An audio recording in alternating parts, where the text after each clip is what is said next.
official merchandise store of the Ducks. Fans can visit the shop online anytime at liducks.com by clicking the merchandise icon. The store is open on game days from 10 a.m. to 4 p.m. and then during the game from inside the ballpark only, and on non-game days from 9 a.m. to 5 p.m. Monday through Friday. Children 14 and under can become members of the Bethpage Federal Credit Union Long Island Ducks Kids Club today. Kids will receive a unique gift package and take part in a variety of fun activities that come with being a member of the Kids Club. For more information on how to sign your child up, please visit liducks.com or call 631-940-3825. Quacker Jack, the 11-time Best Long Island mascot, is now available for appearances at parties and other special events throughout the Long Island community. Please fill out and submit an appearance request form at liducks.com or contact the Community Relations Department at 631-940-3825 to book an appearance. Once again, thank you for tuning in to the Long Island Ducks Broadcast Network. Today's game will begin momentarily. You're tuned in to the Long Island Ducks Broadcast Network. Today's Long Island Ducks game broadcast will begin shortly. Every game this season will be broadcast live on the Long Island Ducks Broadcast Network with high-definition video and audio via Boxcast. Fans can tune into the game on the Ducks' official Facebook page or YouTube channel, as well as the team's official website, liducks.com. Thank you for tuning in, and stand by for complete coverage of today's game. 2021 individual game tickets are now on sale. Fans can purchase their tickets by calling 631-940-TIXX, going online to liducks.com, or visiting the Ducks mobile app. Season ticket packages and 10-game plans are also available. To find out more information and secure your seats, please call 631-940-3825 to speak with someone in our ticket office. Get your business recognized by hundreds of thousands of Long Islanders by taking advantage of the advertising and sponsorship opportunities currently available with the Long Island Ducks. For more information, please call 631-940-3825, extension 106, or check us out on the web at liducks.com. The Ducks offer many packages available for groups to enjoy a game. The team offers block seating, pregame and in-game picnics, luxury suites, our exclusive party deck, and so much more. In addition, groups have the opportunity to take part in a variety of exclusive experiences. Group ticket packages are now on sale. For more information on Ducks group outings, please call 631-940-3825 to speak with the group sales department. Looking for official Long Island Ducks merchandise, hard-to-find memorabilia, team apparel, and so much more? Then be sure to check out the Waddle Inn Shop, the official merchandise store of the Ducks. Fans can visit the shop online anytime at liducks.com by clicking the merchandise icon. The store is open on game days from 10 a.m. to 4 p.m. and then during the game from inside the ballpark only, and on non-game days from 9 a.m. to 5 p.m. Monday through Friday. Children 14 and under can become members of the Bethpage Federal Credit Union Long Island Ducks Kids Club today. Kids will receive a unique gift package and take part in a variety of fun activities that come with being a member of the Kids Club.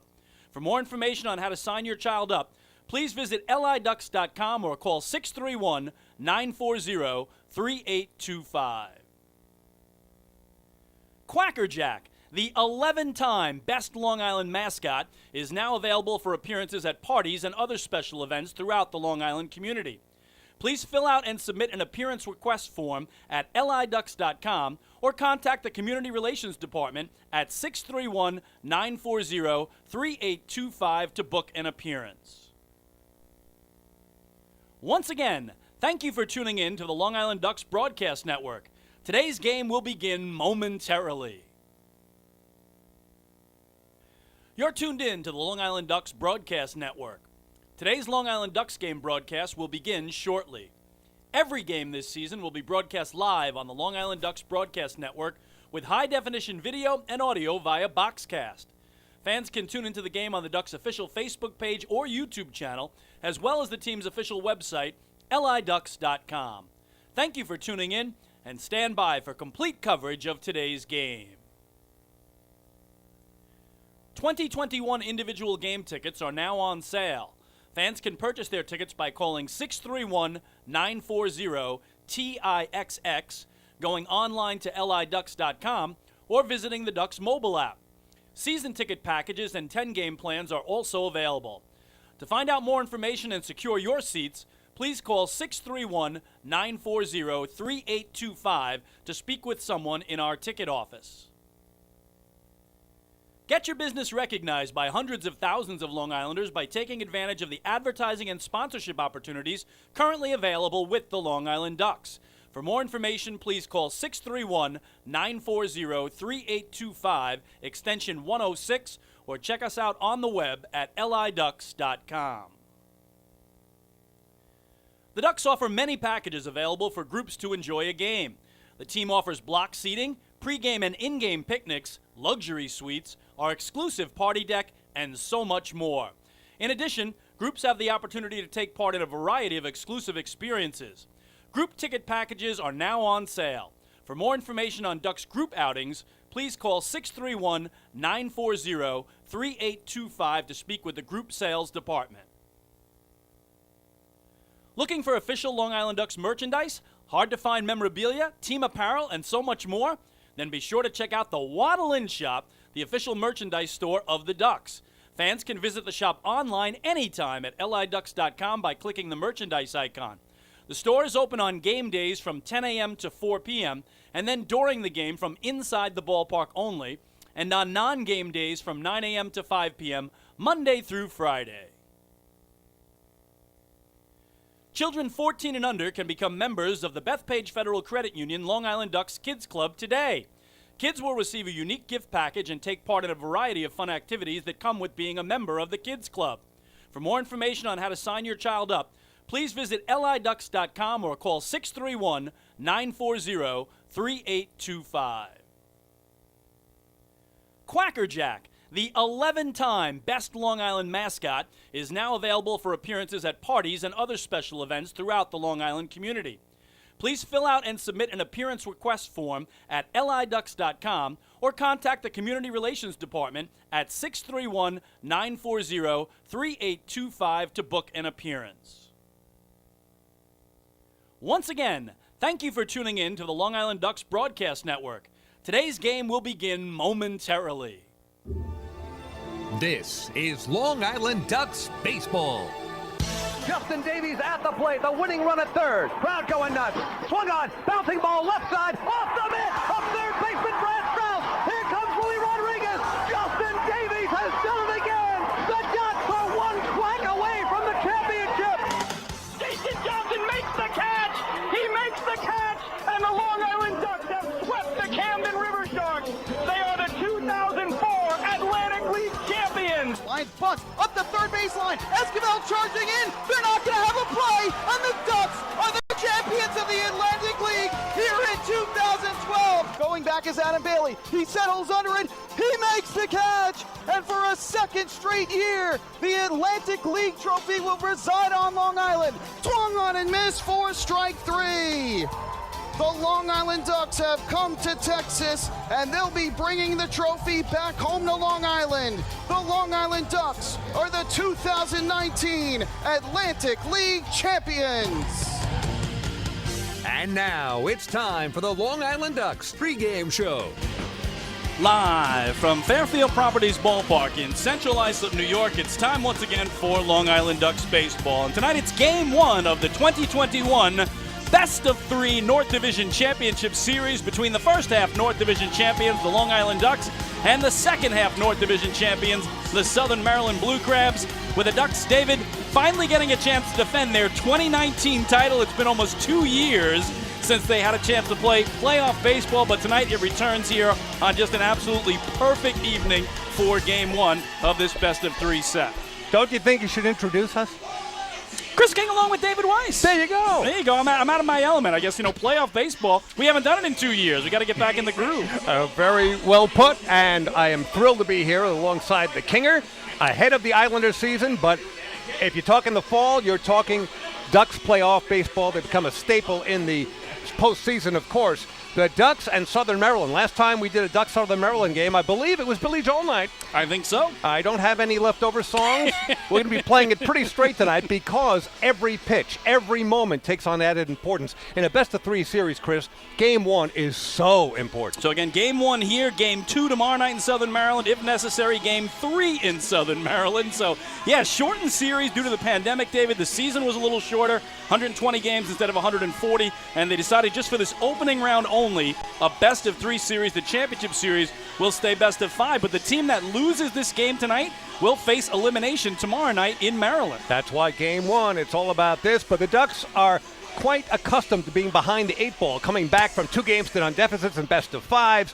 We've seen it time and time again, and the Ducks are very capable of going to Southern Maryland and beating the Crabs 2 for 2 there. But why? Why not give yourself a little wiggle room by winning tonight? And they've got their pitching coach on the mound. Yeah, that's a big advantage for the Ducks again. The 17-year veteran Darren Downs on the hill for Long Island, one of the best pitchers in the Atlantic League this year. 6-5 record, 4.50 ERA, third best, and a 24-year-old rookie in Kyle Murphy, who's in his first year of pro ball right out of Northeastern University, will go for Southern Maryland. So again, in just a moment, we're going to take you to our PA announcer for the introductions of both teams tonight. Yes, full team introductions. It is the playoffs. The red, white, and blue bunting is up all around the ballpark. We couldn't have a better mid-October evening for baseball. 72 degrees, no humidity, beautiful puffy clouds floating by overhead, and not a shred of wind right now as we check out those flags down the right field line, all hanging limb. So our umpires are making their way to the field. Again, in the playoffs, a 4-person crew. Normally 3 in the regular season, but Freddie DeJesus is behind home plate, Joe Iorio at first base, Warren Nicholson at second, and Silvio Martinez around at third. Again, the Ducks won the first half, the Blue Crabs won the second, but both teams finished the regular season red hot. The Ducks won 4 of their last 5. The Crabs won 6 of their last 7 to beat out the Ducks for the second half title by just a single game. So it looks like we are ready for our introductions. We'll turn it over to our PA announcer. Game 1 of the Atlantic League North Division Championship Series between the Southern Maryland Blue Crabs and your Long Island Ducks. It is now time for the Order of Plumbers starting lineups. First for the visiting Southern Maryland Blue Crabs. Athletic trainer, Lauren Eck. Hitting coach, number 44, Ray Ortega. Bench coach, number 21, Joe Walsh. And manager, number 16, Stan Clyburn. For the inactive players, pitcher, number 50, Josh Roeder. Infielder, number 9, Jonathan Galvez. And outfielder, number 14, David Harris. And for the non-starters, first for the pitchers, number 48, Patrick Baker. Number 38, Blake Bivens. Number 19, Dylan Grammer. Number 46, Carl Bryce. Number 37, Andres Brasano. Number 23, Adrian Cook. Number 32, Dalton Geeky. Number 41, Matt Latos. Number 26, Colton Mahoney. Number 9, Cody Strayer.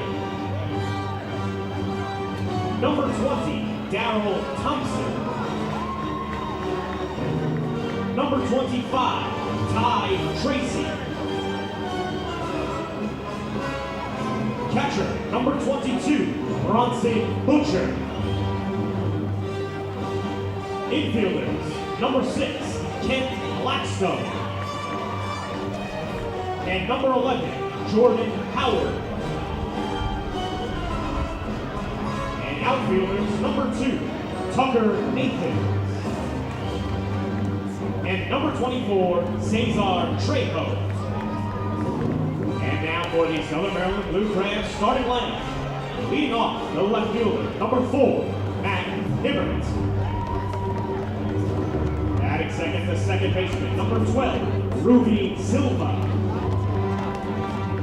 Batting third, the center fielder, number 8, Zach Collier. Batting in the cleanup position, the designated hitter, number 40, Jovan Rosa. Batting fifth, the first baseman, number 15, Alex Crosby. Batting sixth, the right fielder, number 14, Ladarius Clark. Batting seventh, the third baseman, number 7, Josh McAdams. Batting eighth and warming up in the left field bullpen, the Southern Maryland catcher, number 17, Joe DeLuca. And batting ninth, the shortstop, number 3, Michael Baca. And starting on the mound tonight for the Southern Maryland Blue Crabs and warming up in the left field bullpen is right-handed pitcher, number 18, Kyle Murphy.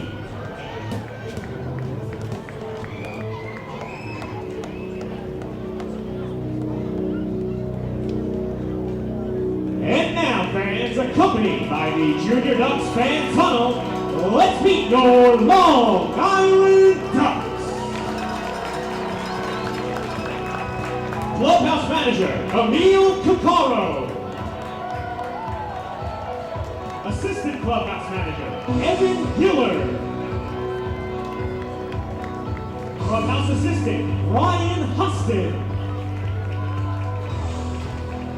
Assistant athletic trainer, Madison Colesberg.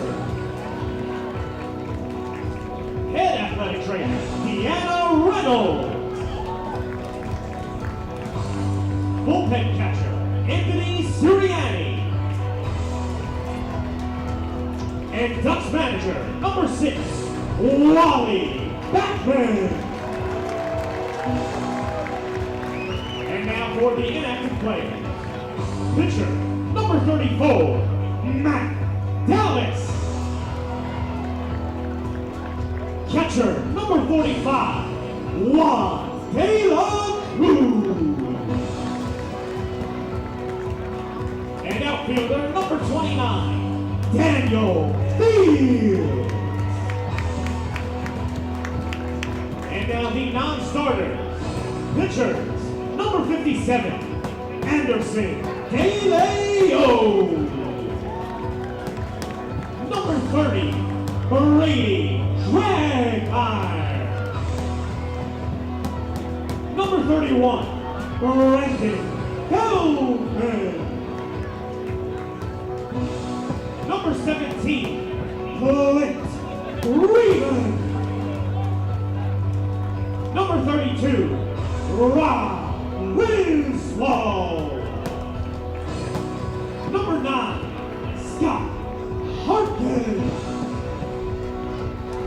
Number 47, Adam Heidenfelder. Number 5, Joe Iorio. Number 48, Frank Moscatello. Number 43, Dylan Piper. Number 35, Carol Thompson. Number 40, Tanner Woods.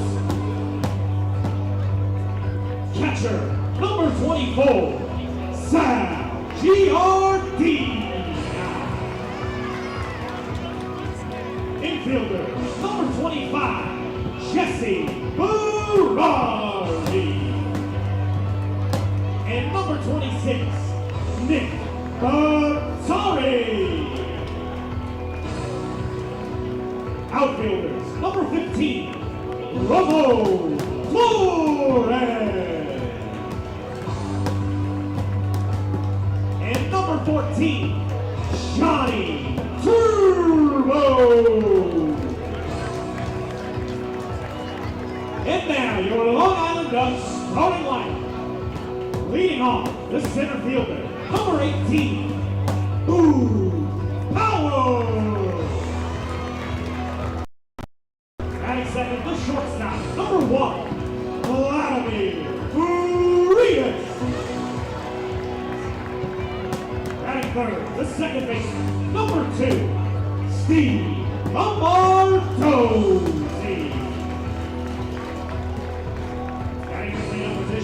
designated hitter, number 20, Blue Hole. Batting fifth, the left fielder, number 13, LJ Hazili. Batting sixth, the third baseman, number 21, Davidson Romero. Batting seventh and warming up in the Ducks bullpen is Ducks catcher, number 33, Hector Sanchez. Batting eighth, the first baseman, number 22, Chris Shaw. And batting ninth is their right fielder, number 27, Todd Kelly. And on the mound tonight for your Long Island Ducks, and warming up in the Ducks bullpen is left-handed pitcher, number 23, Darren Gann. And last but certainly not least, playing for all you Duck fans, big old number double ducking, Quackerjack.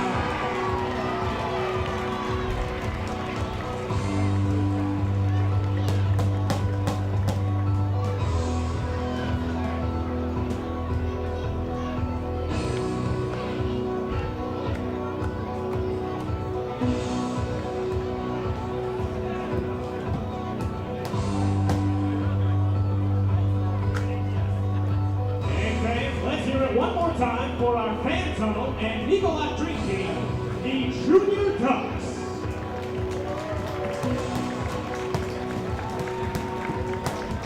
And now at this time, if you're able, we ask that you please rise from your caps as we honor the United States of America with the singing of our national anthem. Singing tonight's national anthem will be Juliana Gargiulo.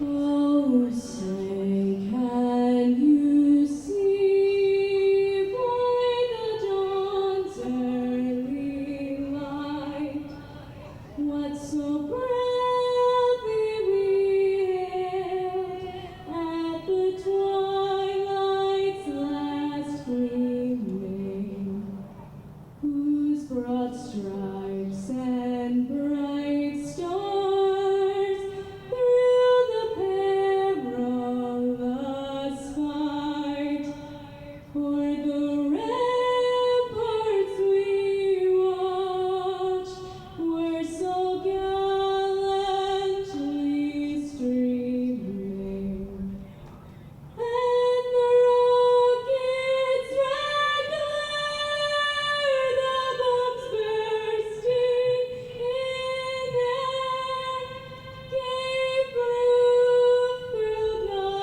night that our flag was still there. Oh, say does that star-spangled banner yet wave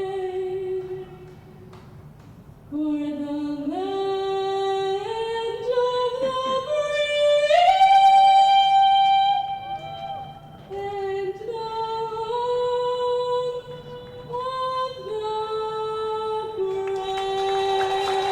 brave? Hitting the high notes, Juliana Gargiulo with our national anthem here tonight. The Dream Teamers, you see them down the first base line, the Junior Ducks, and also the pregame tunnel tonight, the high five tunnel, the Junior Ducks. You heard them banging the thunder sticks as the Long Island Ducks made their way through that gauntlet. Well, tough act to follow, but my partner David Weiss will try with tonight's starting lineups. Shall I sing it, Chris, or just say it? I think after the way she belted out the anthem, you don't have a prayer, so I would say it. I will break windshields, but not in a good way. So here we go, Southern Maryland Blue Crabs, game number 1, the North Division Championship Series. And number 4, Matt Hibbert, the left fielder, will be leading off. Ruby Silva, who spent some time here on Long Island, second baseman, batting second. Zach Collier, the center fielder, batting third. In the cleanup spot, the DH, Jovan Rosa. There is no double hook rule. We'll get into that in just a bit. So Jovan Rosa, barring any in-game game switches will be the DH for the entire game. Alex Crosby, the first baseman, batting 5th. Batting 6th, Ladarius Clark, the right fielder. At the hot corner, Josh McAdams batting 7th at third base. Joe DeLuca, the catcher, batting 8th. And batting 9th, the shortstop, Michael Baca, with the right-hander Kyle Murphy, the rookie, on the mound for Southern Maryland. For the Long Island Ducks, it will be the new Duck, Boog Powell, in center field. What a pickup for the Long Island Ducks. He is among the leaders in so many offensive categories. We will get into that. Vladimir Frias, the speedy switch-hitting shortstop, batting 2nd. Steve Lombardozzi, the second baseman, batting 3rd. And Lou Ford, adding to his record, the oldest cleanup batter of all time at age 45 is the DH. L.J. Mazzilli, batting 5th in left fielder. The third baseman, Davidson Romero, batting 6th. Hector Sanchez, the switch-hitting catcher, batting 7th. In the 8th slot, Chris Shaw, the big first baseman, and Ty Kelly, the right fielder, switch hitter, batting 9th. And the left-hander on the mound for the Long Island Ducks, their pitching coach and one of the most experienced pitchers in Atlantic League history, Darren Downs, will be starting for the Ducks. Well, David, you touched on it. We get to the rules first of all. 2 rules that were in place this year will not be in place for the postseason. David talked about that double hook rule all throughout the season. The minute you removed your starting pitcher, you lost your DH as well. That is out for the playoffs. And the ghost runner at second base. In any game that went extra innings, of course, it started with a man on second base to try to bring those games down in time. That will be out as well. So no ghost runner, no double hook rule. The rubber will stay 61 feet 6 inches away, which is where it's been, David, for the second half of the season, 1 foot further back than it was in the first half, as part of, again, another experiment in this partnership and the partner league that the Ducks now have with Major League Baseball. I will tell you this, that the double hook rule, doing away with that, advantageous for all clubs to get a DH in there who stays in there, although I will miss the runner at second. I'm a fan of that particular addition on a Major League level. We've seen it absent in the Major League playoffs, and I'll probably miss it here tonight. But as we said, in a game 1 of a best of 3, everything is just so dramatic. Every pitch, every breath, every swing, and should we go extra innings, it will take on enough excitement even without that ghost runner. Again, it's been 13 years since the Atlantic League last played an opening round best of 3 series. You have to go back to 2008. Ever since then, they've gone best of 5 opening round, best of 5 championship round, but because of the pandemic, the regular season was shortened from 140 to 120 games. They decided to shorten the opening round series, this one, from best of 5 to best of 3, but the championship series still will be best of 5. And again, the winner of this North Division series meets the winner of the South Division series. They're playing game 1 tonight in Charleston, West Virginia, as it's first half South Division champions meeting the Dirty Birds, the second half South Division champions. So, David, we have a real contrast in these playoff series. In the North, it's the Ducks in their 21st season and Southern Maryland in their 13th. In the South, you've got 2 teams who tonight are playing their first ever Atlantic League playoff games, the Lexington Legends and the Charleston Dirty Birds, who were the Charlies. They were the West Virginia Power. I think they might wear all 3 uniforms tonight, but, big moment when you get to your first playoff game, and both did in their very first year in the Atlantic League. Yeah, you got Charleston and you got Lexington, and one of the 2 will be battling for the title when we get there. And whether the Ducks make it to another championship round, they've got work to do. They're not looking ahead. Wally Backman will never let any team that he is managing look ahead. And that was certainly true in the second half, where the Ducks winning the first half championship. And then the second half, the Ducks started out slow, but then Wally put the pedal to the metal, and he had the Ducks playing very, very well and finished just barely behind Southern Maryland, which, of course, is a fait accompli. Now we've got the first round series, but Wally Backman goes all out every single game. I talked to Wally extensively before the game, David. He said he's very confident going in. Several reasons. He has a pitching advantage, he feels, which he does. If you look at the matchup for the series, he's got a defensive advantage. He's got the best defensive team in the Atlantic League. And perhaps the biggest advantage he has, David, in the season series, the Ducks absolutely ran wild on Southern Maryland. And he said he doesn't expect that to stop. They had 45 steals and only 4 times. To put it in contrast, Southern Maryland only stole 10 bases on the Ducks and were caught 5 times. So the Ducks' 45 steals represent almost a third of all the stolen bases they had all year, and they had 1 game this year where they had 10 steals, a franchise record, on August 5th in Southern Maryland. So they plan to run wild, they plan to get the pitching advantage, and they plan to have the defensive advantage. And, of course, the Ducks have plenty of power, hitting well over 100 homers, reaching the Chappie's Challenge, of course, $5,000 from Chappie's Funeral Homes to the Quacker Jack Foundation. But more importantly, the Ducks really are the baseball equivalent of Shakespeare's As You Like It.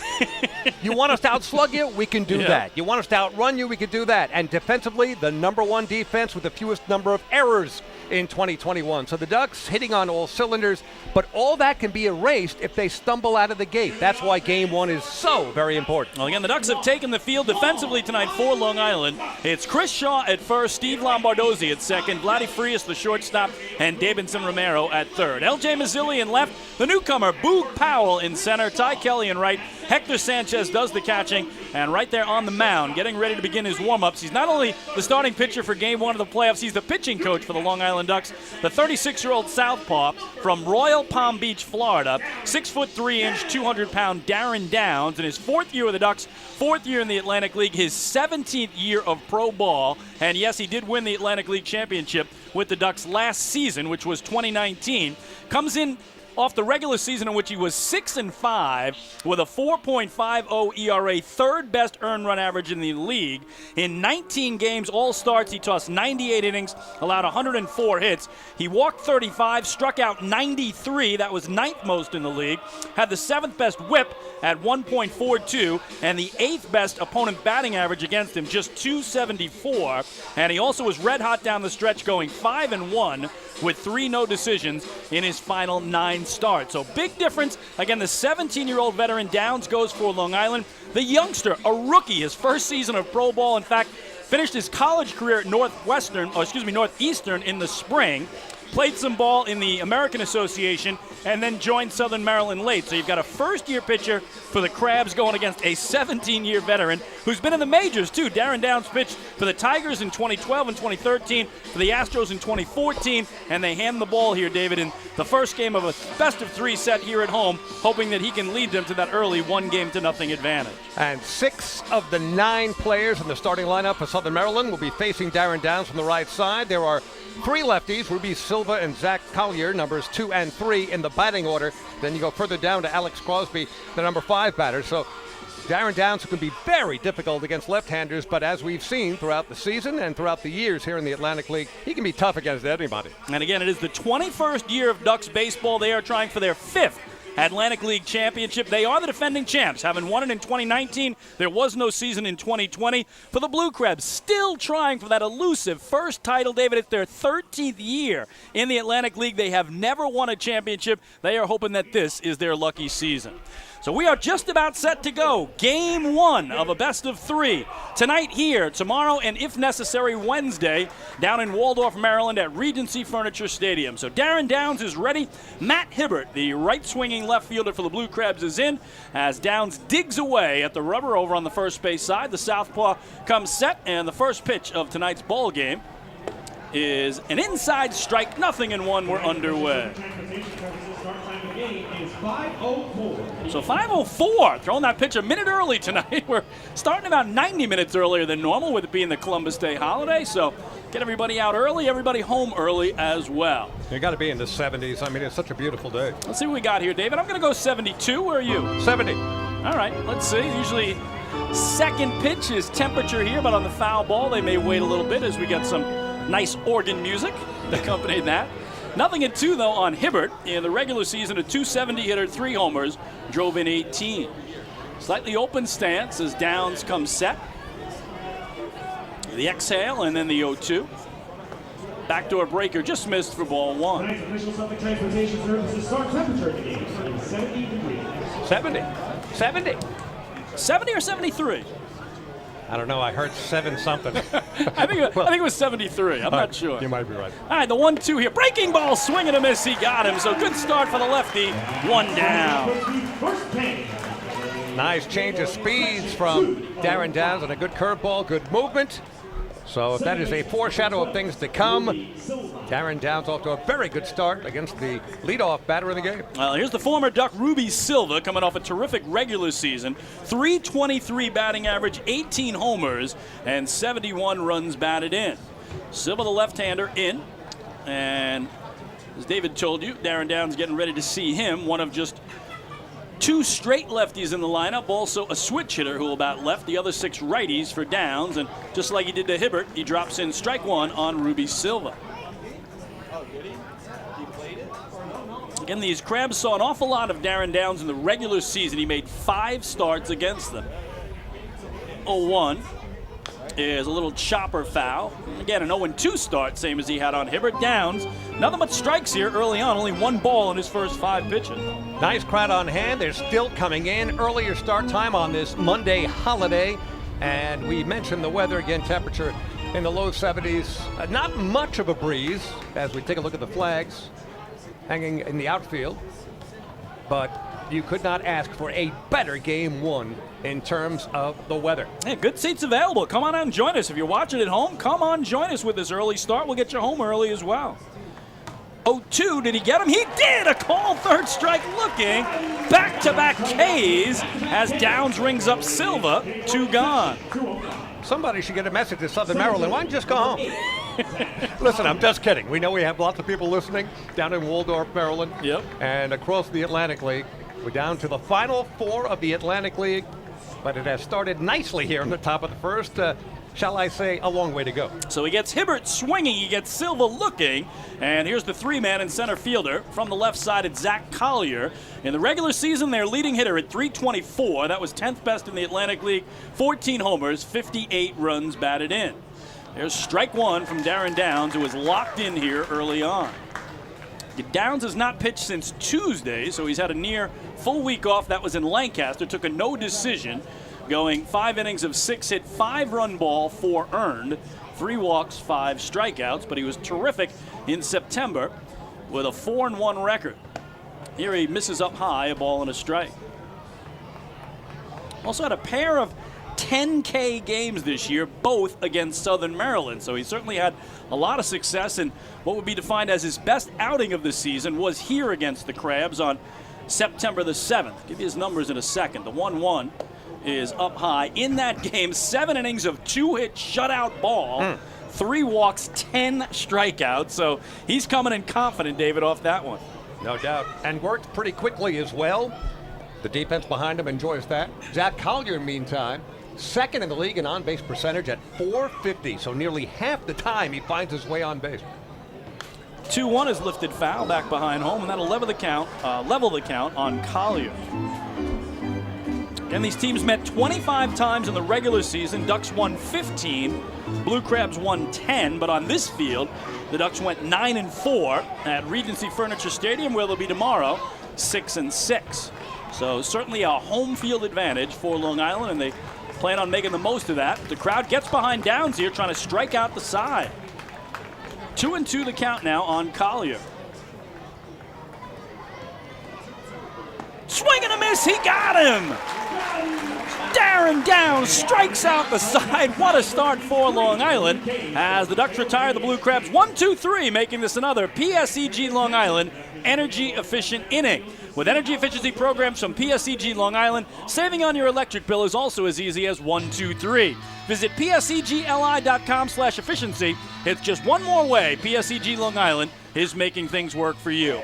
Middle of the first tonight at Fairfield Properties Ballpark in Central Islip, New York. It's the Southern Maryland Blue Crabs nothing, and the Long Island Ducks coming to bat. Hey fans, this is manager Wally Backman, and you're listening to Ducks Baseball on the Long Island Ducks Broadcast Network.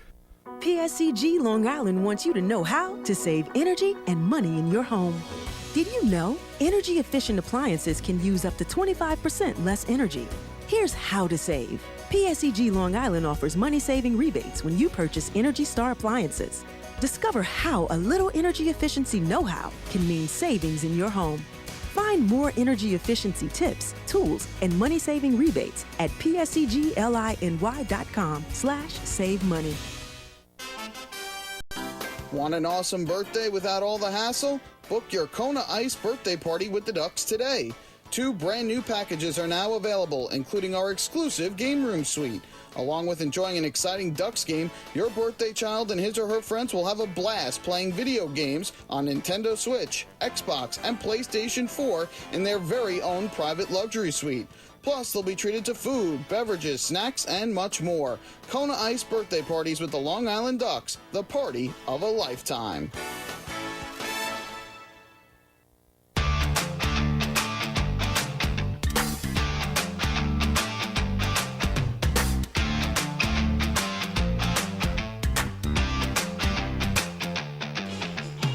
Hey, Duck fans, every walk by a Ducks batter this season is a First National Bank of LI Walk to First. For 93 years, the First National Bank of LI has been helping their clients succeed. They invite you to experience their customer-first approach for yourself. Visit fnbli.com.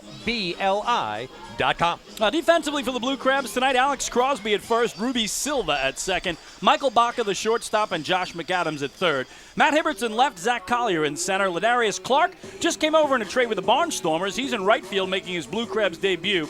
Joe DeLuca does the catching, and on the hill, the 24-year-old right-hander from Waltham, Mass, 6'2", 215-pound Kyle Murphy. Again, first year of pro ball after 5 years at Northeastern University in Boston, of course, for the Massachusetts native. So our first look at Kyle Murphy this season, and the newest Duck, Boog Powell, the center fielder from the left side to get things going. He came over in a trade with Gastonia on Saturday, played for the Ducks Saturday night and yesterday afternoon, and Powell takes strike one. David, you talked about it. What an addition to the Ducks lineup just in time for the playoffs. Let's see, combined two teams, 98 runs scored, stolen bases, 36. That's second in the league. Lifts this one in the air, foul territory, third base side. McAdams on the track, able to put it away, so Powell fouls out here to open the home first. And luckily so for Kyle Murphy and the Southern Maryland Blue Crabs, because Powell is the ultimate table setter. Came into the postseason at .343. That's third in the league. Of course, most of the damage done with Gastonia, of course. But up and down the offensive categories, what an MVP caliber season. Player of the Year caliber for Boog Powell. And he's got big league experience, too. 59 games with the Mariners and the A's for Boog Powell. A lot different than that other Boog Powell, but we'll get to that as the game goes along. Couldn't be more opposite in the way he plays and his stature, but boy, has he been effective in the Atlantic League. So one down, here's Vladdy Frias, the switch-hitting shortstop, in from the left against the righty Murphy, and he cuts through the first one and loses his helmet in the process. 0-1. Vladdy hitting .286 in the regular season, 10 homers, 60 runs batted in. The numbers on Kyle Murphy, just 3 games with Southern Maryland. He made his Crabs debut September 23rd in York, a 2-1 record and a 9.60 ERA. Control's been a big problem, though. 12 walks in just 15 innings since joining the Crabs. 0-1 here is inside. They appeal at third. Silvio Martinez says he did not go around, and that levels the count on the Ducks' 2-hitter. So we'll see what Murphy has. Again, he came out of Northeastern, went right to the Chicago Dogs of the American Association, playing in Rosemont, Illinois, 8 games there, and then joined the Blue Crabs for the last 3 games that he pitched in the regular season, his final 3, and then the first playoff game. Sharp one-hopper to Silva at second, but he's able to flip to Crosby, and Vladdy retired 4-3 for the second out. And we'll see if this time of day affects the defense. We've got the batter's box and the entire infield draped in shade, and the outfield, for the most part, in sunshine. So we'll see if anything hitting the air to the outfielders may cause a bit of a problem. Yeah, it's a great point, David, because obviously once we got through July, all the Sunday games were then 1:35. So again, the Ducks, played those games earlier, and everything else during the week was 6:35. So about 90 minutes earlier than usual here, and make a great point because that outfield right now bathed in sunshine, but the infield almost completely dark as Lombardozzi here takes ball 1. He was voted team MVP for an incredible 2021 campaign, as missing away is Murphy, and it's 2-0. Lombo hit .329 to lead the flock, 16 homers, second on the team, 83 runs batted in, also led Long Island. So almost the Ducks triple crown, as here he takes inside. Murphy working quickly, falls behind 3-0. Lombardozzi also all over the league leaderboard and led the Ducks in nearly every offensive category except home runs. That's where Hector Sanchez had 2 more than he did. He's taking all the way there, and it's strike 1 to Lombo. How about 20 steals and 24 attempts? Can't do. He did everything. Couldn't have asked for any more. The 3-1 is fisted foul back, so good job by Murphy here, the youngster, falling behind the Ducks' most dangerous hitter, 3-0. And now getting it back to full as he tries to sit the flock down in order, just like Darren Downs did to the Crabs in the top of this inning. So good pitcher's duel early on. And Murphy also hasn't pitched since Tuesday, so both pitchers 6 days rest coming into this one. Here's the payoff, and that's pulled on the ground. The second baseman, Silva, knocks it down from his knees, throws to first, and he got him. What a play by Ruby Silva, and the Ducks go 3 up and 3 down. We go to the second in CI. Game 1 of the North Division Championship Series remains scoreless. Hey fans, this is infielder Vladimir Frias, and you're listening to Ducks Baseball on the Long Island Ducks Broadcast Network. PSCG Long Island wants you to know how to save energy and money in your home. Did you know energy efficient appliances can use up to 25% less energy? Here's how to save. PSEG Long Island offers money-saving rebates when you purchase Energy Star appliances. Discover how a little energy efficiency know-how can mean savings in your home. Find more energy efficiency tips, tools, and money-saving rebates at pscgliny.com/save money. Want an awesome birthday without all the hassle? Book your Kona Ice birthday party with the Ducks today. 2 brand new packages are now available, including our exclusive game room suite. Along with enjoying an exciting Ducks game, your birthday child and his or her friends will have a blast playing video games on Nintendo Switch, Xbox, and PlayStation 4 in their very own private luxury suite. Plus, they'll be treated to food, beverages, snacks, and much more. Kona Ice birthday parties with the Long Island Ducks, the party of a lifetime.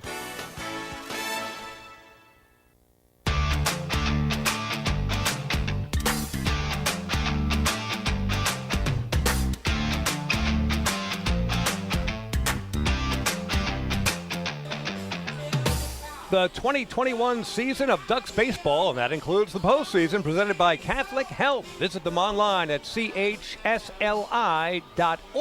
Catholic Health. Long live Long Island. Chris King and David Weiss back in the old Duck Pond. Game 1 of a best-of-3 North Division Championship Series. We thank you so much for joining us tonight around the world at liducks.com, youtube.com/ducksbaseball, and Facebook Live, making us a part of your Columbus Day, Monday early evening entertainment, and it's been an entertaining game thus far. Both pitchers sitting down their respective sides in order, so that means Darren Downs for the Flock starts with the cleanup man in DH for Southern Maryland, and that's Jovan Rosa. Well, I tell you, it's early, Chris, but I'm already nervous. It's got playoff feel, right? When both pitchers go 3 up, 3 down, and Downs does it with 3 strikeouts, it has a playoff feel already. I think the first run will be important as well. So first pitch to Rosa from Downs is in the air, but foul, out of play, 0-1. Rosa, 252 hitter in the regular season, 4 homers, 18 runs batted in. And these Blue Crabs come in red hot. They finished up a 7-game homestand going 6-1. As David pointed out, jumped over the Ducks on the last day of the regular season to take first place in the North Division by 1 game. Another foul ball here. Down the right field line, a long run for Ty Kelly, and he won't get there. It's 0-2. Had the Ducks repeated as North Division champions, would Southern Maryland be here? No, because, well, here's the thing. If they have the identical tie record, right, the rule is if you tie a first half champion in the second half, you are awarded the second half title. All right. So had they tied, yes, Southern Maryland would still be here. Had the Ducks won by a game over Southern Maryland, the High Point Rockers would be here because they have the best overall record of the non-playoff teams. Ducks had the best overall record, 68 wins. High Point was second with 64. So it was a little high anxiety for High Point heading into the final weekend because Absolutely. They did not know whether they would be in the playoffs. That's right. They had to pull for the Ducks, and they had to pull for Lexington, who was playing in Southern Maryland. A check swing here. They appeal, and Joe Iglio says he went around. 4 strikeouts and 4 batters faced for Darren Downs. So that's a swinging strikeout, as you said, 4 for 4. And let me see, let me add this up. That'll make about 27 strikeouts when we're done, Chris. He is on a tear, but we told you, his only 2 games this year where he recorded 10 strikeouts in a game, both against Southern Maryland. So one of the big reasons that he got the nod for Game 1 here, the Ducks had a lot of contenders for that opening night of the playoff start, but Wally Backman goes with a guy who's also his pitching coach, Darren Downs, and so far he's rewarded him. 4 up, 4 down, all on strikeouts. Here's Alex Crosby, the 5-hitter and first baseman, in from the left, and he pulls it foul down the right field line. 0-1. Crosby, their 3rd leading hitter in the 13 homers, 67 runs batted in, but in the season series, he was the best hitter against the Ducks. Hit .370 in the season set 15 games between the two clubs. I better get this out before the next pitch is delivered, but Tom Seaver, Aaron Nola of the Philadelphia Phillies, striking out 10 consecutive batters. That is the major league record. Want to get that out before the next pitch. What about to start a game, though? Is that to start a game? No, not Okay. necessarily. No, All I right. think both occurred within the game. So Okay. strikeouts to start a game, I don't know. Yeah, that'd be interesting, We're gonna have to look that up. Yeah, 25 meetings between the two teams. The Ducks went 15-10, and again, that's where Crosby hit .370 in that 25-game season series. He's at 1-1, and he lifts it foul out of play, third base side, 1-2. So the other interesting thing that played out, David, as first half champions, the Ducks had the choice: have game 1 at home or have games 2 and 3 at home. Right. One of the big reasons they picked let's play game 1 at home is they knew they were finishing the regular season at home, and they knew they wanted to stay at home and not travel. Now here's where it gets interesting. The 1-2 here is pulled on the ground to Lombardozzi at second. No problem for Steve.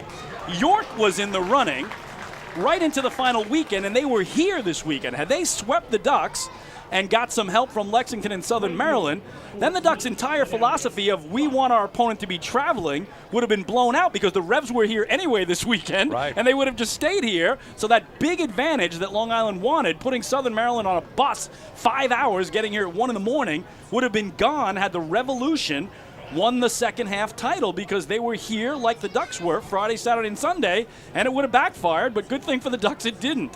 So here's Ladarius Clark, we mentioned just coming over from Lancaster, their big addition, and he fouls one away down the right field line. So you got Boog Powell, the Ducks make a great trade with Gastonia. Meanwhile, Southern Maryland makes a great trade with Lancaster to bring in this guy, Ladarius Clark, who hit .265 on the season.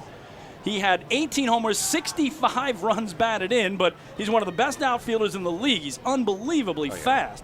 So both teams, David, huge additions just in time for the postseason. Yeah, we've seen Clark here many times. Yep. Great arm, great first step. When something's hit anywhere near him, he can do right field with the best of them. So 2 down, nobody on. Good start for Downs. 5 up, 5 down, and now 1-2 on Clark, who did strike out 99 times this year, the 6th most of any player in the Atlantic League. So this is his debut with Southern Maryland. That trade just happened yesterday, not in time for him to play in their season finale down in Waldorf, whereas Boog Powell's deal was done Saturday. He played for the Ducks both Saturday and yesterday. So Downs has him set up at 1-2. And another swinging strikeout. Sanchez will have to throw to first to get the put out. Darren Downs starts out 6 up, 6 down with 5 strikeouts. Middle of the second, still no score on the island. Hey fans, this is manager Wally Backman, and you're listening to Ducks Baseball on the Long Island Ducks Broadcast Network. Hey, Ducks fans, the official hotel of the Long Island Ducks is the Radisson Hotel, Hauppauge, Long Island. It's centrally located on the north shore of Long Island and offers a home away from home for both business and leisure guests. The Radisson Hotel, Hauppauge, Long Island features an indoor pool, 24-hour business center, a fitness center, and complimentary Wi-Fi in all guest rooms. Enjoy the contemporary American cuisine at the Fountain Grill restaurant or grab a quick bite to eat at Cafe Pronto. And best of all, it's only minutes away from Bethpage Ballpark. The Radisson Hotel, Hauppauge, Long Island, the official hotel of the Long Island Ducks. Call 631-231-1100 today. That's 631-231-1100. Baseball fans, the Long Island Ducks mobile app has officially arrived. Powered by Clear Vision Apps, it's your one-stop shop for all things device. Receive game status updates with push notifications. Check out up-to-the-minute news and scores and interact with the Ducks on social media. Best of all, it's free. Download the Ducks mobile app today by visiting the App Store on your Apple-powered device or Google Play on your Android-powered device. The Long Island Ducks mobile app, with you wherever you flock to.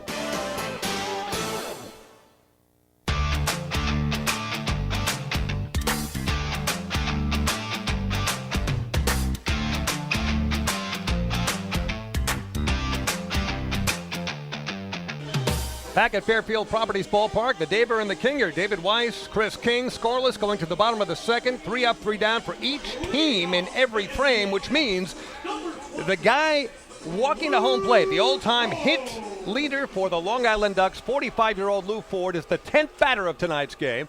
Did you know you can join Planet Fitness for as low as $10 a month? Visit planetfitness.com today to find your nearest club and learn more. Well, he is serenaded with the chance of Lou is the 45-year-old Ford. And the 24-year-old right-hander, Kyle Murphy, deals strike one on Lou, who was honored here, David, on Saturday night. Lou Ford Appreciation Night for becoming the Ducks' all-time hit king late in the regular season. Hit number 964, put him past our good buddy Ray Navarrete for number one all-time. So they gave Lou a nice ceremony, a trophy.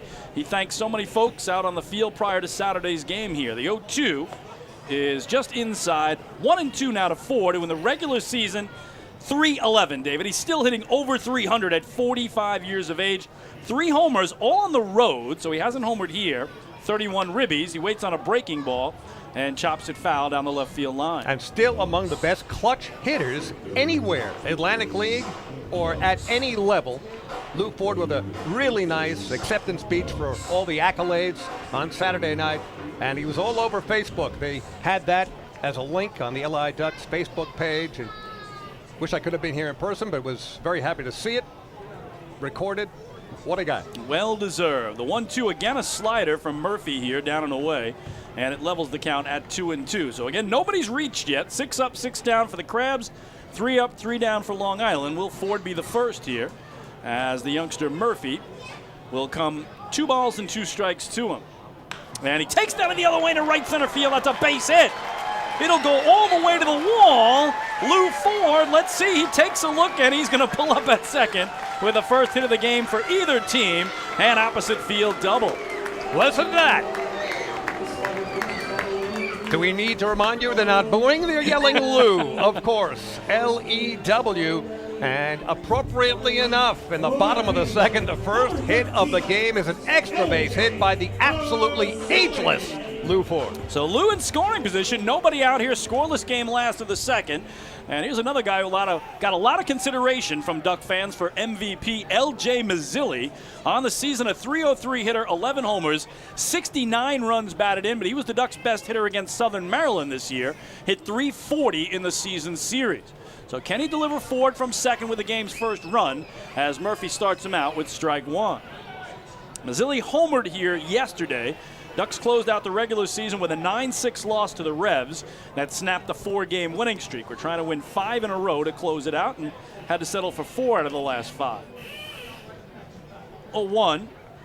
There's that slider again. Strike, 0-2.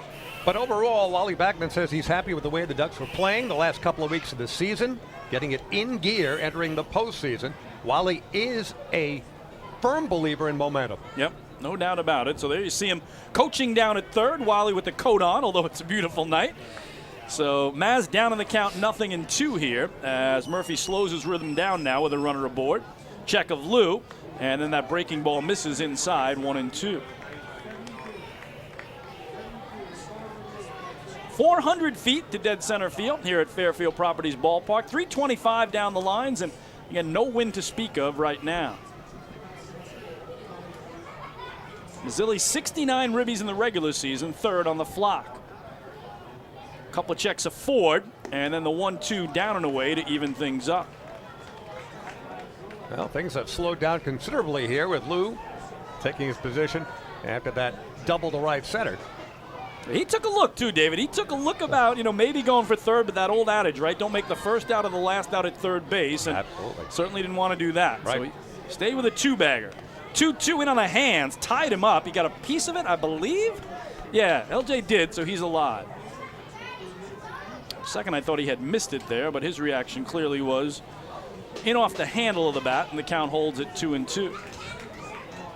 Quackerjack doing his thing, David, on that Crabs dugout. He's got those garbage can tops. One says let's, one says go, and then the youngster holds one up that says Ducks. And right now QJ can't get him going. He's trying to get him going, but now they get going here. There you go. Now he's got that rhythm going. Starting to chant, and the fans still filing in. We're going to have a nice crowd by the time they're all seated. Here's the 2-2. Again inside and missing here, and the count full. Good eye from LJ. Again, doesn't really make a difference if the catcher, in this case Joe DeLuca, is going to try to frame it You've got the automatic Yes. balls and strikes. It's a robo-ump who's not affected by framing. Not at all. So here's the payoff. And that fouled off the foot, I believe, of Mazzilli, who's on his knees here and slow to get up. Yeah, it was an off-speed pitch. Took a swing. And if you have ever hit anything on the top of your foot, stubbing toes, anything around the foot area, you know how much that hurts. And LJ is, I think he's wearing a guard. He is. on That's his the left ironic foot. thing, right, But, David? He's got yeah. that instep protector there, as you said, but Does he have a flap that goes on top as well? yeah, it's tough to see. I don't know if it may have got the toe because it doesn't look Yeah. like it covers the toe. It covers Right. the entire instep Yeah. for sure. Could have been the top of the foot, you're right. Yeah. So he's battling Mazzilli here, trying to put the home team on top. No score, last of the second. Luke Ford, that leadoff double, splitting the outfielders in right center and rolling all the way to the wall. And really slowing down the pace of the youngster Kyle Murphy for Southern Maryland. His 3-2. Did he get him? He did. Beautiful slider on the outside edge. His first K of the night, one away.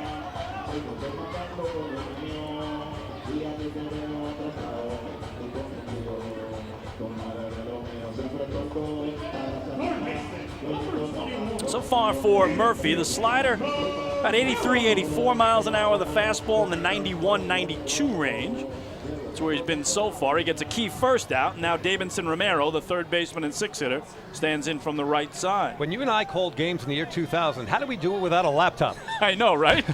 We use this thing so much now. I know, all the stats you could ever want. Great, yeah. We get all the pitch counts and the velocities and all kinds of great stats from our friends at MLB Network in the booth next to us tonight. We got three broadcasts going on tonight, David. Our broadcast, the Blue Crabs broadcasters are here from Southern Maryland, and the Hofstra boys get the luxury suite tonight. They're up top on WRHU. Always great to see them, and you're a big part of what they do during Islander season, of course. Which gets underway Thursday night in North Carolina. This is the season. Yeah, got to be the season for the Isles. I'm with you. So can't wait for Thursday. Isles and Hurricanes in Raleigh. Lots of Ducks baseball before then, though, as Murphy misses down and away. 2-0 to Romero, a .252 hitter in the regular season. 10 homers, 47 runs batted in. But hit .310 against the Blue Crabs and did have 4 homers in the season series between the clubs to lead Long Island in that department. Also had 13 runs batted in against Southern Maryland, so trying to add to that total in the playoffs now with Lou Ford at second, 1 away. The 2-0 popped up a mile high left side. The shortstop, Michael Baca, is calling and now coming way in for it to the grass before he puts it away for the second out. Yeah, we've got a couple of clouds that have moved in, obscuring the sun, so everything is now in shade, no problem, and looking directly up into the rays of the sun. But as we mentioned, anything that can cause a first run to score is magnified in this best of 3, where each game is of so much importance. And that first run can be rather important as well, especially in the early going, if you look at the way Darren Downs has been dealing. Yep. So Kyle Murphy trying to pitch around that leadoff double. Gets Mazzilli looking, Romero on the pop-up, and now with 2 away, here's Hector Sanchez, the 7-hitter and catcher, switch hitter in from the left. That time a backdoor breaker, misses. 1-0 to Sanchez on the year, hitting .247, a club best 18 homers, and 70 runs batted in. That was second on the flock. So just the guy they want up in a big situation here against, again, a youngster who earlier this year was still pitching in college up at Northeastern in Boston. The 1-0 is in there to even it up, 1-1. Basically, Sanchez and Sal Giardina, also a switch hitter, splitting the catching duties, but each played over 80 games, so they played other positions as well, DHing part of the time too, but what a credit to Hector Sanchez, leading the team in homers, and many of them were big.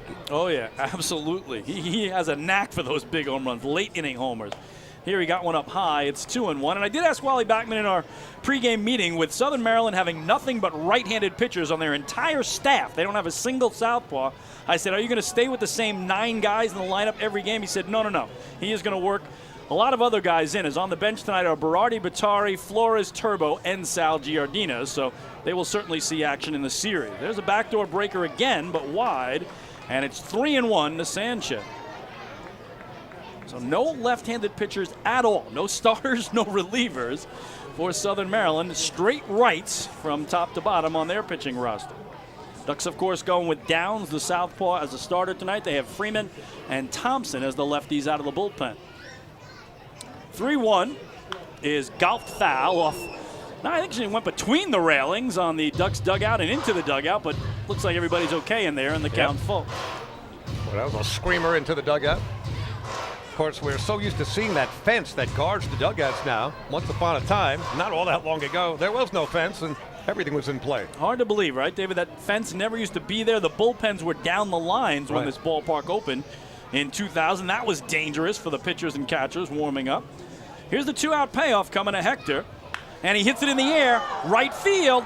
Ladarius Clark at the track, pulls up at the wall, makes the catch. Wow. Oh, Hector Sanchez that close to a 2-run homer. Instead, it's the final out here in the home second. What a job by Murphy, pitching around the leadoff double by Lou Ford. For the Flock, no runs, a hit, and one left. To the third we go in CI, Game 1 of this best-of-3 North Division Championship Series, still scoreless. Hey fans, this is pitcher Joe Iorio, and you're listening to Ducks Baseball on the Long Island Ducks Broadcast Network.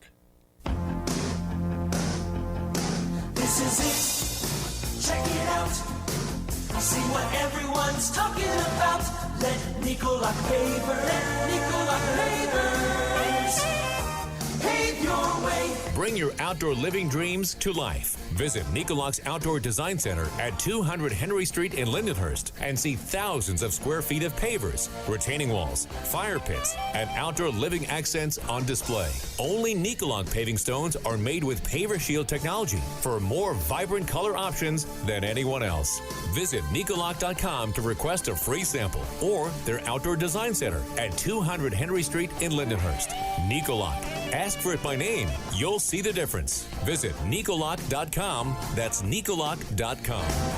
Let Nicolak pavers pave your way. Pave your way.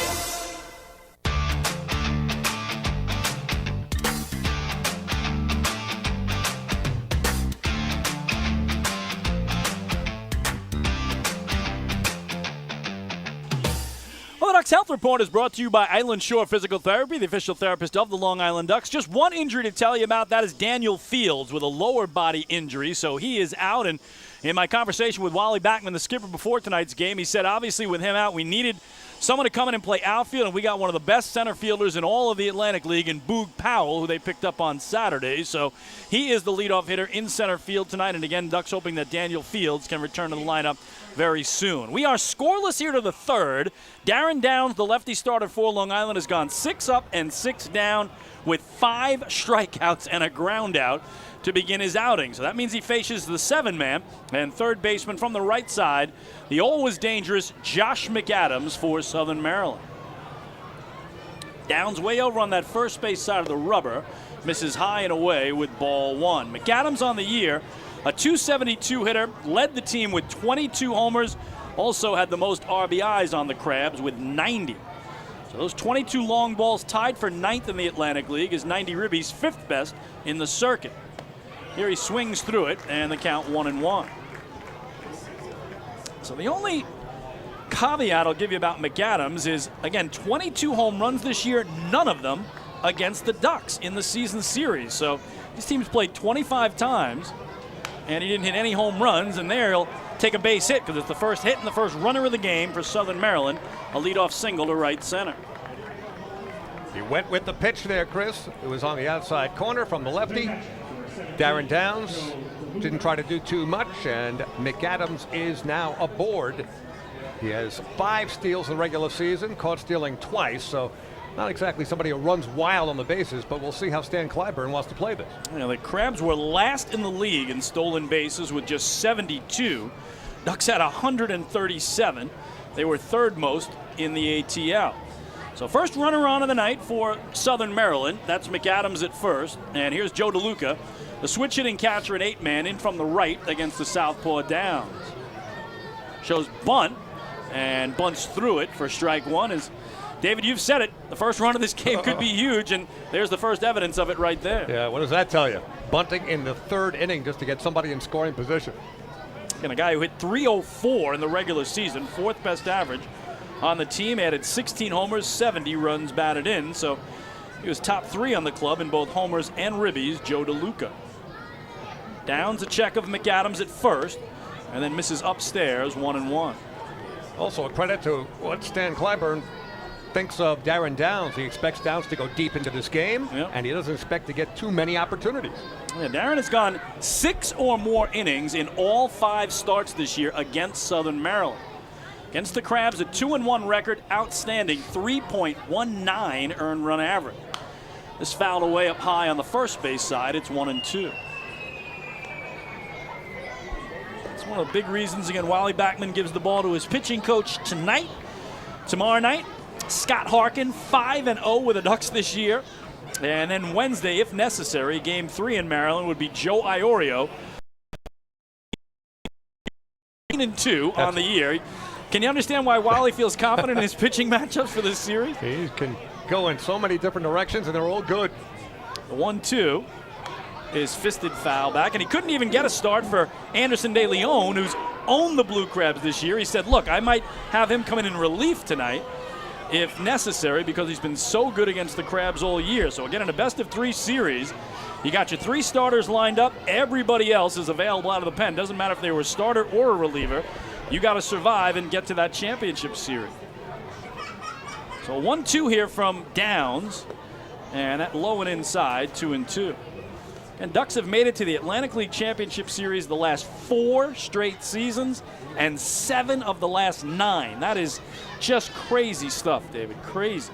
If they won them all, you'd say dynasty, but I think you're looking at the most successful franchise in the Atlantic League, along with Somerset.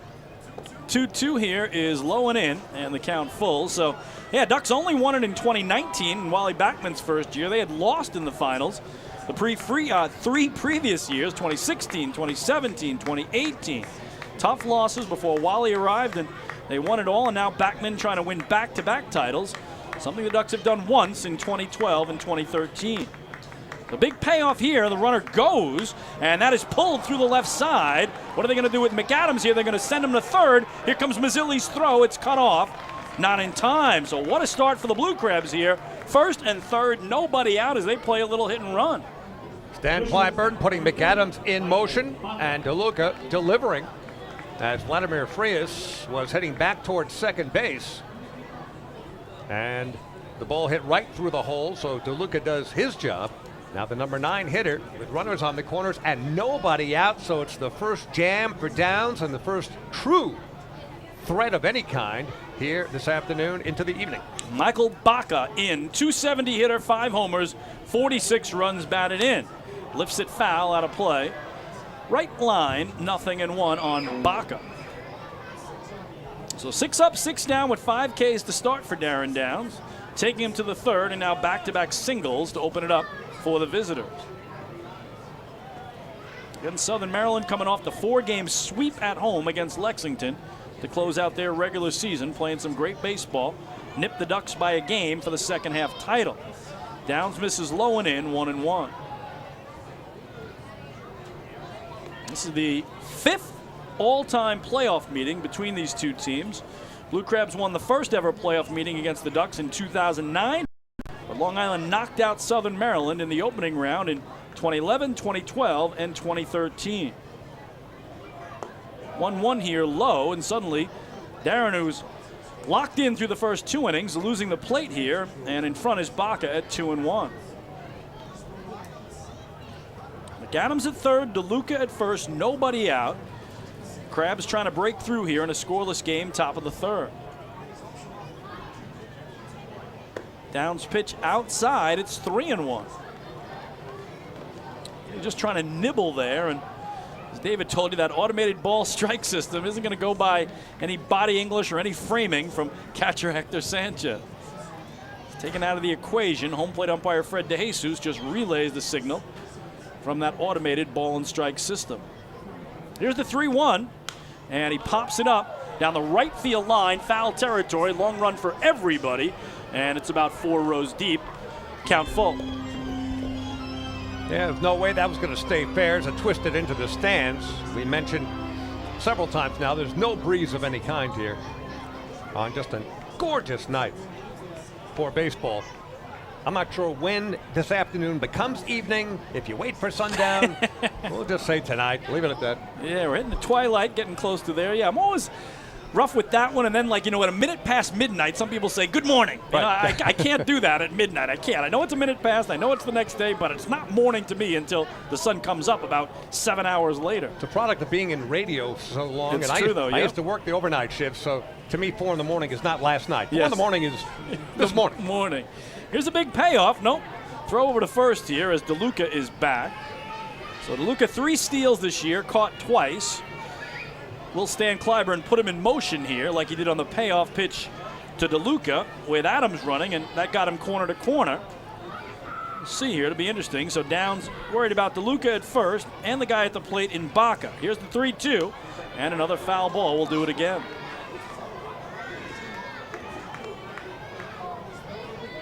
Blue Crabs hit .278 as a team in the regular season, 6th in the 8-team Atlantic League. Pitching was their strength as well. They had the 3rd lowest ERA. The Ducks had the best of any team. Only team under 5 runs per game was the Long Island staff at 4.96. So once again, the payoff from Downs to Baca. And that one stroked into left center field for a base hit. Josh McAdams will score. Joe DeLuca going for 3rd, and they're going to windmill him home. Here comes the relay from Frias to play at the plate. Head first slide. He is out! Oh, what a relay, what execution by the Ducks as they gun down Joe DeLuca at home plate for the first out of the inning. I believe that was Frias with the relay, and it was right on target. Nobody arguing, bang, bang play, and Frias throwing it to Sanchez at the plate, tagging the runner as he went by. That is a very big first out. With now just a runner left on third base, still only 1 out, but 1 run in, the first run scoring on that shot to left center field. So Michael Baca, the RBI single. Again, he had 46 ribbies in the regular season. He's got his first of the playoffs. And now concern, though, out in that outfield. It looks like L.J. Mazzilli is drawing the attention of head trainer Deanna Reynolds for the flock. And again, he was the one, along with center fielder Boog Powell, who are tracking down that base hit. And it looks like Deanna is attending to his left foot or left ankle, left leg, left knee, definitely the left side of L.J. Mazzilli. And boy, David, this is hold your breath time for the Long Island Ducks, as Wally Backman has said over and over, I have the best left fielder in the Atlantic League every night, L.J. Mazzilli. And right now he's just trying to run it off to see if he's all right. Yep, just trying to walk it off right now. I would expect he'll stay in if at all possible, and he will. So Deanna will jog off. Good news for the Ducks. It appears Mazzilli is okay. Terrific defensively. He's on ESPN highlights every couple months, it seems, with the Long Island Ducks for those catches, those throws, and of course what he does at the plate. So it does look like he's okay to continue in left field. So Baca drives in McAdams. Game's first run, 1-0 Southern Maryland. Baca gets credit for the double. The putout is 7-8-6-2. So Mazzilli touched it, then Boog Powell threw it into Vladdy Frias, and Frias gunned down DeLuca at the plate is how it's officially scored. And again, taking third on that throw was Michael Baca. So he's there with 1 away. Ducks bring the infield in all the way around. And at the top of the order, Matt Hibbert, who struck out swinging to open the game, takes strike 1 from Darren Downs. 3 straight hits, though. Single, single, double for the Crabs to open their half of the third, and they lead at 1-0. 0-1. Swung through, 0-2. Good fastball there, and Hibbert going chasing. That one had plenty of pop on it. High cheese from Darren Downs, who has struck out 4 the first 4 batters in this game, and he would love to get number 5 right here. Got him set up, 0-2. Comes set, here's the pitch. Swing and a miss, he got him. Tagged by Sanchez to get the putout. 6 Ks for the lefty, 2 away. Very big strikeout, clutch strikeout for Darren Downs. Now the tough Ruby Silva coming up. As we mentioned, runs may be very hard to come by in this opener of the North Division Championship Series, best of 3. And the Blue Crabs do not want to waste an opportunity to get that second run across. The Ducks would like to just cut them off with a pass right here. Well, Silva struck out looking back in the first inning, but he led the Atlantic League in hits in the regular season, 144. So he's trying to deliver. Baca at third with now 2 away. Waves at that one, wide of the dish, 0-1. And Silva some brief time with the Long Island Ducks, and a split this year between 2 teams, and done a terrific job since joining the Blue Crabs. Also hit .316 against the Ducks in the season series, so he hurt his former club. And here he tries a little push bunt, places it perfectly. Frias has no play. What a job by Ruby Silva. A bunt single where no one could get it. He brings home Baca. It's 2-0 Blue Crabs. Echoes of Dan Lyons from years ago. The bunt heard across Long Island. Ducks won a championship on a bunt from Dan Lyons. In this particular case, second run comes across. What a heads-up play from Ruby Silva, who took a look at the infield and put it exactly where he needed to. Unbelievable. So again, he got it out of the reach of the pitcher, Downs, the third baseman, Romero. Frias had one chance, and that was a bare hand, and I don't think you would have got him the way Silva runs anyway. So RBI for Silva, his first of the postseason. 2-0 Blue Crabs, and here's Zach Collier. And Silva, always a threat to go, 10 steals in 13 tries. Draws the attention of Darren Downs. So again, Blue Crabs coming into this inning went 6 up, 6 down on 5 strikeouts. They now have 3 singles, a double, and 2 runs home. And you got to think Silva's going to try to take second at some point here with 2 away.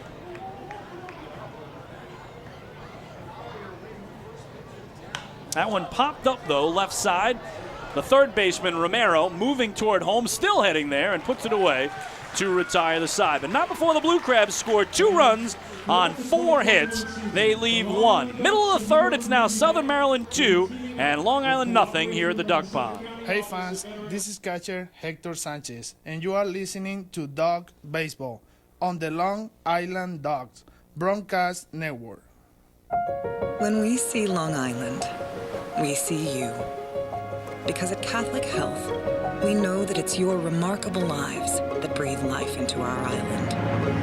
So at every Catholic Health hospital, practice, and care facility, we're able to provide the highest quality, most innovative care for your body, because our culture cherishes your humanity. Long live Long Island.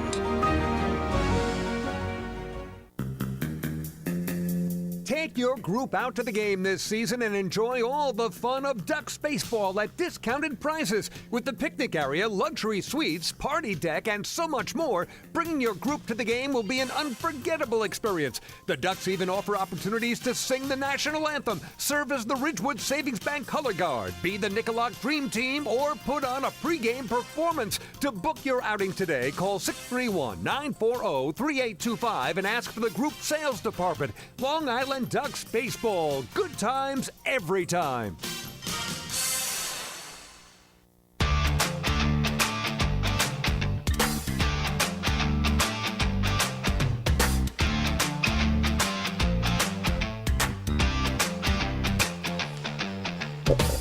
Back at Fairfield Properties Ballpark, David Weiss, Chris King, Southern Maryland Blue Crabs, Game 1, best of 3 North Division Championship playoffs for 2021, and the Blue Crabs strike first with a deuce in the top of the third, leading it 2-0. Chris, take a look at the out-of-town scoreboard. Well, again, the South Division Championship Series get underway in about 10 minutes. It'll be in Charleston, West Virginia. The Dirty Birds hosting the Lexington Legends. Again, a best of 3. And again, the first Atlantic League playoff game for both of those first-year Atlantic League clubs. Major League Baseball, the Braves at home blank the Brew Crew. 3-0. Atlanta takes a 2-1 series lead there in the NLDS. Houston at Chicago was postponed. They'll play Game 4 tomorrow at 2 o'clock. Later tonight, Tampa at Boston. Game 4 of that ALDS, and Game 3 out in California between the Giants and the Dodgers, with that great series knotted at 1 apiece.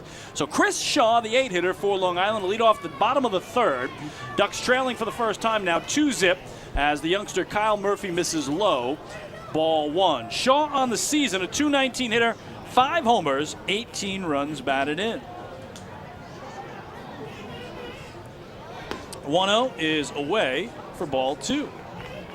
Chris Shaw had the 100th home run of the year for the Long Island Ducks. A solo blast on this field September 18th against the York Revolution in the Ducks' 100th game. Here he puts a charge into it. Deep right field. Clark back at the wall. Looks up. It's gone!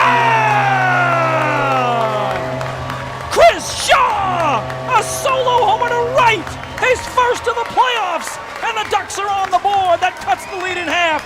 It's a 2-1 game. He steps on third, gets the fist bump there from Wally Backman, makes his way to the plate. Shaw goes yard. Long Island's within one.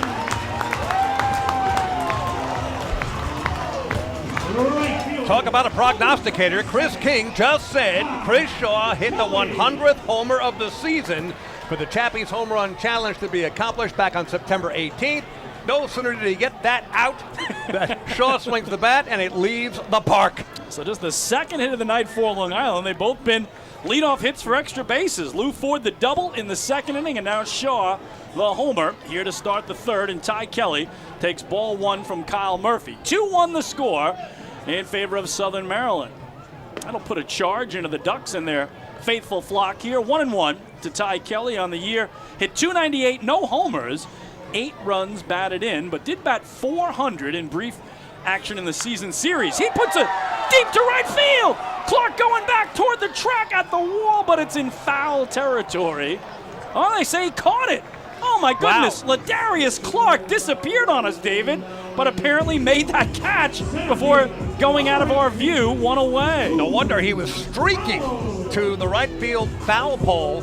And there isn't a whole lot of room between the foul pole and where the stands come out and where the gate is leading to the bullpen. And I don't know how he made that catch. He left our view. I mean, it looked like an optical illusion It for us. did. Incredible. What a catch by Clark. Again, in his first game with the Blue Crabs, coming over yesterday, the final day of the regular season in a trade with Lancaster. So one away to the top of the order for the newcomer for the Ducks, who came over on Saturday from Gastonia. It's Boog Powell, who fouled out to the third baseman in the opening at-bat. Here they say he didn't go around. And the count 1-1 on the Ducks' new leadoff man and center fielder. Again, this Boog Powell's actual name is Herschel Mack Powell IV, but his father was a big fan of Boog Powell, who played 17 years in the big leagues, most of those with the Orioles, and said, why not call him Boog? So that's what he is. Boog Powell, the nickname for, again, Herschel Mack Powell IV.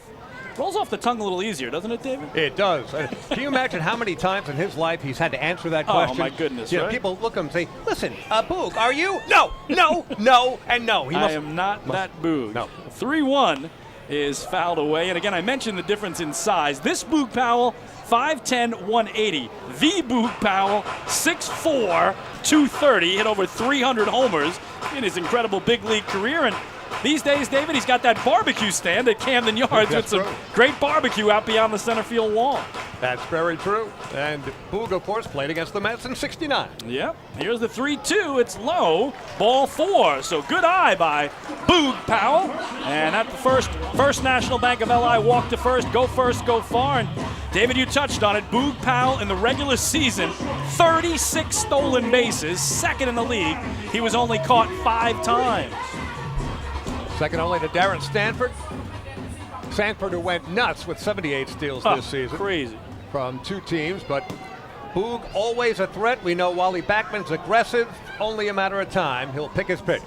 And again, the Ducks had 45 stolen bases in 49 tries in the season series against Southern Maryland. Here's Vladdy Frias taking a backdoor hook for strike 1. So I think it's a matter of time before Boog Powell takes off here. We told you about those 10 steals in a single game against the Crabs. That set a franchise record. Mazzilli and Turbo both had 4 steal games to set an individual record for Ducks steals in a single game by one player. So they absolutely ran wild against Southern Maryland all year, and Wally Backman said it's not going to stop tonight, it's not going to stop tomorrow either. So a throw over to bring Powell back, and he represents the tying run now with 1 away here in the last of the third. 0-1 is pulled on the ground to second, might be 2. Silva stumbles, and now he's lucky to get 1 as he recovers just in time to get Frias for the second out. Yeah, the speedy Frias nearly beat that one out. So it basically goes down as a hard hit sacrifice, not scored that way, of course, but Powell now in scoring position. at second base. And whether or not the Ducks can get the tying run or more across, what they've already done here in the bottom of the third is important. This was the so-called shutdown inning. And a game as important as this, in a short series, in what could be a pitcher's duel, 2 runs in the top of the frame, the Ducks have already cut the lead in half. So here's Lombardozzi, the MVP as voted by the fans. That award announced yesterday. And he grounded out to second in the opening inning. Terrific play by Ruby Silva to throw him out from his knees. Here he takes strike 1. And Lombardozzi led the league in walks, was second in games played. He played 119 of the 120 games. Only Gastonia's Josh Soleil played all 120. And he found himself all over the Atlantic League leaderboard. 0-1 is foul back, 0-2. You get the impression that if Wally Backman looks at Steve and says, you need a day off, before he gets the word off out of his mouth, Lombardozzi's just going to run out of the field with his mitt anyway. Yeah, Wally told me he actually had to fight him about it, David. After the Ducks clinched the first half, that's when he gave him the day off, and he said he put up a fight. He really did put up a fight. Didn't want the 1 game off, so he missed 1 game. And here's the 0-2 to him, and he rips it towards second. Tough hop here for Silva, who knocks it down, and then is just able to lob to first to get Lombo to retire the side. But not before the Ducks pick up a run on a hit. There was a walk and 1 man left. Chris Shaw's blast cuts the lead in half. Ducks trail it 2-1 as we go to the 4th in CI. Hey fans, this is infielder Vladimir Frias, and you're listening to Ducks Baseball on the Long Island Ducks Broadcast Network. Sayville Ford, the no-fees dealer, has been family-owned and operated since 1957. Their state-of-the-art facility features a spacious showroom with a giant inventory of new, pre-owned, and commercial vehicles. Plus, every vehicle comes with a 10-year, 100,000-mile powertrain limited warranty. Some exclusions apply. And their service department is open from 6 a.m. to 1 a.m. with enclosed service drives for your convenience and comfort. Sayville Ford, Long Island's Ford giant, is conveniently located off exit 50 on Sunrise Highway or online at SayvilleFord.com. Remember what life used to be like? Before the virus, before the isolation? Remember the sights, the sounds, and those incredible smells? Remember when you didn't have to be 6 feet apart and there were reasons to celebrate? Remember what that felt like? It's time to make new memories to remember. Welcome back. Get tickets at liducks.com. liducks.com.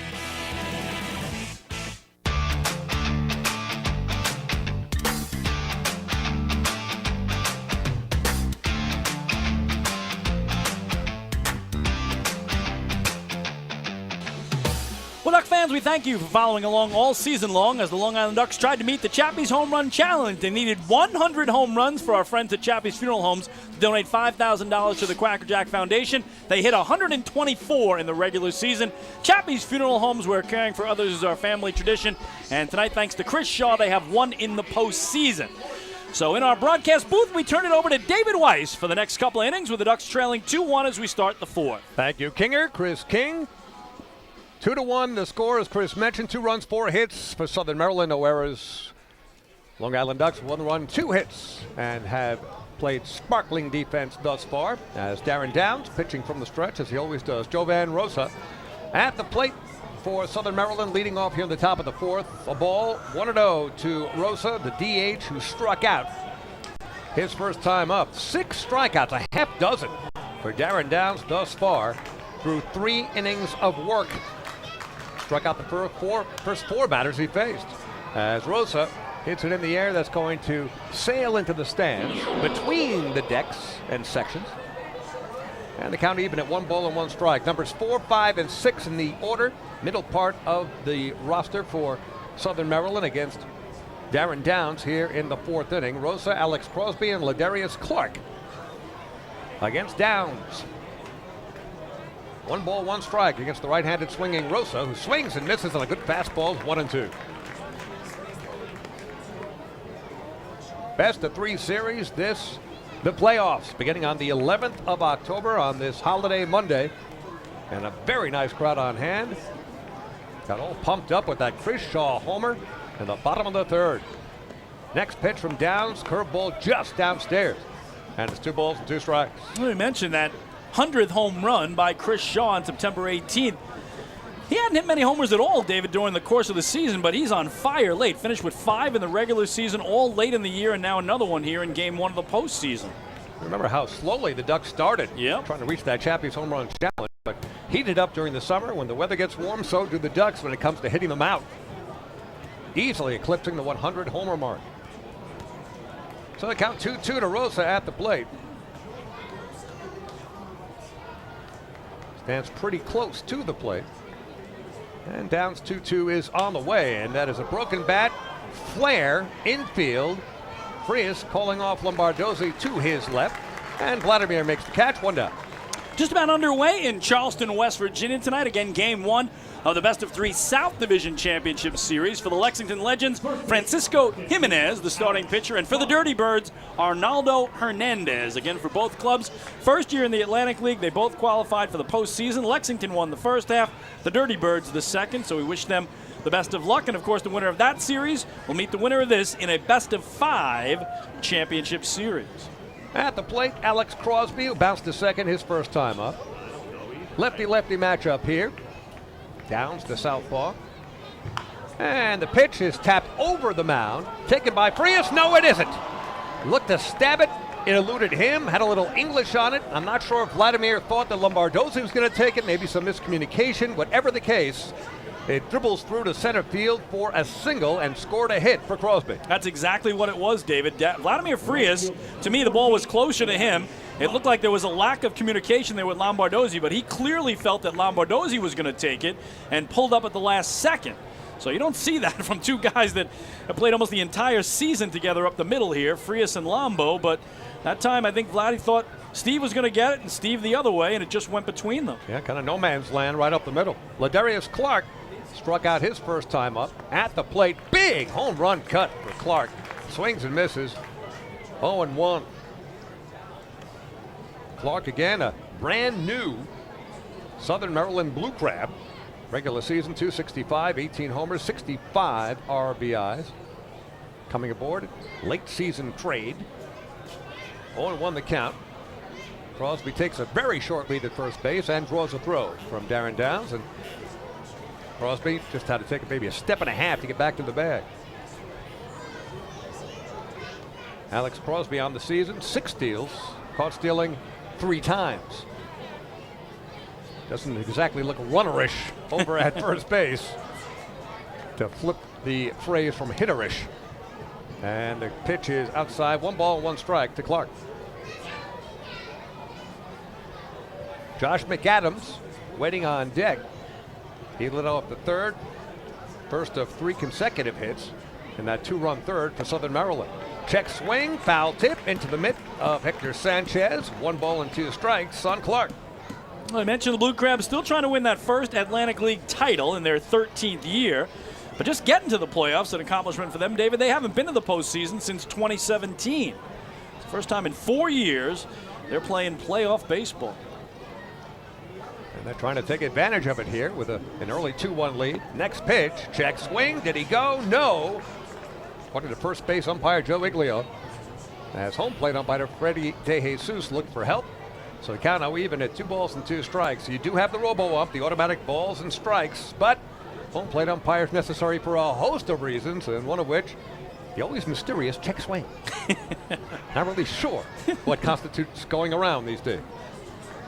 2-2 pitch on the way, and that's just inside. Wow. Hector Sanchez thought it was a strike. Darren Downs thought he had gotten Clark on a called third strike, but not to be, and the count's full. We're seeing a lot of the repertoire of Darren Downs here. In this at-bat alone, David, we saw the curve there. Prior to that, the cutter, the sinker, the changeup. He is really mixing it up tonight.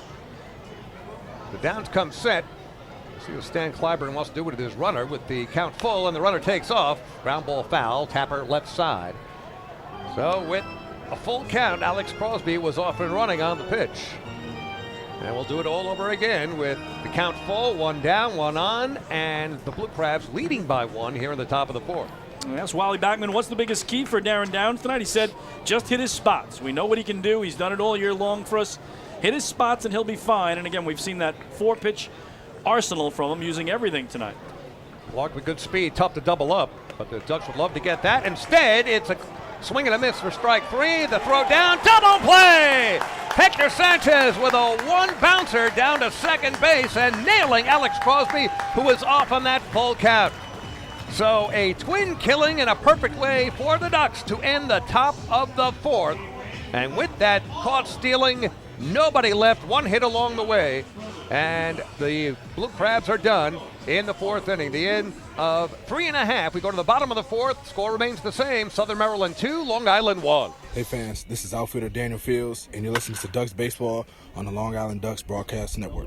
The other day, my husband, Jason, was searching for something to watch on TV, and he said, "Baby, I want to take off." And I said, "Me too. Cancun?" And he said, "No, I mean our life. Get to the next level." So we called First National Bank of Long Island. Now we're going places. With access to local decision makers who are known for highly personalized service, First National is the bank that always puts you first. Newsweek named us the best small bank in New York State. Let's connect at fnbli.com. First National. Go first. Go far. First National Bank of Long Island. Member FDIC. Hey kids, are you ready to be part of the coolest club in town?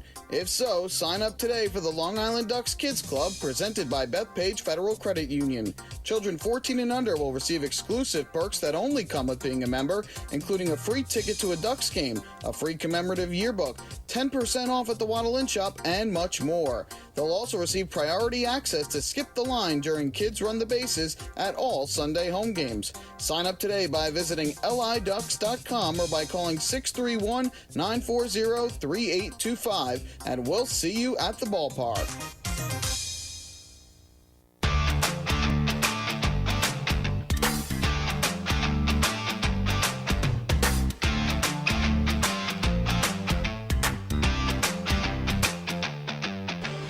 Well, the Ducks certainly hoping this is not their final home game of the year. If they win this series, they'll be back here Friday and Saturday nights for Game 1 and 2 of the Atlantic League Championship Series, both at 6:35 against the winner of the South Division between Lexington and Charleston. Get your tickets at the Fairfield Properties Ballpark box office, online at liducks.com, over the phone 631-940-TIXX, or via the Ducks mobile app. Hope to see you Friday and Saturday right back here. And you hear the chants of Lou as Lou Ford is at the plate, the ageless one. And he takes a ball outside. 1 ball, no strikes. Lou had the first hit for the Ducks in this ball game. It led off the second inning. It was a double to right center field. He thought about trying to go to third. Didn't want to make the first out of the inning there. He was left stranded eventually, with outs registered by Mazzilli, Romero, and Sanchez behind him. The all-time hits leader for the Long Island Ducks, ahead 2 balls, no strikes. He holds up. Kyle Murphy, fastball inside. It's 3-0 to Lou. Lou Ford eclipsing the mark of 963 hits from Ray Navarrete.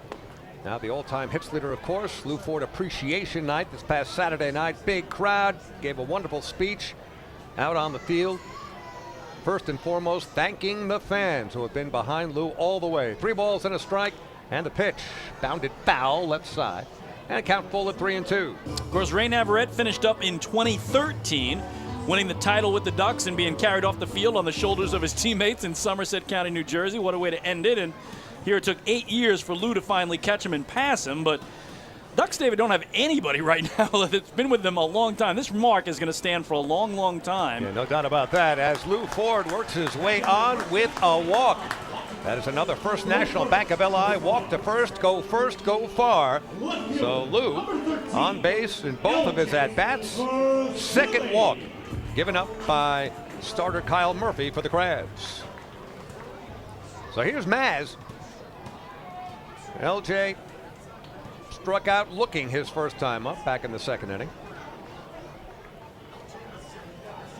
Just in case you're wondering, Lou Ford does have a steal this season.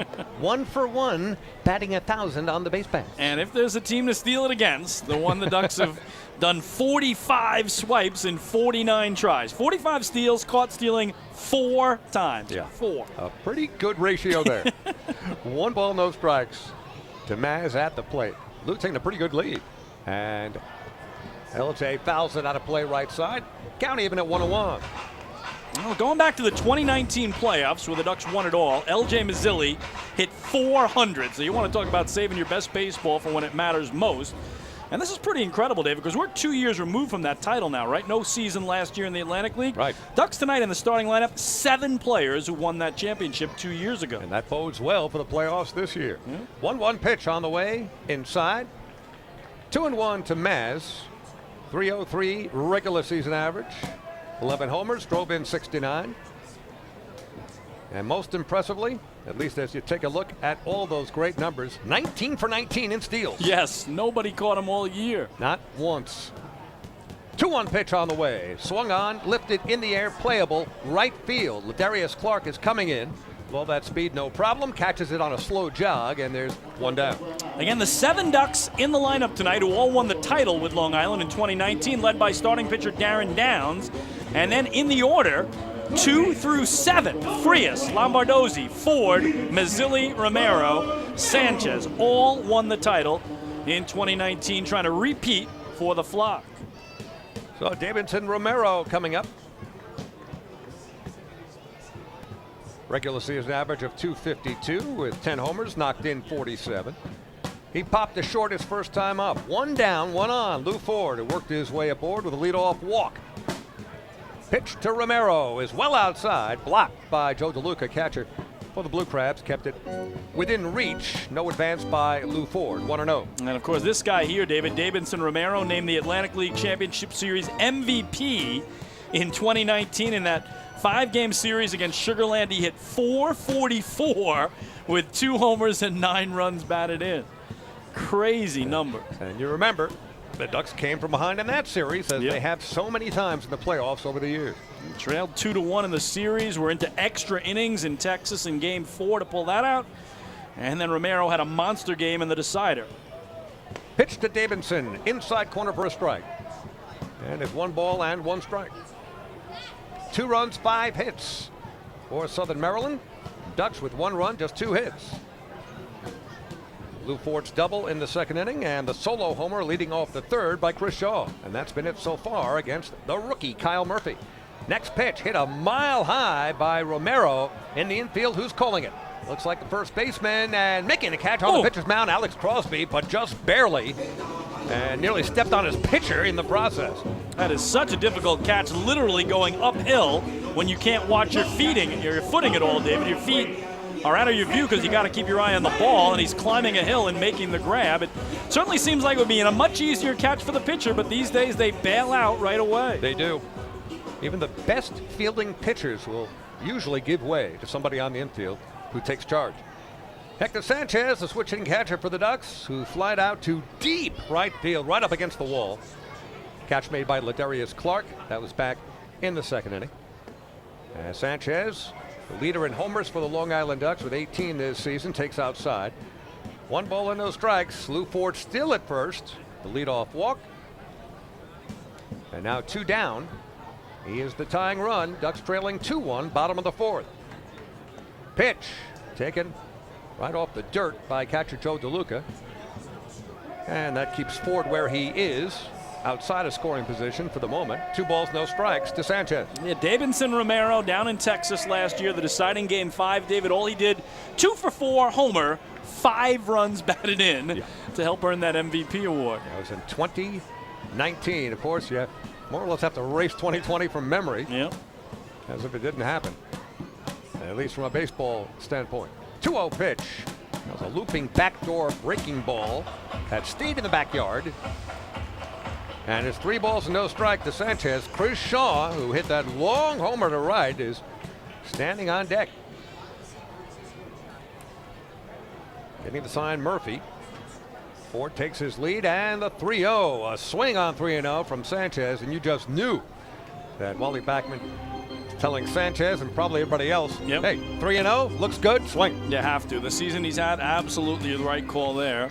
That was a tough pitch to do anything with, though. It was so far outside. It was. So 3-1 now the count.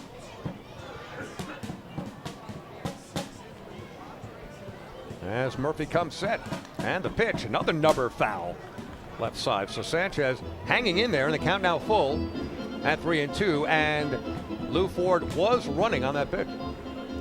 course, as David talked about, no playoffs last year, no Atlantic League last year, but in 2019, Ducks swept High Point in the opening round. That was a best of 5, winning 3 straight, and then beat Sugarland, the Skeeters, who are no longer in the Atlantic League, of course, in 5. After again trailing in that series 2-1, had to win Game 4 in Texas in extra innings, and then the deciding game down in Texas as well. Oh, man, so many of us are watching on Facebook, YouTube Live that night. Count is full. Lou Ford gets the automatic start, and a swing and a foul. A screamer to the left side. Goes darting into the stands, and the count still full at 3-2. With 2 down, Lou Ford retreating to first base. I think Lou's got to be saying, what do I got to do, David? He doubled to open off the second. They couldn't move him along. He walks to open up the fourth. They still haven't moved him along. He's had quite a workout. He has, though, yes. But I think he's the best 45-year-old in terms of being healthy that I've ever seen. 3-2 pitch is hit in the air at short center field. Coming in is Zach Collier. He's coming hard and makes the catch with his speed.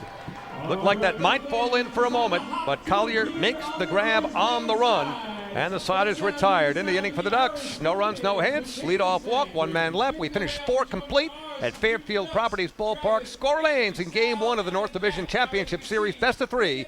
Southern Maryland 2, the Ducks 1. Hey fans, this is outfielder and hitting coach Lou Ford, and you're listening to Ducks Baseball on the Long Island Ducks Broadcast Network. That one in the air, deep right field, and that ball is gone! A solo homer to right center for Chris Shaw! Fans, thank you for following all season long as the Long Island Ducks tried to meet the Chappies Home Run Challenge. And that Chris Shaw blast on September 18th was the Ducks' 100th homer of the season. And that means the Ducks have met the challenge. And reaching the century mark means Chappies Funeral Home will donate $5,000 to the Quackerjack Foundation. Not only do home runs help the Ducks win a game, they also help the community win. Chappies Funeral Home, where caring for others is their family tradition. Can't get enough of the Long Island Ducks? Well, now you can get even more inside info on your favorite hometown team through Facebook and Twitter. The Ducks are constantly updating fans through social media with scores, transactions, ballpark promotions, and much more. You can even win great prizes. All you'll need to do is make a free account on Facebook and Twitter, and then visit us at facebook.com/LIDucks and twitter.com/LIDucks. Think you're Long Island's biggest Ducks fan? Get connected now.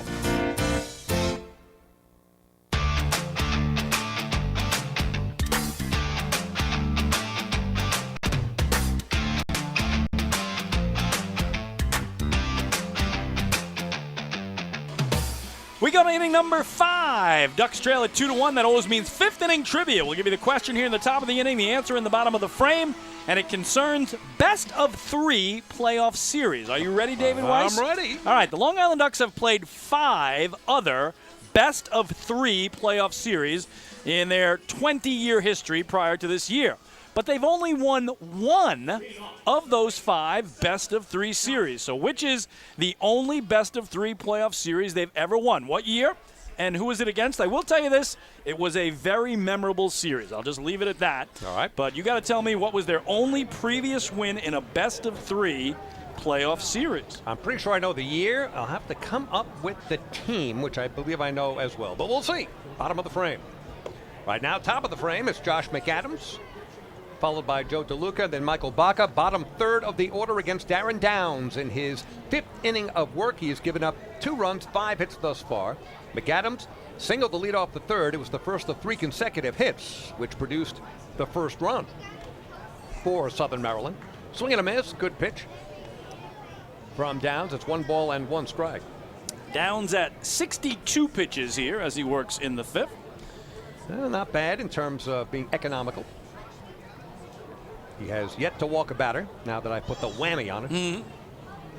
I won't say that other thing that you know I sometimes say.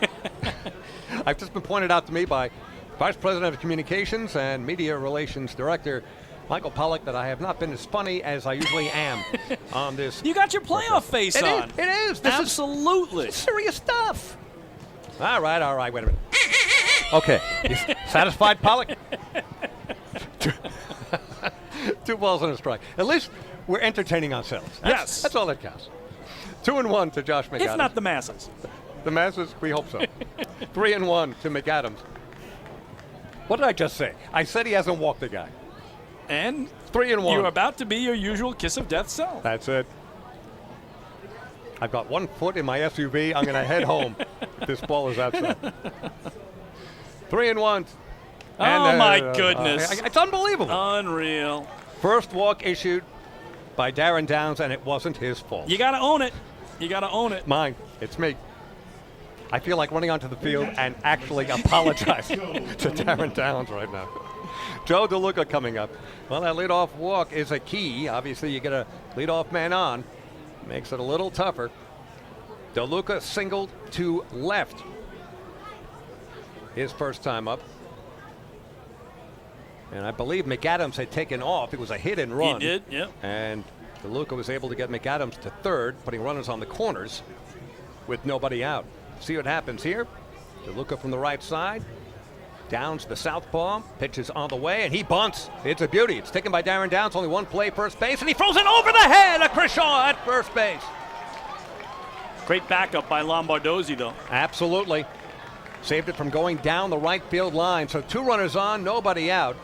Darren Downs just a little lollipop throw over to first base, but too much on it. Over the head of even the tall Kershaw. So it is the first error of the game for Long Island on the lefty. As Southern Maryland in business here. Now first and second, nobody out for Michael Baca, who drove in the first run of the game with a single left center back in the third. So Baca got that RBI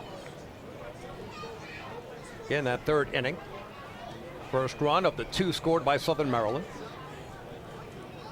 He's at the plate, 2 runners on, nobody out. And he's looking to bunt, and the pitch well inside as Baca has to skip out of the way. So McAdams led off with a walk.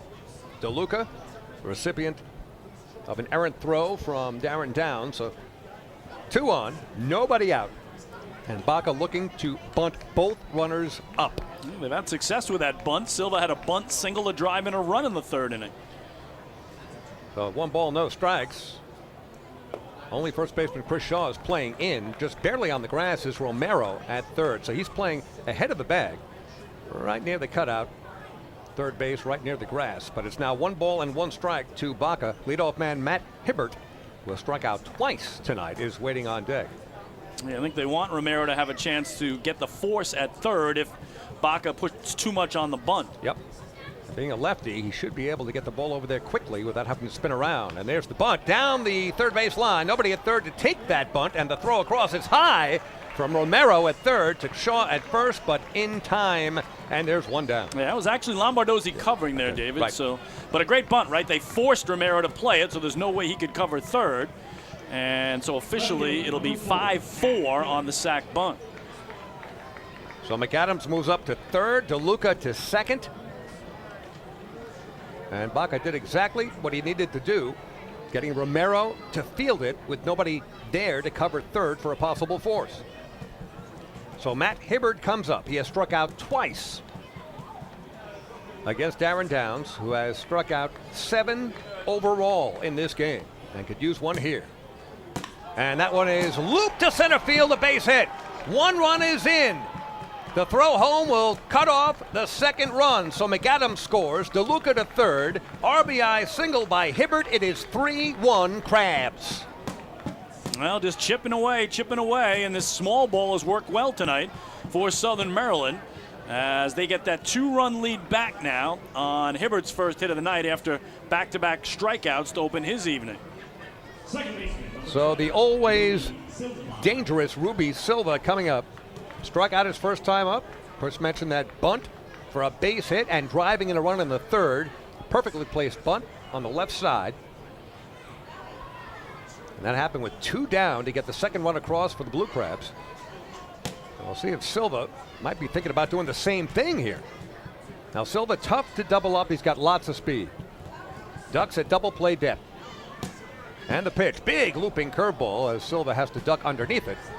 Didn't quite curve enough, and it's 1 ball and no strikes to Silva. Of course, the guy who scored the run was Josh McAdams. He reached on a walk. The guy at third right now, Joe DeLuca, was the one who reached on the error by Darren Downs. The down comes set. 1 ball and no strikes to Ruby Silva. Runners at the corners, one down, and a swing and a miss. Silva flailing at a pitch that probably landed a foot or two outside. That's how badly he was fooled. It's 1-1. Couldn't get that one with the proverbial 10-foot pole. Yeah. But Downs got him the chase, and now he's back to even. Zach Collier waiting on deck. But first things first. Darren Downs dealing with Ruby Silva. Joe DeLuca 90 feet away. And there's a swing and a number in front of home plate. It is taken by Hector Sanchez. He's got the runner at third in a pickle, and the throw over to third in time. Sanchez over to third baseman Davidson Romero to nail Joe DeLuca, who had wandered too far off third, probably running on contact. Yep. And you're talking about a lack of contact. It was a little dribbler off the plate, maybe went a foot or two in front of home plate. Great play by Sanchez. Romero there for the tag, 2 down. So the fielder's choice, 2-5, but alert play by Hector Sanchez, who looked toward first and then glanced at third, realized DeLuca was in no man's land, and effectively ran him back to the base before the flip to Romero and the easy tag for the second out. So that advances Matt Hibbert to second. Ruby Silva at first after the fielder's choice. So still 2 on, but now 2 out and 1 run in. It's 3-1 Blue Crabs. Zach Collier's 0 for 2. He has struck out and popped out. Batting for the left side against the lefty, Darren Downs. Pitch on the way, and that is sliced foul, left side, 0-1. Well, a 2-run lead again for Southern Maryland. I don't think anyone expected the Ducks just to steamroll Southern Maryland, but I mean, they're showing what they're made of here. Yeah, now with this pitching matchup, especially tonight, a 17-year veteran and Darren Downs, a former big leaguer, against the kid, Kyle Murphy, rookie season right out of Northeastern University. Pitching in college back in the spring. Yeah, and now he's here. 0-1 pitch on the way. Check swing, strike. So over the plate anyway. Spike check, and it's 0-2.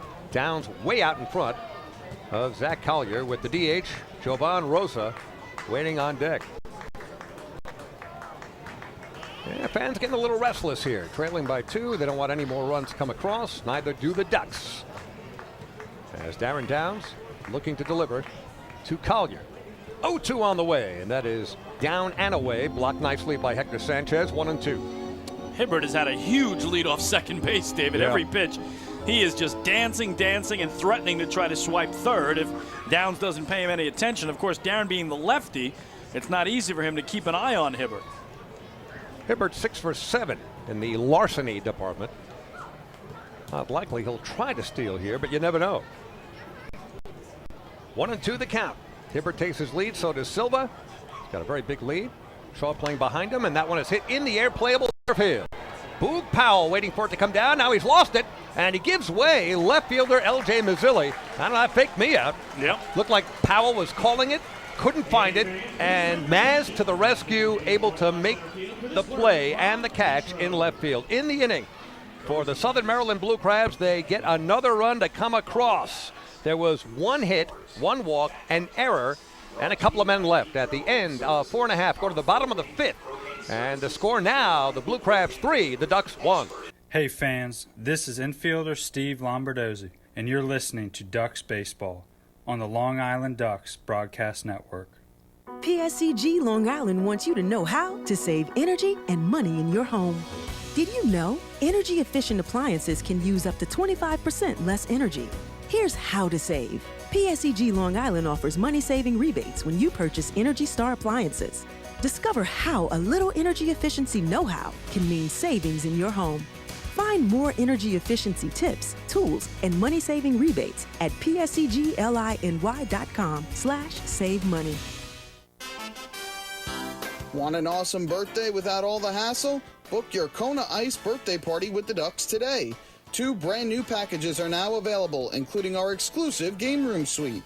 Along with enjoying an exciting Ducks game, your birthday child and his or her friends will have a blast playing video games on Nintendo Switch, Xbox, and PlayStation 4 in their very own private luxury suite. Plus, they'll be treated to food, beverages, snacks, and much more. Kona Ice birthday parties with the Long Island Ducks, the party of a lifetime.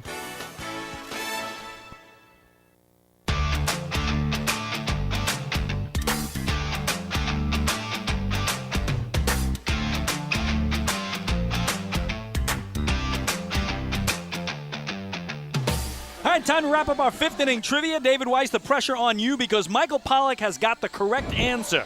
The Ducks have played 5 previous best-of-3 playoff series in their 20-year history prior to this season, but they've only won 1 of those best-of-3 series prior. What year was it, and who did they beat in their only best-of-3 series win? The clue, a very memorable series. All right, I'm just going to spit it out. 2004 Nashua. There you go. All David right. Weiss and Michael Pollock all over it. In fact, it was the first playoff series in franchise history for the right. Ducks. Lost Game 1 up in Nashua. Came home, won Game 2 behind Bill Pulsifer. And Lance Davis, a 1-0 win in Game 3. The crafty lefty was unreal that night. And I will always remember just what Justin Davies did in that series. Yep. Going the other way, Chris Shaw down the left field line, and it is a fair ball off the mitt of Matt Hibbert. Second base is Chris Shaw, thinking about third, now thinks the better of it, and retreats to the bag. We'll see how it's scored, but Chris Shaw immediately in scoring position as he twisted one down the left field line. Matt Hibbert was running toward the line. I thought it was going to go foul, but Hibbert tried to make the stab. Reaching back, it landed in fair territory off his mitt. And Chris Shaw has what I believe will be a leadoff double. It is a double, so I think you called it perfectly right, David. Hibbert overran it a little bit and then stumbled and wasn't able to make the catch. So let's see if the Ducks can take advantage here. It immediately brings the tying run to the plate in the person of Ty Kelly. So Kelly, the switch hitter, batting from the left side against the righty Kyle Murphy. Just the Ducks' third hit. All have been for extra bases. The double by Lou Ford, the homer by Chris Shaw, and now a leadoff double by Shaw again. 2 for 2 tonight. And Kelly takes a backdoor breaking pitch for a strike. It's 0-1. At the very least, Kelly would like to smack that ball to the right side and advance Shaw to third. It's still early enough where the Ducks would just like to get within 1 at the very least. But of course, Ducks might be thinking about more. And there's a ground ball that's toward the middle, taken by the second baseman, Ruby Silva. And flips over to Alex Crosby, a productive out as Chris Shaw dances over to third base, 1 down. Let's go back to that fifth inning trivia. The Ducks had failed to make the playoffs, David, each of their first 4 years in the Atlantic League. So that fifth season of 2004 finally make the playoffs. But when they lose Game 1 in Nashua, they're coming home for their first ever playoff game in this ballpark, knowing if they don't win it, the season's over. So it was an incredible victory behind Pulsifer, and then the next night behind Lance Davis. Of course, they'd go on and sweep Camden in the championship series, best of 5 for their first crown. And I certainly remember the following year where the Ducks again played Nashua in a best of 3. They won the first game here and lost 2 extra inning walk-off games in Nashua. Myself and my good buddy Mike Graham were there. Wasn't it Brian Becker, right? Isn't that the name? I think you're right. The guy who clubbed all those home runs up at Holman Stadium? Absolutely right. Yeah. Boy, that steel trap memory of Chris King. 0-1 the count to Boog Powell. He is 0 for 1 with a walk. The new Long Island Duck trying to drive in the second run. There's a ground ball just wide of first base. Nearly down into the right field corner, but it's quickly 0-2 to Powell from the right-hander, Kyle Murphy. Chris Shaw led off with a double down the left field line. Left fielder Matt Hibbert got a glove on it. Shaw got 2 bases out of it. Ty Kelly with a productive out to the right side to second base, and Ruby Silva. And now Powell at the plate, looking at the very least to drive in the Ducks' second run. Ducks trailing 3-1. Murphy comes set. The pitch fouled straight back to the netting. Oh, Powell was right on that one, just missing it. It's 0-2. So again, after winning that best of 3 series in 2004, the Ducks lost their next 4 straight best of 3 series in the next 4 straight years. As David said, 2005 it went 3 games. They lost to Nashua. Next year swept by Bridgeport, then swept by Newark, then swept by Camden. 0-2 pitch to Powell, fouled out of play, left side. Incredible that they were swept in all those Yes, years. I mean 2 games and done, 2 games and done, 2 games and done, right? You play an entire season. You're the defending champions when you went to that crazy Nashua series, right? You're out in 3, but the next 3 years, they were done after just 2 playoff games. Done. They'd make up for it years later. Yep. 0-2 pitch, and that is blocked nicely by Joe DeLuca. right at his feet, keeping it in front of him. Chris Shaw remains at third base, and the count 1-2 with one down, and the Ducks' potential second run 90 feet away on third base in the person of Chris Shaw. Powell at the plate, Vladimir Frias waiting on deck. Ducks trailing 3-1, bottom of the fifth. Game 1 North Division Championship Series, best of 3 for the 2021 playoffs. Murphy's pitch to Powell, and that is hit in the air, playable. Infield will not get the run in. Michael Baca, shortstop, grabs it, 2 down. And a big one for the grab. Again, Powell with hits in each of his first 2 games for the Flock, Saturday night and yesterday afternoon. So far tonight, 0 for 2 with a walk. Let's see if Vladdy Frias can pick him up. Vladdy has hit the ball hard twice, but right at Ruby Silva twice. Rounded out to second twice. So Chris Shaw still at third, but now 2 down. Frias, of course, with all that speed, even if it would do the trick.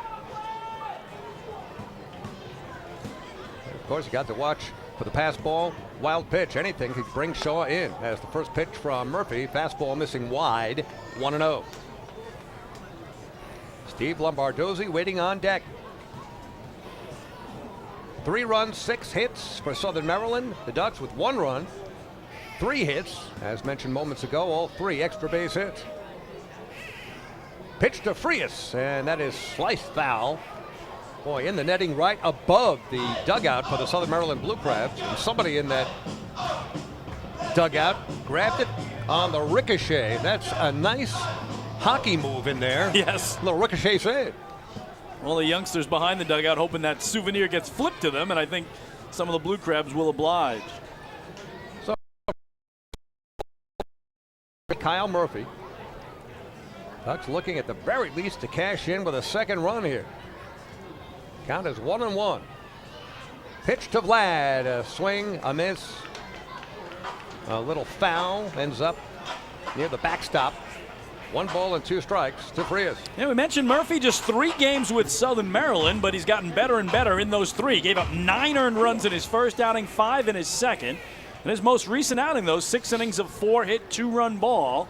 So trying to improve once again here is the 24-year-old out of Massachusetts, Kyle Murphy, a rookie. Shaw takes his lead, and there's a ground ball left side through. Base hit left field. Coming in to score the second run for the Ducks is Chris Shaw.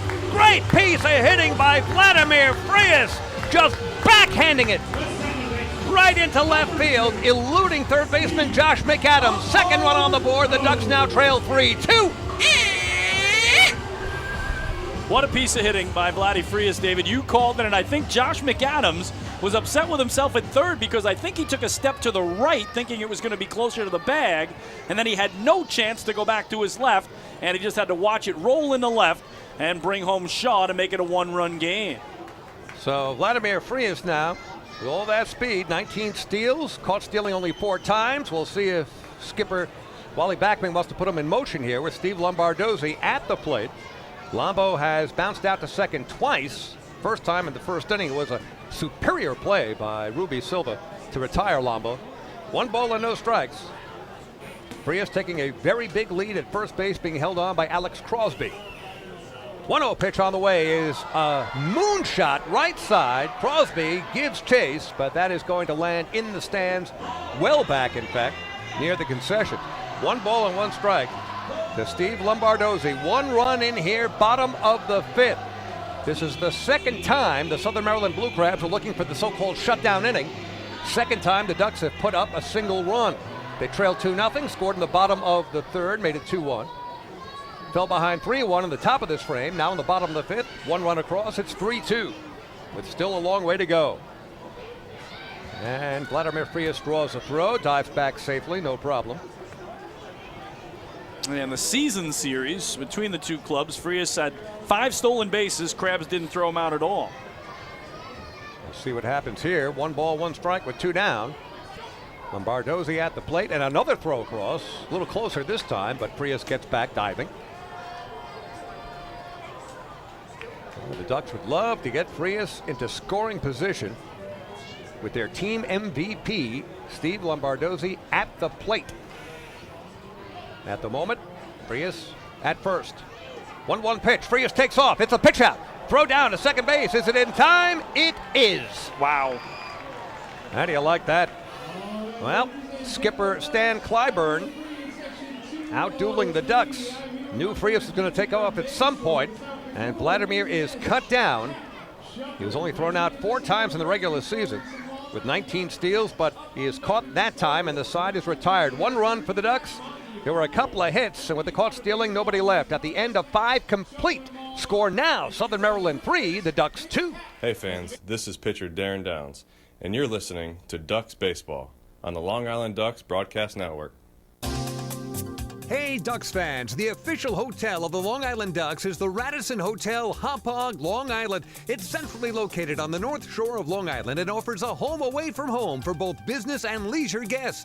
The Radisson Hotel Hauppauge, Long Island features an indoor pool, 24-hour business center, a fitness center, and complimentary Wi-Fi in all guest rooms. Enjoy the contemporary American cuisine at the Fountain Grill restaurant or grab a quick bite to eat at Cafe Pronto. And best of all, it's only minutes away from Bethpage Ballpark. The Radisson Hotel Hauppauge, Long Island, the official hotel of the Long Island Ducks. Call 631-231-1100 today. That's 631-231-1100. Baseball fans, the Long Island Ducks mobile app has officially arrived. Powered by Clear Vision Apps, it's your one-stop shop for all things Ducks baseball. Buy tickets straight from your mobile device. Receive game status updates with push notifications. Check out up-to-the-minute news and scores and interact with the Ducks on social media. Best of all, it's free. Download the Ducks mobile app today by visiting the App Store on your Apple-powered device or Google Play on your Android-powered device. The Long Island Ducks mobile app, with you wherever you flock to.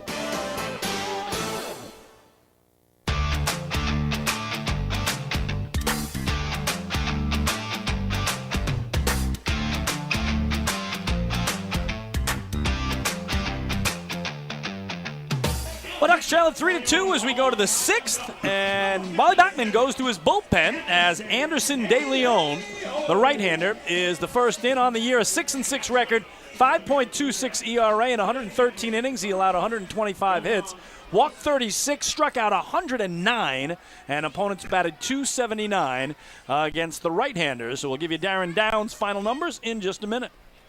Anderson De Leon, all 5'7" of them, who really has a Marcus Stroman type look to him on the mound. Diminutive by, let's say, Major League standards, professional baseball standards, but he can bring it and has been very, very effective. 0-1 to count to Jovan Rosa leading off here in the top of the 6th for Southern Maryland, who have a 3-2 lead now. 1 ball and 1 strike to Rosa, who is 0 for 2. He has struck out and popped out. We'll get those final numbers for you on Darren Downs in just a moment. Now, it wasn't Darren's best outing. He probably will leave a little unhappy with himself, but boy, he kept the Ducks in this one. No doubt about that. Pitch to Rosa, high and tight, 2-1. 3 runs, 6 hits for Southern Maryland. The Ducks, 2 runs, 4 hits, have committed 1 error. Game 1 playoffs. The 2021 postseason has arrived, and the Ducks with their work cut out for themselves here tonight in Game 1 of this best of 3. Next pitch from De Leon is wide, just off the plate, 3-1. Darren Downs went 5 innings tonight, 6 hits. He allowed 3 runs, all earned, 1 walk, 7 strikeouts. Threw 76 pitches, 52 strikes, 24 balls, and leaves on the short side of the 3-2 score. Ducks well within range here, trailing just by 1. There's a ground ball foul left side. Another count out full to Jovan Rosa. It's 3-2. Alex Crosby waiting on deck, and then Ladarius Clark, numbers 4, 5, and 6 in the order, facing Anderson De Leon in his first inning of work here tonight. Righty-righty matchup here.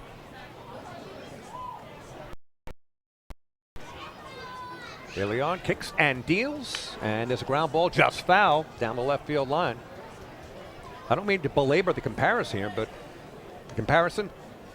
De Leon has a similar delivery to Marcus Stroman. He does.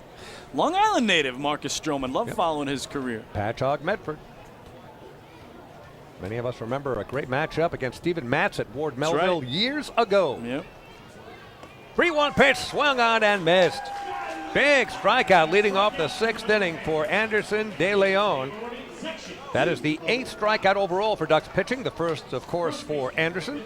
1 down. Anderson very effective no matter how Wally Backman used him this year. Overall, he pitched in 32 games, 17 as a starter, 15 as a reliever, and did have 2 complete games in that starting role. And we told you Wally Backman in the pregame interview, David, said he loved what De Leon did against Southern Maryland this year. 3-0 against the Blue Crabs, 3.03 ERA.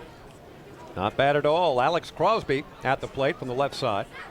And he takes, I believe, outside. Make that inside, rather. It's 1 ball and no strikes to Crosby. Is 1 for 2 here tonight. He bounced to second in the 2nd inning. Singled in the 4th, but would be caught stealing along the way. And that was the back end of a double play as Ladarius Clark, waiting on deck, struck out. Strike out, throw him out, double play. 0-1 pitch hit a mile high. Crosby, center field. Boog Powell waiting for it to come down. Eventually it will, and it does in his mitt. 2 down. It's interesting, David. I was looking back at the box score from the opening game of the playoffs 2 years ago, 2019, Game 1 of the best of 5 in High Point, North Carolina. Ducks and Rockers. Darren Downs was the starting pitcher for Long Island. How about that? John Brownell, the old Duck, started for the Rockers. Ducks in that game had a 7-1 lead into the bottom of the 7th, gave up 6 runs in the bottom of the 7th. The Rockers tied it, and Davidson Romero won it with a homer in the 8th. How about that? That was some game. Unreal. Give up the big lead, but win it anyway. Ladarius Clark at the plate. And he takes a strike, run underneath his arms. Inside corner. Clark has struck out twice. Just remember the intrigue, though, of the greatest pitcher in Ducks history going against them in the playoffs, That's right? Brownell pitched so many big games for the Ducks, the ace of the staff for so many years. Opening day starter so many years. Yep. Brownie. Still well thought of by all Duck fans. 0-2. Pitch.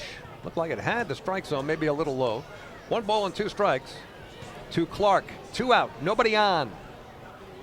Top of the 6th. Ducks trailing 3-2. De Leon kicks and deals the 1-2 just outside. Nope, that's a call strike 3 because he went around. Make that swinging strike 3. Ladarius Clark looks to the heavens, but no help there. That's a 9th strikeout for Ducks pitching. 2 strikeouts in the inning for Anderson De Leon. 3 up and 3 down. We go to the bottom of the 6th here in Game 1 of the North Division Championship Series 2021 playoffs. Best of 3, and the Blue Crabs lead the Ducks 3-2. Hey fans, this is outfielder Johnny Turble, and you're listening to Ducks Baseball on the Long Island Ducks Broadcast Network. This is it. Check it out.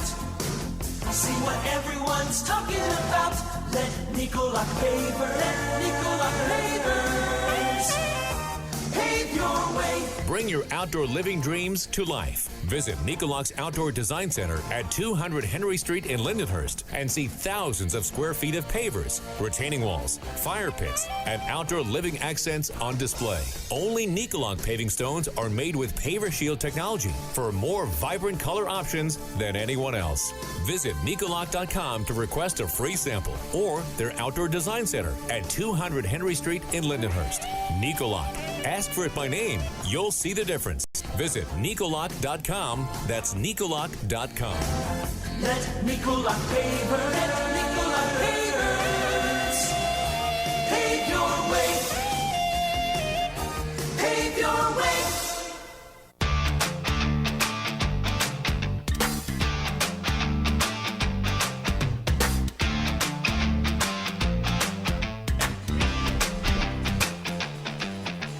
Hey, Duck fans, don't forget to stop by the Waddle Inn Shop on your next visit here to the Duck Pond, where exclusive, hard-to-find Ducks memorabilia now on sale.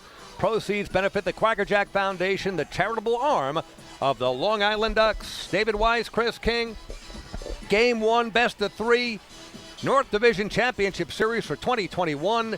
This first game takes on so much importance because it is a best of 3. It is at the very least half of the series, or a third of the series. I'll get my math straight. Listen, don't pick on me, all right? It's, I know it's school time, but I've been out of school quite a while, so Believe me, Chris is cracking up right now. He really is. He's just doing it silently. He doesn't want to give me a big head. Anyway, it's 3-2. The Ducks trailing bottom of the 6th. And Kyle Murphy still in there for the Southern Maryland Blue Crabs. He's given up just 2 runs, 4 hits through 5 innings of work. It'll be Steve Lombardozzi, Lou Ford, and L.J. Mazzilli here in the bottom of inning number 6. Lombo, 0 for 2, hit the ball hard his first time up to second base. Great play by Ruby Silva to throw him out, and hit another one to Silva in the 3rd inning. So he's bounced out to second twice. 1-0 pitch to Lombardozzi, just off the plate. And it's quickly 2 balls and no strikes. Obviously the Ducks, every time they come up, have the tying run at the plate. But they're looking here to get the leadoff man on. That's the Ducks MVP. Next pitch, well inside. 3 balls and no strikes to Lombardozzi.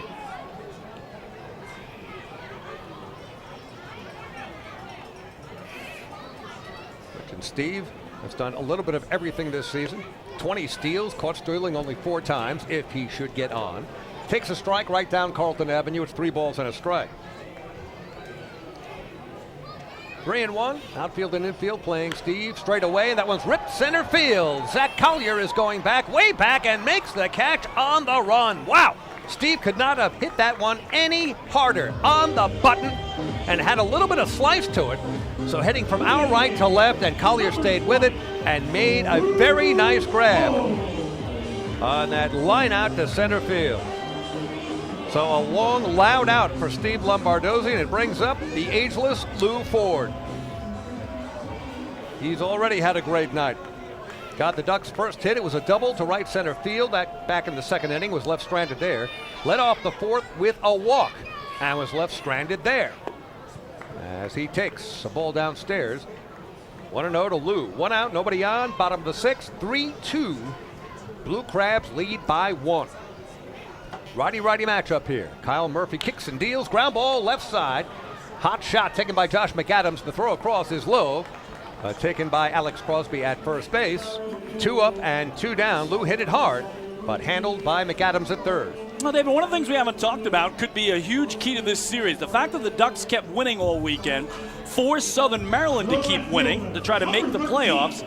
And because it came down to yesterday's final game of the regular season, they had to use their ace, Darryl Thompson, to pitch the final game, knowing they might need a win to get into the playoffs.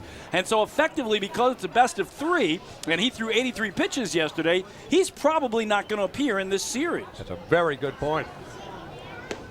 L.J. Mazzilli with 2 out, nobody on at the plate. Takes a strike outside corner 0-1. Maz 0 for 2. He is struck out, flied out to right. Again, he's not just their ace. He's going to be Pitcher of the Year again. Yes, he was 2019 Pitcher of the Year. He'll be this year's Pitcher of the Year. Led the league in wins, ERA, complete games, and whip. Incredible season. 16-3, and he probably won't pitch against the Ducks. Yeah, tops in all those categories. A swing and a foul. And quickly, Maz in an 0-2 hole to Kyle Murphy. So I asked Wally Bachman, though, I said, would you be surprised to see him on 2 days rest if Game 3 is necessary? He said, I wouldn't be surprised. I just don't know how effective he'd be. True. Maybe out of the bullpen. Yep. Late in the game. 0-2 pitch on the way is foul. Back to the net. Defensive swing by Maz to stay alive, and he does. It's still 0-2. And again, they did get him out of that game yesterday after 83 pitches. That's the lowest amount of pitches he threw in his last 11 starts. And he is a guy who threw 137 pitches in a game earlier this year. He is a workhorse. Next pitch, low and away in the dirt. 1 ball, 2 strikes to Maz. Davidson Romero waiting on deck. But Kyle Murphy's been terrific. He's given Stan Clyburn everything he could possibly ask for. And David, we got a flyover. Here he comes. Looks like geese. In a V formation, the flying V. And they're getting a hand. Yeah, they got it rattled the pitcher there. Kyle Murphy, he didn't know what was going on. He had to step off the rubber. How about that? That's the Central Islip version of the Blue Angels. Geese. 1 ball, 2 strikes. Just a little low. It's even now to Maz 2-2. So we'll see what Wally Bachman does, David. He did tell me if De Leon came in, we'd most likely see Moscatello in the 7th, Pfeiffer in the 8th, and Griswold in the 9th if it's a save situation. See if he stays to that. Next pitch. Wow. Looked like had the plate. Matter of fact, the entire outfield of the Blue Crabs took a couple of steps in. Zach Collier was almost halfway to the dugout in center, David. He's still going back. Look at him. Look at him. He's dancing backwards. He is. He was halfway there. Everyone thought that was a strike except the robo-up. 3-2 pitch on the way, and that misses. Just outside. So Maz works his way aboard with a walk. Another First National Bank of LI walk to first, go far. Maz aboard, Davidson Romero up, tying run is on. And here comes Stan Clyburn. I think that's going to be it for the youngster Kyle Murphy. But what a performance. Right now, 5 2/3 of 4-hit 2-run ball. He loses Maz. And I believe that Stan has already said he's going to make this pitching change. And indeed he is. Already signaling to the bullpen. We'll take a break and return. The Ducks trailing here, bottom of the 6th, 3-2. Hey fans, this is manager Wally Backman, and you're listening to Ducks Baseball on the Long Island Ducks Broadcast Network. Last night I told my husband, baby, I'm ready to grow. And he said, are we having a baby? I said, no, but I do want to expand our business. So First National Bank of Long Island really delivered. At First National, we offer competitive rates in the financing you need and access to expert local lenders. We also underwrite and service every loan. Let's connect at fnbli.com. First National. Go first. Go far. The First National Bank of Long Island, member FDIC, equal opportunity lender, equal housing lender, loan subject to credit approval. Take your group out to the game this season and enjoy all the fun of Ducks baseball at discounted prices with the picnic area, luxury suites, party deck, and so much more. Bringing your group to the game will be an unforgettable experience. The Ducks even offer opportunities to sing the national anthem, serve as the Ridgewood Savings Bank color guard, be the Nickolock Dream Team, or put on a pregame performance. To book your outing today, call 631-940-3825 and ask for the group sales department. Long Island Ducks baseball. Good times every time.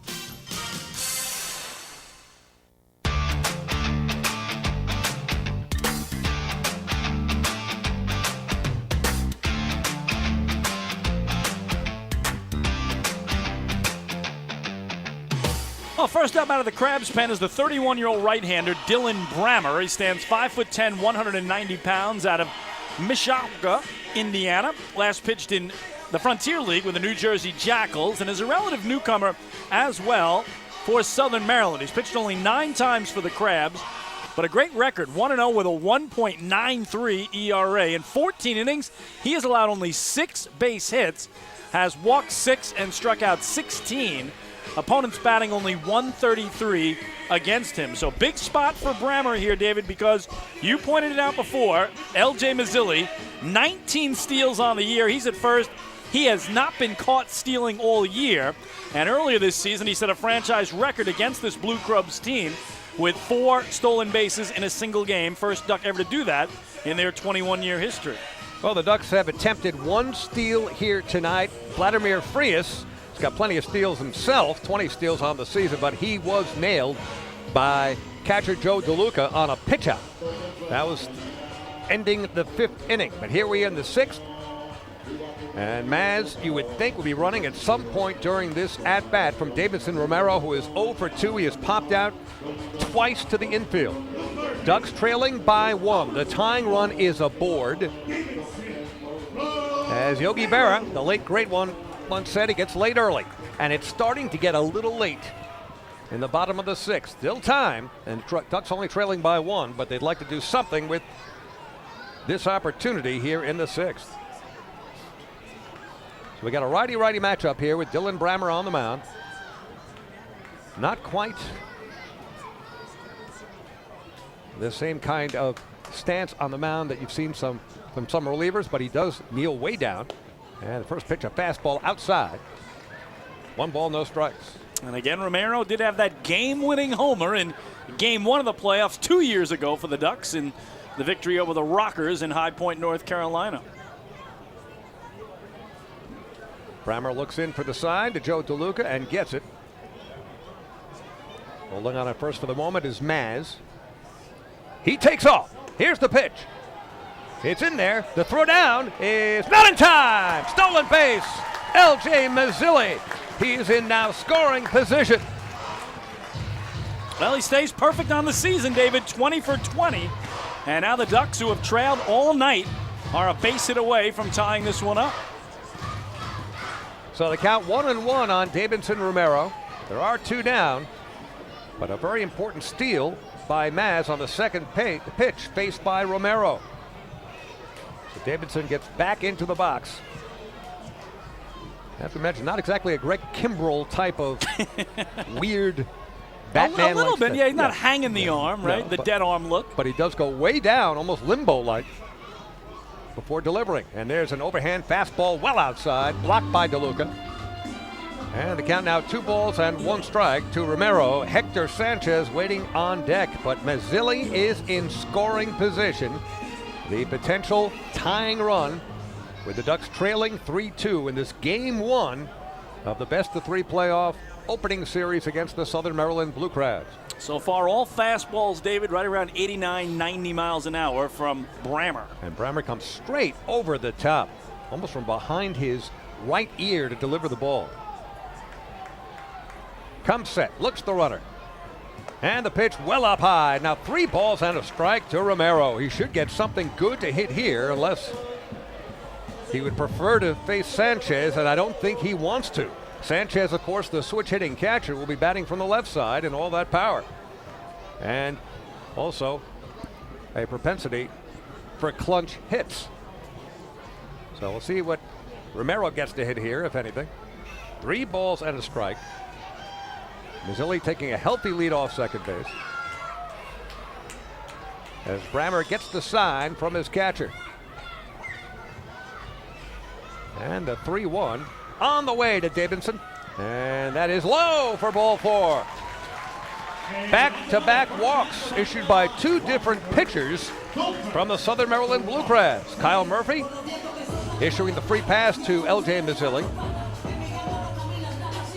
He stole second during this at-bat of Davidson Romero. He is aboard, so 2 on now with 2 out.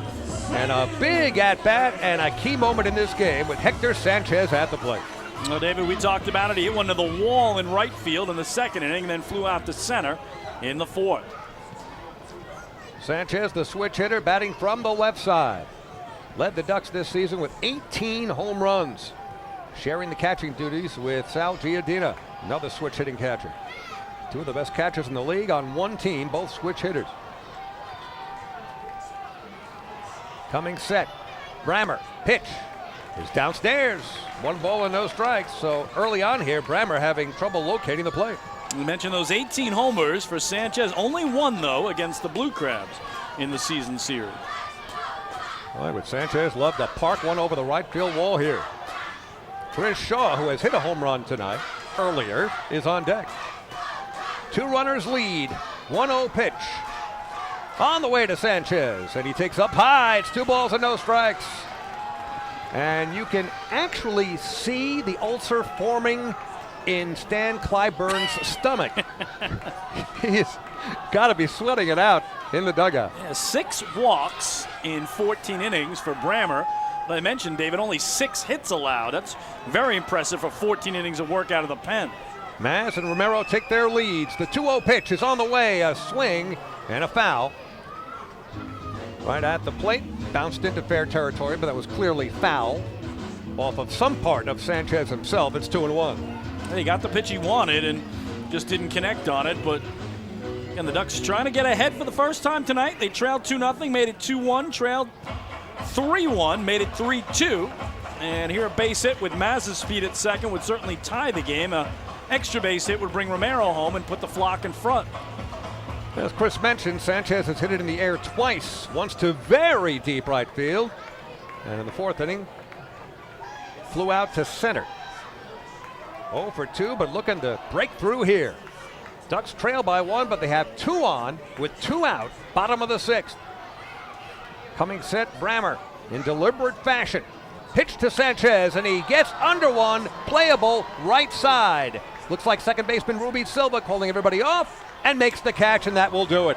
The Ducks threaten but do not score. In the inning, no runs, no hits, but 2 walks.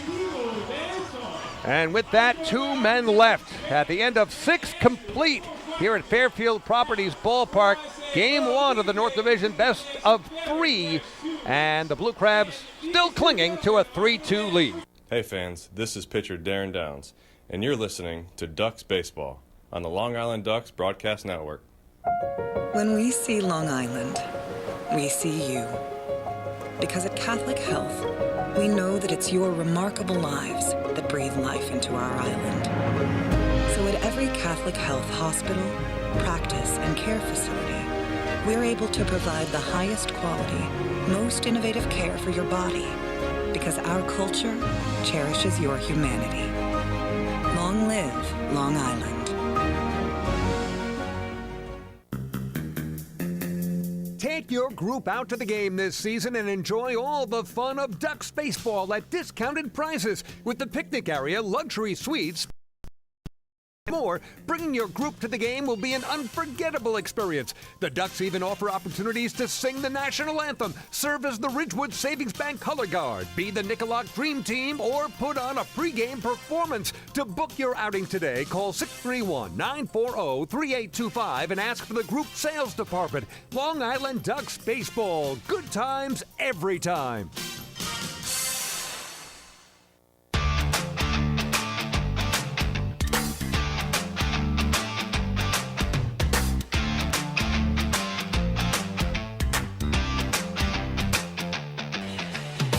Chris King and David Weiss back in the old duck pond in Central Islip. 6 innings in the books in Game 1 of this best-of-3 North Division Championship Series. Southern Maryland Blue Crabs, a 3-2 lead over Long Island for the Crabs. 3 runs, 6 hits, no errors. For the Flock, 2 runs, 4 hits, 1 error. We thank you so much for tuning in to Ducks Baseball tonight around the world and making us a part of your Monday night entertainment. It's been a very entertaining game, and now we move into the final 3 innings, where, of course, it will be decided, and Anderson De Leon, who was so good in his first inning that Wally Backman runs him out there, David, for another.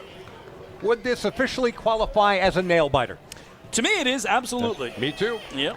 Got a funny feeling this thing will go to the 9th or maybe even beyond. Josh McAdams at the plate. He is 1 for 1 with a walk. He has scored twice. He has had a very productive evening. And the first pitch is a swing and a miss. 0-1 to McAdams, bottom third of the order for the Crabs. McAdams, Joe DeLuca, Michael Baca, and then back to the top of the order, as the Blue Crabs would love to add to this very thin 1-run lead. De Leon's 0-1 hit in the air. Looks like it might be playable as Sanchez comes back to the netting, and nope, that's going to land several rows deep. So the count now 0-2 to Josh McAdams, and going back to the bottom of the 6th, Hector Sanchez, Chris, he just missed out. Yep, absolutely. Yeah, popping it out to second base, and he was all over it, though. And if he got just a little bit more meat of the bat on that ball, it would still be going over the right field wall. And the Ducks would be ahead. But as it is now, still 3-2. And it's De Leon's job to keep it at a 1-run deficit. Outfield and infield playing McAdams straight away. Next pitch, strike 3. Call strike 3, outside corner. McAdams not at all happy, but no one to complain to. It's the robo-ump. We tell you that again and again. So McAdams goes down and retired for the first time. Now, final line on Crabs starter Kyle Murphy tonight. The righty went 5 2/3 innings, allowed 4 hits, 2 runs, both earned, 3 walks, 1 strikeout, allowed the 1 home run to Chris Shaw, threw 101 pitches, 58 strikes, 43 balls, and again, is in line to get the win if the Crabs hold the lead the rest of the way. You know what's depressing? He was born in 1997. Unbelievable, right? 24-year-old kid out there tonight. And looked like a veteran. Terrific outing under all kinds of pressure. The rookie's first ever playoff game as a pro. Joe DeLuca swinging a miss as Anderson De Leon pulling the string a bit, and DeLuca way out in front. No balls and a strike with 1 out, nobody on. 3-2, Crabs lead Game 1 of this best-of-3 playoff series. DeLuca singled in the 3rd inning, reached on an error in the 5th, so officially 1 for 2. DeLuca, the switch-hitting catcher for the Blue Crabs. Batting from the left side against the righty. Anderson De Leon takes the full windup, kicks and deals. Swing and a miss. 2 consecutive off-speed pitches. That was an excellent changeup. DeLuca swinging out of his spikes. It's 0-2. Wally Backman telling me how effective De Leon's been all year against Southern Maryland and running him out not just for 1 inning, but right now trying to get him through 2. And if he keeps going like this, why not run him out there for another? Absolutely. Got a guy who has started and had 2 complete games this year. Literally riding the hot hand. 0-2 count. Pitch to DeLuca. A waste pitch outside in the dirt. DeLuca not biting. It's 1-2. So the Ducks immediately hit the road with at least 1, possibly 2 games in Waldorf, Maryland, facing the Blue Crabs on the road in this first round. Best of 3. Count 1-2 on DeLuca. 1 out, nobody aboard. And De Leon's pitch just outside. And count now even at 2-2. Well, we mentioned the Blue Crabs took out the Ducks in the 2009 playoffs, but then Long Island beat Southern Maryland in 4 games in 2011 and 5 games in 2012, and a 3-game sweep the last meeting way back in 2013, 8 years ago, the last time they met in postseason play. Well, payback would be sweet even if it's delayed by several years. 2-2 pitch on the way, a fastball just missing outside. So 3 balls and 2 strikes to DeLuca. Good eye at the plate, and he has worked the count full. 1 out, nobody on. The last thing that De Leon wants to do is issue a freebie to DeLuca. Wants to keep everybody off the bases. Payoff pitch on the way. There's a ground ball. Tapper, left side. Romero has it.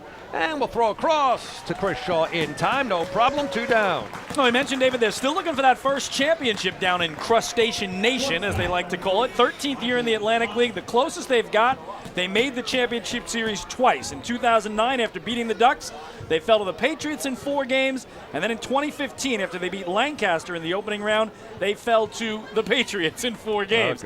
So twice ran into that buzzsaw that's known as the Somerset Patriots, the 2 times they made it to the final. Of course, we gave the Somerset Patriots a kiss goodbye. They left. They're a part of the Yankees organization, as we well know, but I miss them. Hey, it was a great rivalry. It was a great rivalry. Fantastic.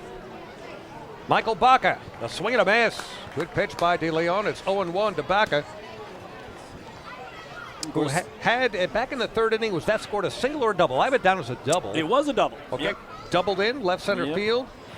What was the first run of the game for the Crabs, as De Leon misses the outside corner just by a whisker. And it's 1 ball and 1 strike. Baca is also sacrificed, so he's officially 1 for 1 with a run driven in and a run scored. 1-1 the count. Pitch on the way. Swing and a miss. De Leon again with a good change.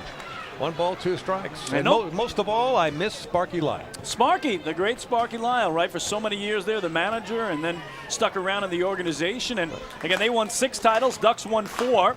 2 most successful teams ever in Atlantic League history. Still rings in my ears. Somerset Patriots! Through the streets of Bridgewater, New Jersey. 1-2 pitches on the way. A swing and a miss! 2 strikeouts and 3 batters here in the top of inning number 7. Wow, 4 strikeouts for De Leon, 11 strikeouts overall for Ducks pitching, 3 up, 3 down. We go to the bottom of the 7th. We're going to stay here for God Bless America, David. We're going to have a treat for you. Juliana Gargiulio, who did such a great job with our national anthem, is now going to do God Bless America at the 7th inning stretch. Enjoy.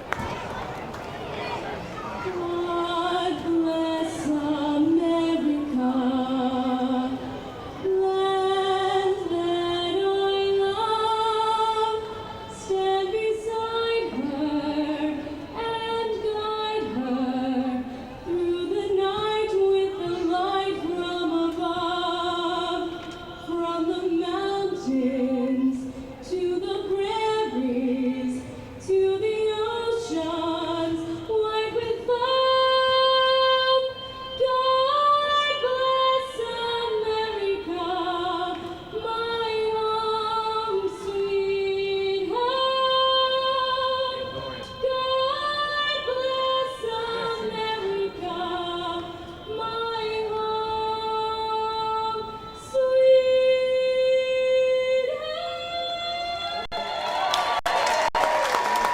Wow. What a voice. Juliana Gargiulo with a wonderful rendition of God Bless America and perfectly talked up by Chris King, who hit the post. That's a DJ thing that I'll explain some other time. Not a hockey term. No, for once it's not a hockey term. That takes us back to our DJ days. We go to the bottom of the seventh, Ducks trailing 3-2. Hey fans, this is infielder Vladimir Frias, and you're listening to Ducks Baseball on the Long Island Ducks Broadcast Network. Sayville Ford, the no-fees dealer, has been family-owned and operated since 1957. Their state-of-the-art facility features a spacious showroom with a giant inventory of new, pre-owned, and commercial vehicles. Plus, every vehicle comes with a 10-year, 100,000-mile powertrain limited warranty. Some exclusions apply. And their service department is open from 6 a.m. to 1 a.m. with enclosed service drives for your convenience and comfort. Sayville Ford, Long Island's Ford giant, is conveniently located off exit 50 on Sunrise Highway or online at SayvilleFord.com. Remember what life used to be like? Before the virus, before the isolation. Remember the sights, the sounds, and those incredible smells? Remember when you didn't have to be 6 feet apart and there were reasons to celebrate? Remember what that felt like? It's time to make new memories to remember. Welcome back. Get tickets at liducks.com. liducks.com.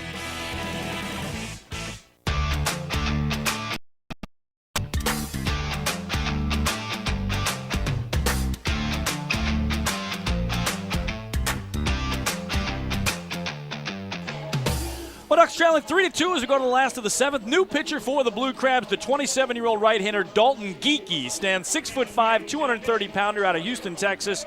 His high and affiliated ball was A, and he last pitched for Lake Erie in the Frontier League. And so he replaces Dylan Brammer, who saw just 2 batters. He walked Davidson Romero. He got Hector Sanchez to pop out. So a third of an inning, no hits, no runs, a walk, no strikeouts. Geeky on the year for the Blue Crabs has pitched in 43 games, all in relief, a 2-2 record, a 3.22 ERA. In 50 1/3 innings, he's allowed 58 hits, walked 23, struck out 53. Opponents batting .283 against the tall 6'5" right-hander Dalton Geeky. So Geeky on the mound, obviously with that height, all arms and legs coming at you at the plate. All about picking up that release point, being able to get a head start on what's coming. Not easy to face him, especially from the right side. He'll be facing Chris Shaw from the left side. Then the switch hitting Ty Kelly at the bottom of the order. And back to the top and Boog Powell. Chris Shaw has had a wonderful evening. A home run to right. First Ducks run, that was in the third. And he doubled and scored a run in the fifth, leading off. So he has led off now in 3 consecutive at-bats as he fouls one out of play. It's 0-1. Ducks trailing by 1. Every batter is the tying run at the plate. And Shaw, of course, has left the yard once. He'd love to do so again, or at the very least get on. 0-1 pitch, swing and a miss. Chris way out in front of that changeup from Geeky. It's 0-2. 3 runs, 6 hits for Southern Maryland. The Ducks with 2 runs, 4 hits. 3 of their 4 hits for extra bases. One of them, actually 2 of them, from Chris Shaw. 0-2 pitch on the way. Shaw takes a call, strike 3. Wow, Chris not totally enamored with that call, but he goes down with the bat on his shoulder. Leadoff batter retired by Dalton Geeky, 1 down. And again, David, we've talked about it. No argument with the home plate umpire because he's not making that call. Fred DeJesus will stand there, relay the signal from the automated ball strike system. So sometimes the ball players, they think about it and then say, nope, I got no argument here. I just got to hang my head and walk to the dugout. That's right. Ty Kelly at the plate now. He has fouled out and bounced out 0 for 2 as he takes just a bit outside. 1 ball and no strikes. The foul out was down the right field line. Kelly hit it what looked like home run distance Running into the right field corner with his blazing speed was Ladarius Clark, right fielder for the Crabs, and he made the catch somehow. It was out of our view, way down the right field line. Still don't know how he did it. Kelly hasn't homered all year, so boy, that was a real hard hit ball for the number 9 man in the order. Count 1-1 with 1 down, nobody on. Ducks trailing by 1, bottom of the 7th. Pitch on the way, and Kelly gets under it. Is it playable? Right side, looks like it will be. And going over to try to catch it is the catcher, Joe DeLuca, but it lands in the Ducks dugout, right on, I think, one of the steps, and then comes bouncing out like a Super Bowl. So Joe DeLuca didn't even have a chance to get over to the dugout fence to lean over, and that just goes down as a strike. It's 1-2. Yeah, I was just thinking of Gio Urshela, David, that incredible catch he made in the Yankee game where he literally went flying into the Rays dugout, and boy, I thought he wasn't going to come out of there. He went in so hard. Actually stayed in the game, came out a little while after that, but what a tremendous play, bringing back the echoes of Derek Jeter flying into the stands years ago. 1-2 pitch on the way, a call strike 3 outside corner. 2 consecutive strikeouts, both looking from Dalton Geekie. And that is now only the 3rd strikeout for Southern Maryland pitching, and 2 in a row for Geekie. 2 out, nobody on. Yeah, 1 strikeout through 6 innings, and Geekie comes in, bang, back-to-back punch-outs. So it's Boog Powell, new Long Island deck. Was fouled out, walked, popped up. Officially 0 for 2. 2 out, nobody on. Ducks trailing by 1, bottom of the 7th. Geekie pitching from the stretch, and he nips the outside corner. There's no balls and a strike. Powell came in on a 9-game hitting streak, David. His final 7 games with Gastonia, into his first 2 games this weekend with the Ducks. Batting from the left side against the right-hander, Geekie. 0-1 pitch on the way, and trying to bunt his way on is Powell with great speed. Had a good idea. Now it's 0-2, and he won't be doing that again, but Powell again looking to get on any way possible, then make things happen on the base paths, but ended up just fouling it back to the net. He led the league in doubles, had 34 of those, 3rd in batting average, 343, and 2nd with those 36 steals, top 5 in runs, and top 5 in on-base percentage, too. Home run power, hit 10 this year. 0-2 pitch, sliced down the left field line and foul. Almost took out Wally Backman. Wally showing some good moves.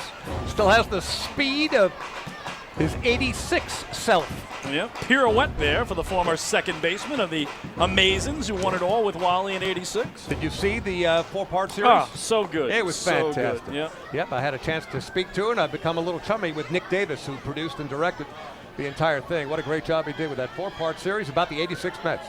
0-2 pitch is on the way. A swing, a miss. It gets away from catcher DeLuca. The throw across is a little high, but gathered in by Alex Crosby. So 3 up and 3 down for the Long Island Ducks as Dalton Geekie strikes out the side. K's all over the place. So that'll do it with nothing across to the Ducks in the bottom of the 7th.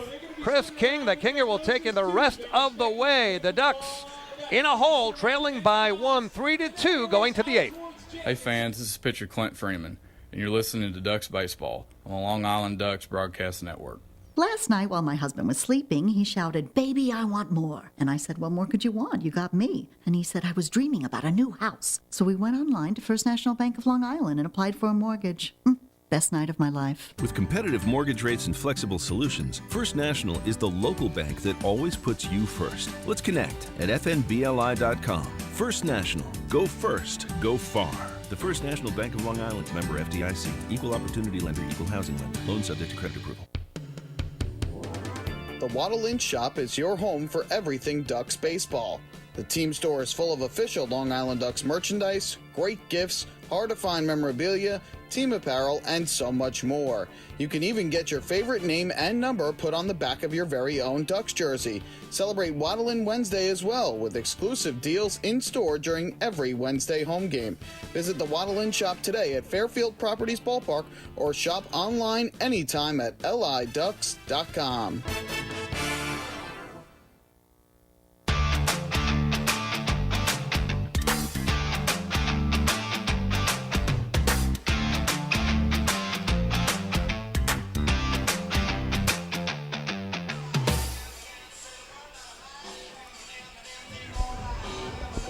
So it is the top of inning number 8.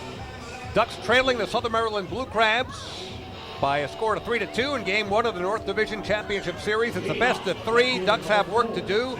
And to take you along, our closer for tonight's game, and hopefully he can flip this script on its head. Here's Chris King. Thank you very much, David Weiss. Anderson De Leon out for a third inning of relief. 6 up, 6 down with 4 strikeouts since entering the game. And he starts the 8th with the Ducks down a run. At the top of the order against Matt Hibbert, there is ball 1. Hibbert 1 for 3 tonight, but that one a single to center in the 5th inning. That brought home what proved to be right now the difference in this game. The 1-0. And then on the ground, Frias backhands it, knocks it down from his knees. No chance to get Hibbert. It goes through Chris Shaw, but again, no harm as it comes back to him. So that'll be an infield single for the speedy Matt Hibbert, the leadoff man aboard. Yeah, Frias on his knees had no chance of getting anything on that throw, especially with Hibbert running. So leadoff single. Stan Clyburn usually gets his runners in motion. We'll see what he wants to do here, but the Blue Crabs would love to add to this very puny 1-run lead. Hibbert 6 steals and 7 tries on the year. No steal attempts against Long Island in the season series.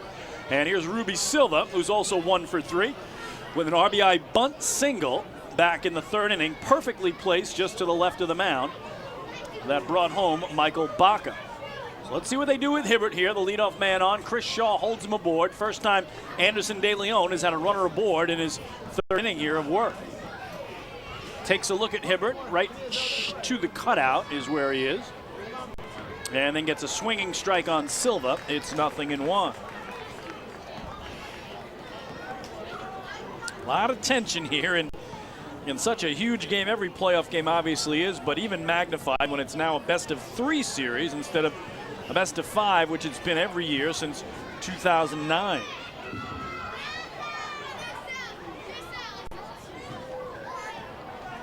Oh, 1. Ripped at the first baseman. Shaw steps on the bag to second in time. A 3-3-6 double play. What a job by Shaw at first. Just that quick. 2 outs, nobody on.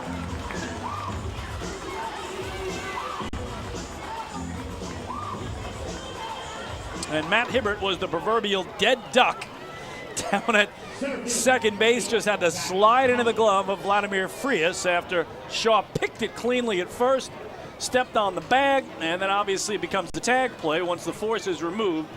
But Hibbert gave no indication he wanted to get caught in a rundown, just accepted his fate and was tagged by Vladdy. So, just like that, nobody aboard, 2 away. Here's Zach Collier, 0 for 3 tonight, with a strikeout, a pop-out, and a fly out to left. De Leon trying to face the minimum 9 batters now to get 9 outs after that double play. Ball 1 to Collier. Anderson nods with Hector Sanchez signals. And then did he hit him on the shoe tops? I think he actually might have got his battery mate there. No? I think they're going to say it did get Collier on the shin pad there, or the shoe. He's talking it over with Freddie DeJesus, but he's peeling off the gear as if he's going to first. So that is going to be a hit batsman for Anderson De Leon. And Collier, who has 8 steals and 11 tries this year, is aboard.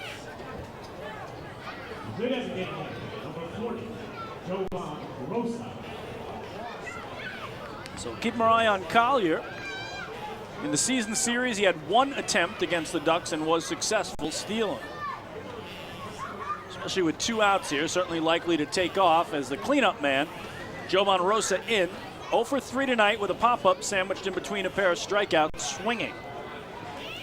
3-2 Blue Crabs here in the top of the 8th. Anderson De Leon trying to get it to the dugout. Still a 1-run game. Collier at the cutout. Fastball over to first, and boy, De Leon almost picked him off. Good tag there by Chris Shaw, but able to hop back to the sack was the Blue Crabs center fielder.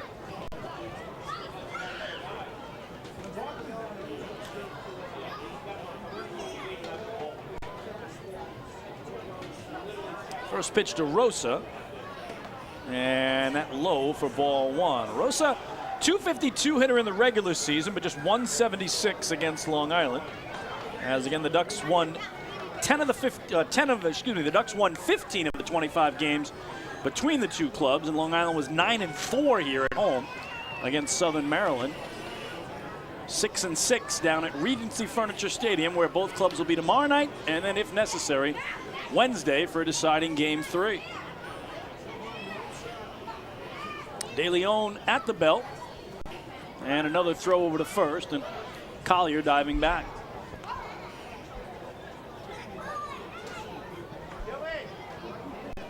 Lots of tension here as De Leon slows it down in a big moment in the game. Everybody expecting Collier to take off here and try to put himself in scoring position. We'll see if Rosa buys him some more time at the plate. He does not go, and that down and away for ball 2.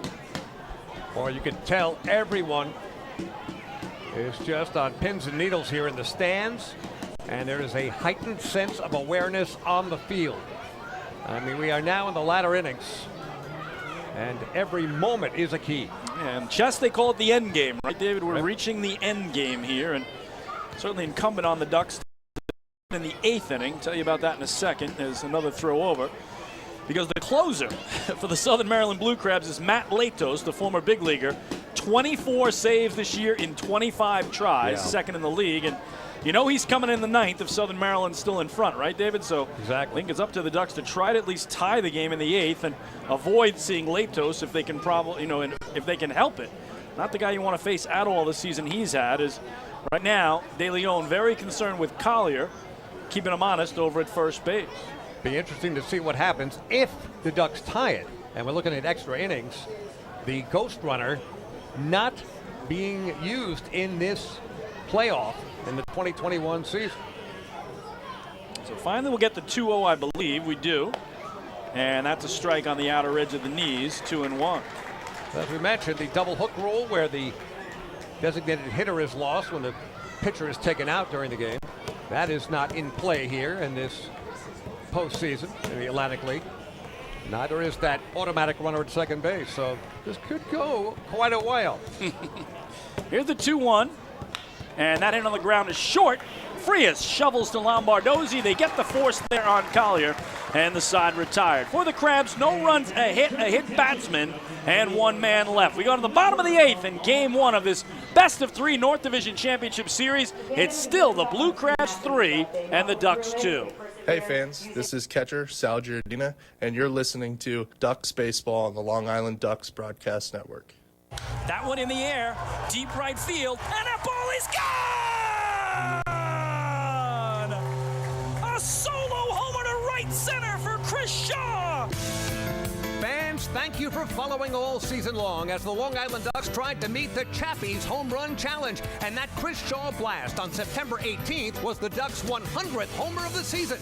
And that means the Ducks have met the challenge. And reaching the century mark means Chappies Funeral Home will donate $5,000 to the Quackerjack Foundation. Not only do home runs help the Ducks win a game, they also help the community win. Chappies Funeral Home, where caring for others is their family tradition.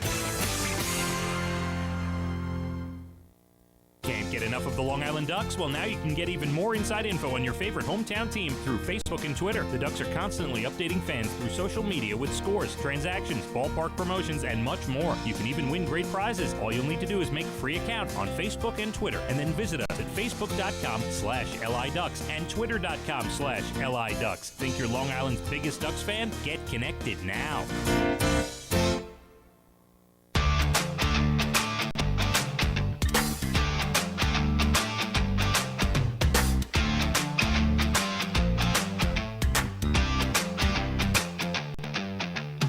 Back at the Islip, Fairfield Properties Ballpark. David Weiss, Chris King. We go to the bottom of inning number 8. Ducks still trailing by 1, 3-2 in Game 1 of this best-of-3. We have another pitching change for the Southern Maryland Blue Crabs.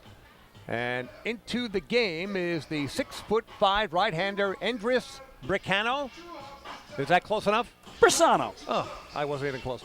Endris Brisano. Endris, again, all 6'5" of them on the mound. And not bad, Dave, when you go from one 6'5" guy in Geeky to another in Brisano here, right? No doubt. 5-3 record, regular season.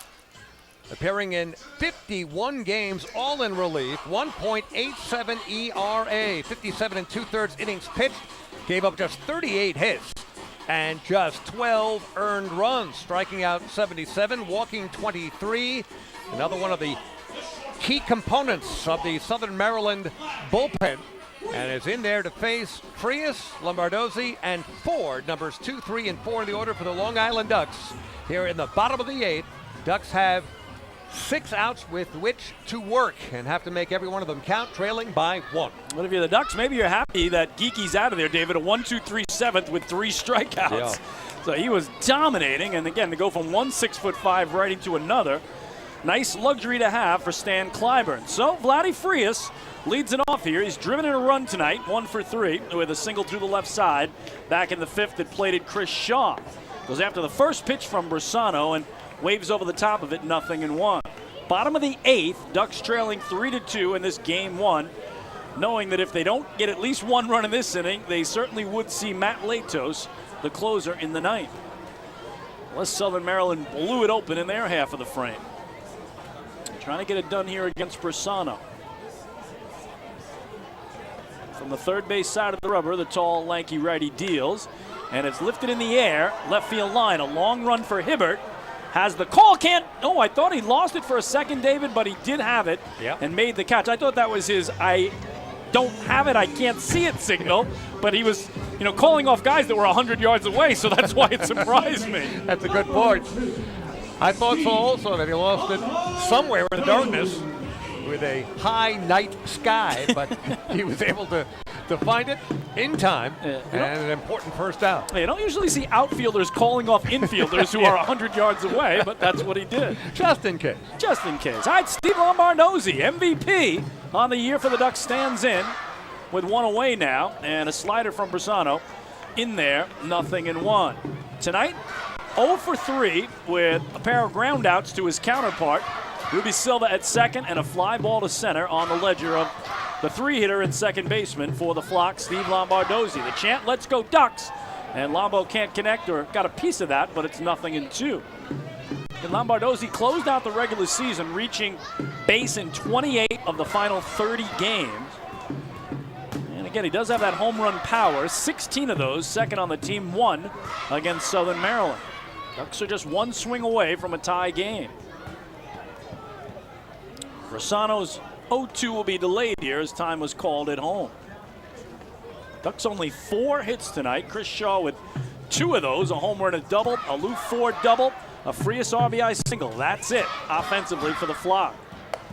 Fastball up and away for ball 1.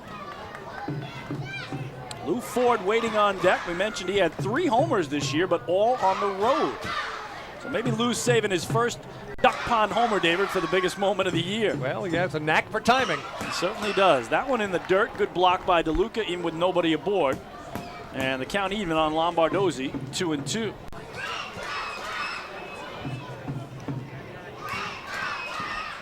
You can hear from the high-pitched chant that the kids are getting into it with those thunder sticks. Yeah. Quackerjack doing his part on top of the Ducks dugout.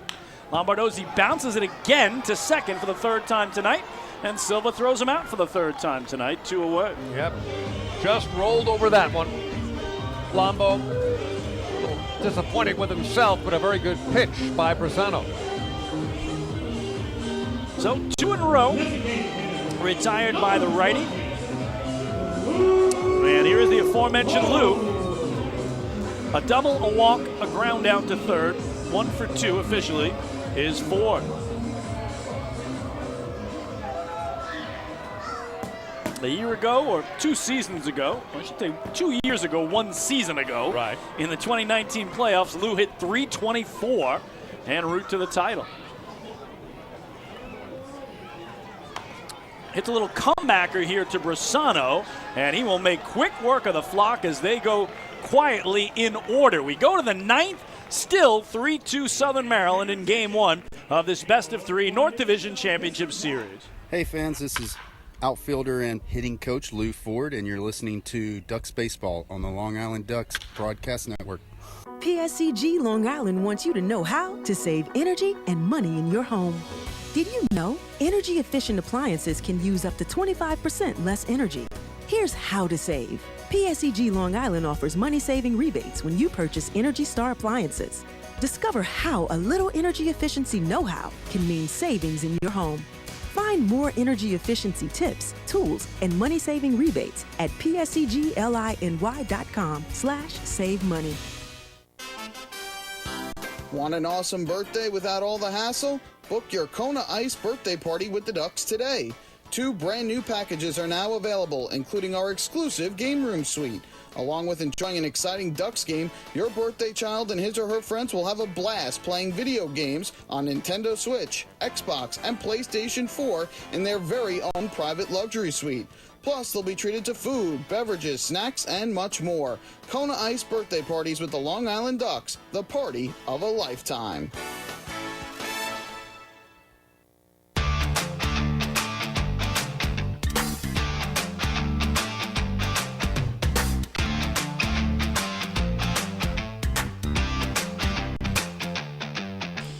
Well, Duck fans, there's no better time than right now to download the official Long Island Ducks mobile app. You haven't done it yet? What are you waiting for? I don't mean to nag you, but come on! Powered by Clear Vision Apps, you can buy tickets and stay up to date on Long Island's hometown team right here on your mobile device. Download the app today for free by visiting the App Store on your Apple-powered device or Google Play on your Android-powered device. Well, to the 9th we go in Game 1. Southern Maryland a 3-2 lead over the Flock. And how about Anderson De Leon, the right-hander, into his 4th inning of relief against Alex Crosby. First pitch swinging, couple of hops to Lombardozzi. Little toss to Shaw, 1 pitch, 1 out.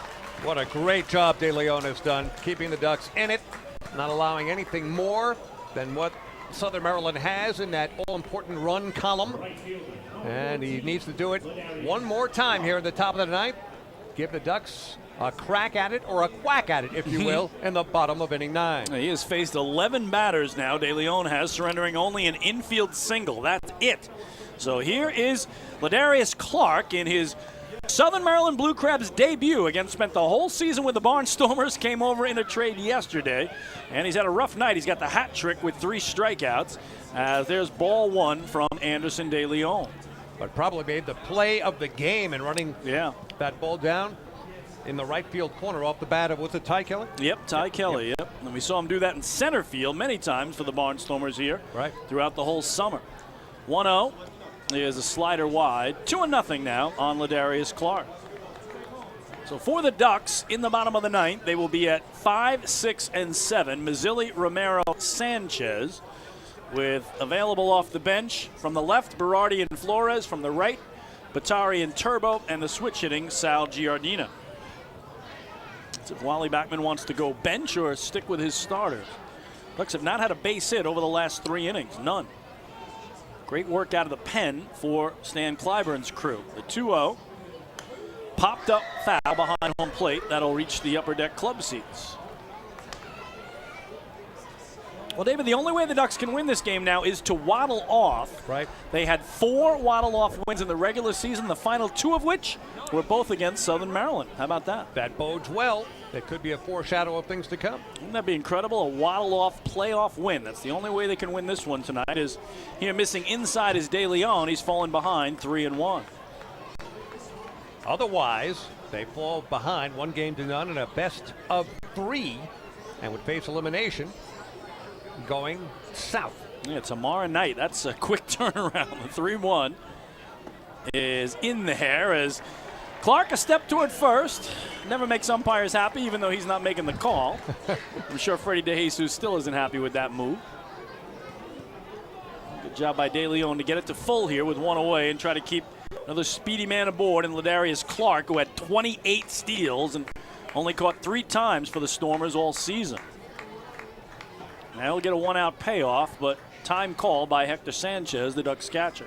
And Clark trying to avoid that rather notorious golden sombrero. Yeah, again, he does strike out a ton. 99 Ks in the regular season, 6th most of any player.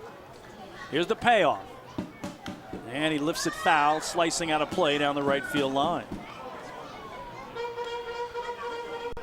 Interesting. I'm looking at those 2 waddle-off wins against Southern Maryland, David. In both of those games, Daniel Fields had the game-winning hit, and unfortunately, he is out for the Ducks tonight with a lower body injury. That's just about it. Everybody else available for the Ducks. Yep. And they certainly could use Daniel Fields. He was the hero. Both of those wins over Southern Maryland, July 3rd here, and then August 11th, the most recent waddle-off win.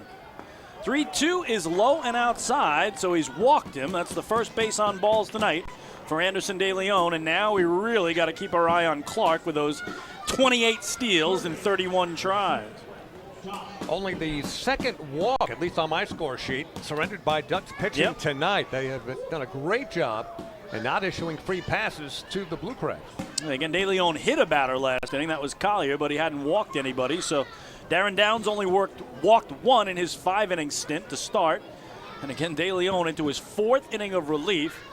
And now all the attention on Clark at first, held on there by Shaw, as the hitter is Josh McAdams. He's had a good night. A single, a walk. He scored 2 runs, did strike out looking last time up. Goes after that one and fooled badly on the off-speed, 0-1. And McAdams has struck out 108 times this year. That's 3rd most in the league, so he hits a lot of home runs, 22 of them. Top 10 in the league, but he strikes out a lot too. The classic homer or whiff guy. Feast or famine. Yeah. Clark already beyond the cutout. He was leaning the wrong way, and De Leon almost got him. He stumbled on that first step going back, David, and I thought Anderson was going to have him picked off. Yeah, it was as if that thing unfolded in slow motion, as he was able to get back, barely diving back. So the Brooklyn, New York native, Anderson De Leon, back to work. Ahead of McAdams, 0-1. Working from that first base side of the rubber. Clark again beyond the cutout and again drawing the throw. Lots of tension here. Top of the 9th, 3-2 Southern Maryland. In the playoffs for the first time since 2017 are the Blue Crabs, and trying to put the pressure on Long Island, forcing the Ducks to win both games down in Maryland the next 2 nights to win the series if they hold on here. 0-1 is up high, a ball and a strike. De Leon, as you mentioned, Brooklyn native. All the best people on earth born in Brooklyn. That includes yours truly. East Flatbush for me. There you go.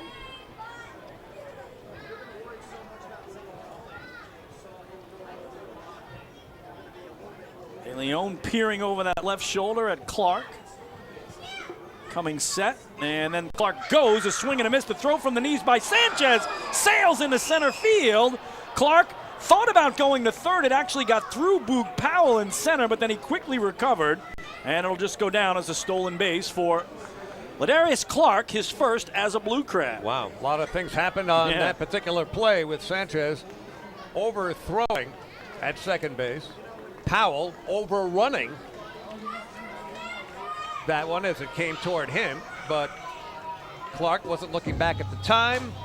Probably would have made it with his speed to third base, but as it turns out, he's in scoring position now with 1 down, but a world of difference between standing at second and standing at third with 1 out. That might be what this conversation's about too, David, with a right-handed batter up, and Clark, the way he can run, would he try to take third as well, and then a fly ball, which certainly McAdams could deliver, deep enough would bring home an insurance run. Yeah, we'll see if he's got the green light to attempt to steal a third. So again, De Leon, the righty, a little different situation than Downs, the lefty, is you can kind of keep an eye on that runner at second, as he does right there. 1-2, up and away, 2-2. Waiting on deck, Joe DeLuca, who's had a hit tonight in 3 trips. He's the 8th man in the lineup. Michael Baca in the hole. 2-2 coming to McAdams. And that outside, so De Leon, after the walk of Clark, again, he hit a batter last inning, and now is run it full on the Blue Crabs' third baseman. Well, De Leon, who of course has been a starter for the Ducks as well. Long relief outing here. I know skipper Wally Backman watching this situation very closely to see if Anderson might be running out of gas. So 1-out payoff after a long look in by De Leon to Sanchez. Too long, says McAdams, and he calls time.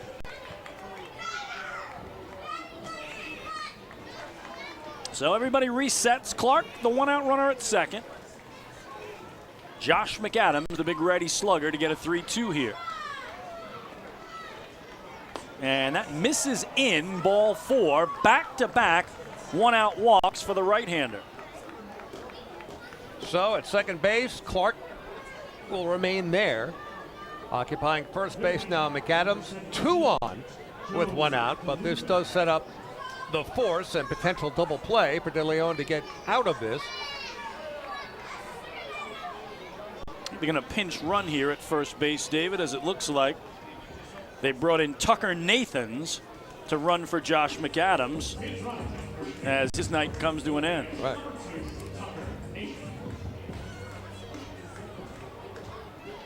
I mean, you take it one batter at a time here and one run at a time.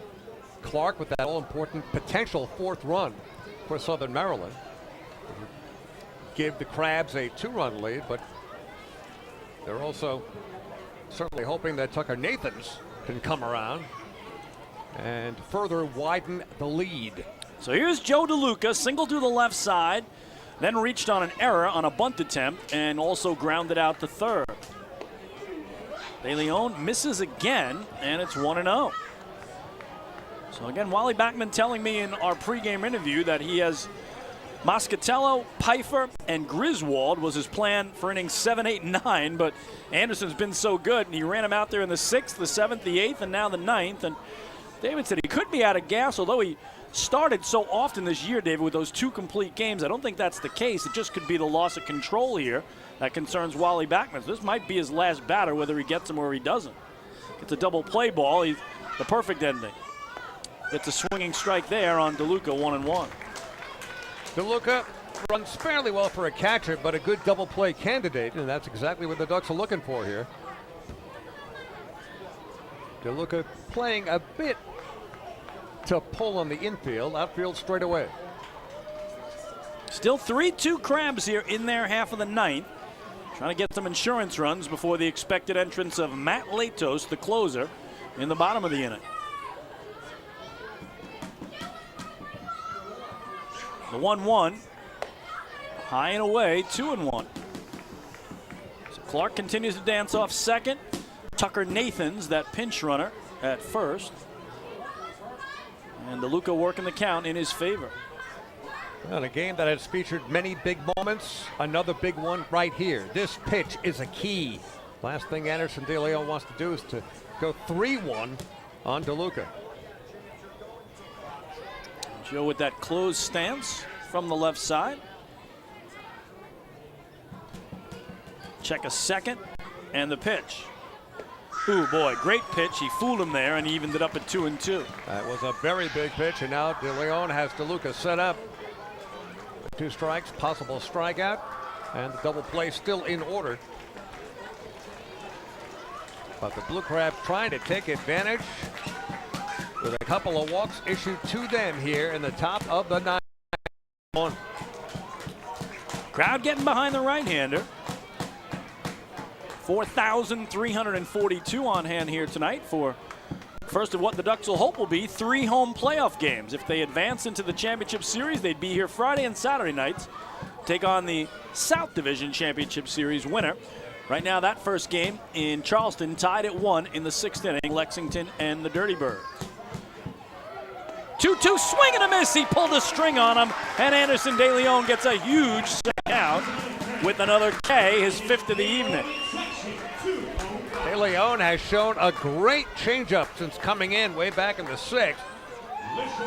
And DeLuca was way out in front. But how many times have we seen, whether it be the Ducks or very often the opposition, you think you've gotten out of it, and then you let up just a little bit. And you're not quite out of this jam yet.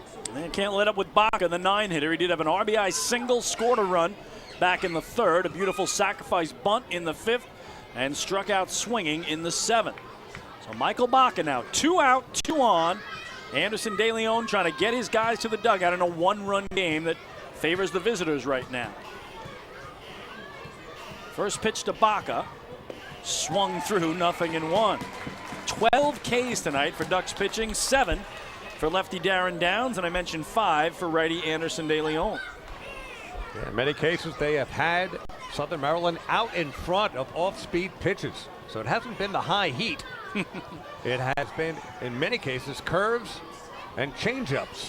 And the Blue Crabs have been very itchy at the plate and swinging through and way out in front of many of those. So another long look in for De Leon to Sanchez before coming to the belt. And a good block by Hector, moving to his right, 1-1. Waiting on deck, Matt Hibbert, the leadoff man, who's had himself a nice night, 2 for 4 with a pair of singles and a run batted in. Ducks want to keep him in the on-deck circle and get this thing to the bottom of the frame. So South Division playoffs tied at 1. We got a nail-biter here. What a way to start the playoffs of 2021 in the Atlantic League. The major leagues were expecting all 4 series to continue today, but they were rained out in Chicago. The Astros and the White Sox will make that up tomorrow.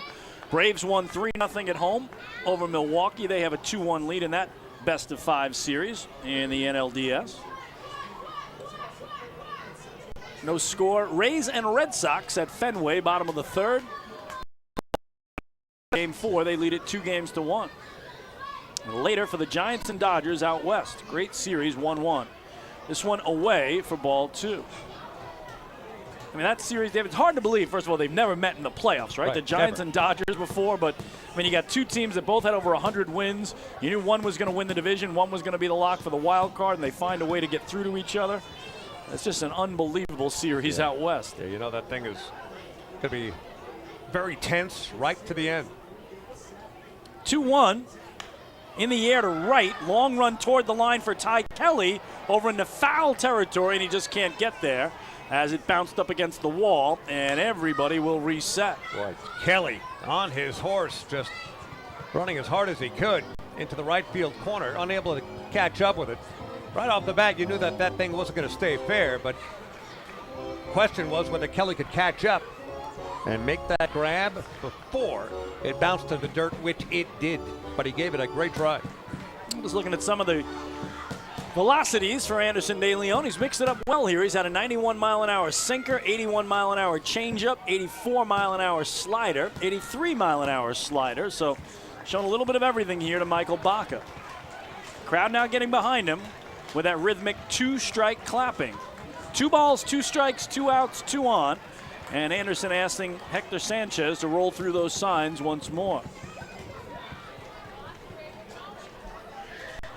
Comes set below the belt. Check of second in the pitch. Another good block by Sanchez, and that's going to run it full, David. So free start for both runners. Clark from second, Nathans from first. Yet another key pitch in this game among the many. We just seem destined to go right down to the wire in this one. That's what we're looking at. But the Ducks want to make sure they come up in the bottom of the 9th, trailing by no more than 1. Only 4 hits tonight for Long Island, 7 for Southern Maryland. Crabs continue to lead by 1 here as we have reached the key point of this at-bat. Count full. Both runners will be flying as soon as Anderson De Leon delivers. Here's the payoff. And a foul ball will do it all again. Yeah, runners in motion. Obviously nobody being held on at first base with the count 3-2. But Baca staying alive. And you want to talk about bullpens, David. I'm just looking at this. The Ducks, no hits for them offensively over the last 3 innings. The Blue Crabs, 1 hit over the last 4 innings.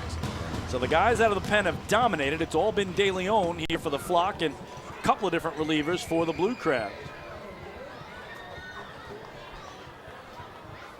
Baca again ready for that 3-2.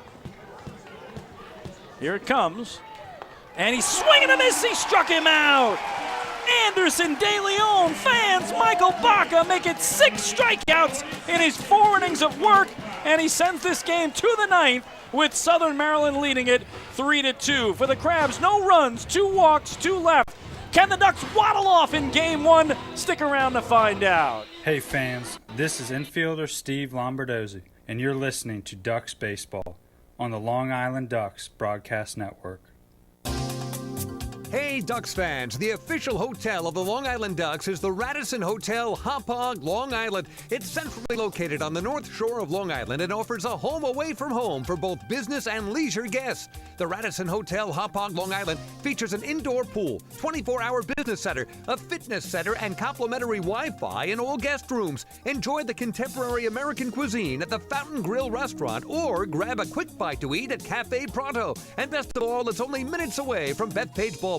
The Radisson Hotel, Hauppauge, Long Island, the official hotel of the Long Island Ducks. Call 631-231-1100 today. That's 631-231-1100.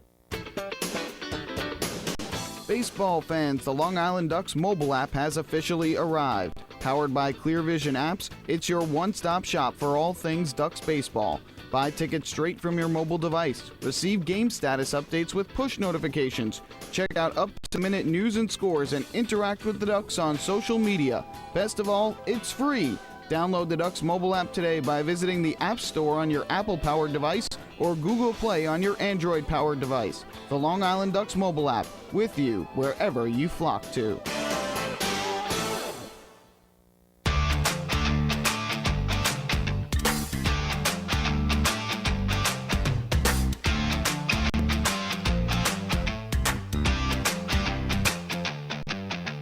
Back at Fairfield Properties Ballpark, David Weiss, Chris King, bottom of the 9th, Game 1 of the North Division Championship Series. It's a best of 3, and that makes this game extremely important.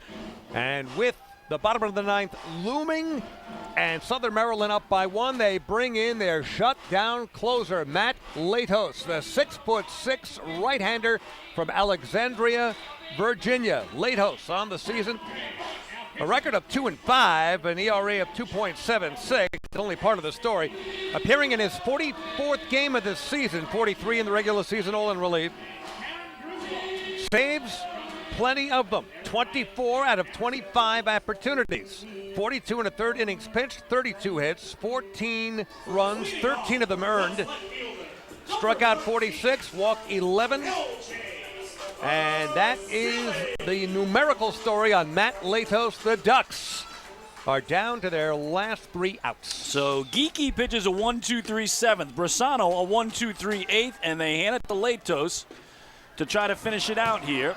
He did appear in 6 save situations against the Ducks in the regular season, and it was a perfect 6 for 6. So L.J. Mazzilli, first to see him here, and the right-hander who comes straight over the top, delivers strike 1. Again, he pitched nearly 200 games in the big leagues, did Matt Latos, most of those early in his career with the Padres and the Reds. 0-1 is down in the dirt, a ball and a strike. Almost goes without saying, but every Duck batter in this inning is going up there with a plan. Whether to take a big swing early in the count, maybe to try to hit it out, or to get on any way they can. With Maz, the way he runs the bases, he just wants to get on. Latos giving up only 3 home runs all season. 1-1. Popped up. Shallow center field. Looks like the shortstop, Baca, going to give way to the center fielder, Collier, and it drops in. Oh, some confusion out there. The big break the Ducks were hoping for, and the tying run aboard here in the speedy L.J. Mazzilli. We'll see how it's scored. Personally, I think that should go down as an error. It may or may not. The key is that Maz was running hard, was at first base, watching it all unfold in front of him, and what could be a key error committed by Southern Maryland, and Maz is aboard leading off the bottom of the 9th. It is a single, just the 5th hit of the game for Long Island. And we told you about him during the year. Perfect in stolen bases, 19 for 19, has a steal earlier tonight. So, here's Davidson Romero. Does Wally Backman risk getting him thrown out, or say, hey, let's keep him at first for now with nobody out? First pitch to Romero, crushed but hooking foul down the left field line off the awning of the big tent out there, and then bounces out of the park. A long, loud strike one on Davidson Romero, 0 for 2 with a walk tonight. Smacked it off the canopy down the left field line. Well, he got all of that, but just out in front. And remember, if Maz somehow gets his way to second during this at-bat, then Romero could bunt him over. Although you'd have to see whether they want to play for the win or the tie. Maz poised to run. He gets a good jump. Here's the throw from DeLuca. Head first slide. He is out, they say. I believe he might have overslid the bag, David. Yes, that's the ruling from the second base umpire, Warren Nicholson. He was safe, but he came off the bag. For the first time all year, L.J. Mazzilli is thrown out stealing. What a spot for that. A shocker. Because Maz got a good jump. He was flying to second base. It was going to be close no matter what. DeLuca's throw was on the money. But as you mentioned, just oversliding the base just a bit. Tag applied, and a very big first out. Wow. So the tying run now at the plate instead of on base. One away, and Davidson Romero with a count of 1-1. So the Blue Crabs quickly put that miscue in shallow center behind them, as Mazzilli's been erased. Unbelievable. Had a total of 20 stolen bases in the regular season and tonight in 20 tries before he was caught there. Had a tremendous jump. Joe DeLuca, a good throw, but he was in there if he held on. Here it's ripped down the left field line. It's going to get down for a base hit. Hibbert quickly gets it in. Turning back is Davidson Romero, and just like that, the tying run back on base for the Flock. Now I know what you're thinking. You're saying if Maz was standing at second, he would have scored. But that is what we call a conditional assumption. Yep. You can never assume that it would unfold that way. Nonetheless, Romero, who missed a homer by slamming it into the canopy of the tent down the left field line, kept that one fair. So Romero is now aboard. Sanchez at the plate, and the Ducks are still alive. Well, Johnny Turbo, the pinch runner at first for Davidson Romero, and the pinch runner in the top of the inning for the Blue Crabs, Tucker Nathans, did stay in the game at third base, replacing the guy he pinch ran for, Josh McAdams. So quickly a throw over here, and Johnny Turbo is back. Turbo led the Ducks with 31 steals. That was third most in the Atlantic League. Thrown out 6 times. So the Ducks risk another stolen base attempt here with now 1 out. And the batter at the plate, Hector Sanchez. Goes after the first pitch, serves it in the left field. That's a base hit. So the Ducks now have the tying run at second, the winning run at first, with 1 away. 3 consecutive singles here in this bottom of the 9th. The Ducks obviously with a flair for the dramatic, waiting into the bottom of the 9th to string these 3 hits together. Unbelievable. Again, their last 2 waddle-off wins, both against the Blue Crabs. Daniel Fields, a double that scored Jesse Berardi. Daniel Fields, a single that scored Breland Almodovar. And now, here is Chris Shaw, who's had the best offensive night of any Duck, a homer, a double, and he's scored twice and driven in 1. Wow, first pitch is low from Latos, ball 1. Based on that pitch, Chris Shaw, you would not expect to be put into a situation where he'd be bunting, and he was not. So Turbo, a big lead off second, Sanchez at first, and the 1-0 to Shaw. On the ground to second, it's booted by Silva. He throws to first in time. Wow, what a recovery by Ruby Silva. But now the Ducks have the tying run at third, the winning run at second, but 2 away for Ty Kelly. What a recovery by Silva. David, when that kicked away from him, I didn't think there was any chance of him getting it out. No way. Not only that, but with Turbo's speed, he looked like he wanted to dash home. And if that ball had been booted again, or if Silva had any more of a problem getting to it, this game would already be tied. So the Ducks potentially with a base hit could win this game. They have trailed all night, never even been even after Southern Maryland scored 2 in the top of the 3rd. It comes down to Ty Kelly, 0 for 3, the 9-hitter, against Latos, 2 on, 2 out. First pitch up high for ball 1.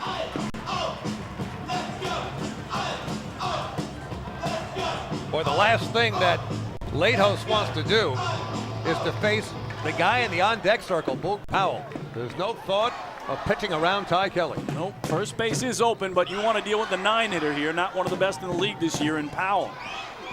1-0 is again upstairs, 2-0. You want drama? We got drama. 3-2, bottom of the 9th. Ducks have the tying run at third, the winning run at second in game 1 of this best-of-3 series. The chant, let's go Ducks, from the faithful flock. The 2-0. Just got a piece of it for strike 1. Well, last Friday, on the first day it came out, I saw the latest James Bond film with my favorite Bond, Daniel Craig. No Time to Die was a very dramatic movie. It was boring compared to this. Boring! Ducks are hoping it's no time to die for them here. They've got life in the bottom of the 9th. Nicely done. The 2-1 in the air, right side, heading toward the seats, and it will make it into the bowl. And now Long Island down to their final strike. So Turbo back to third, Sanchez to second.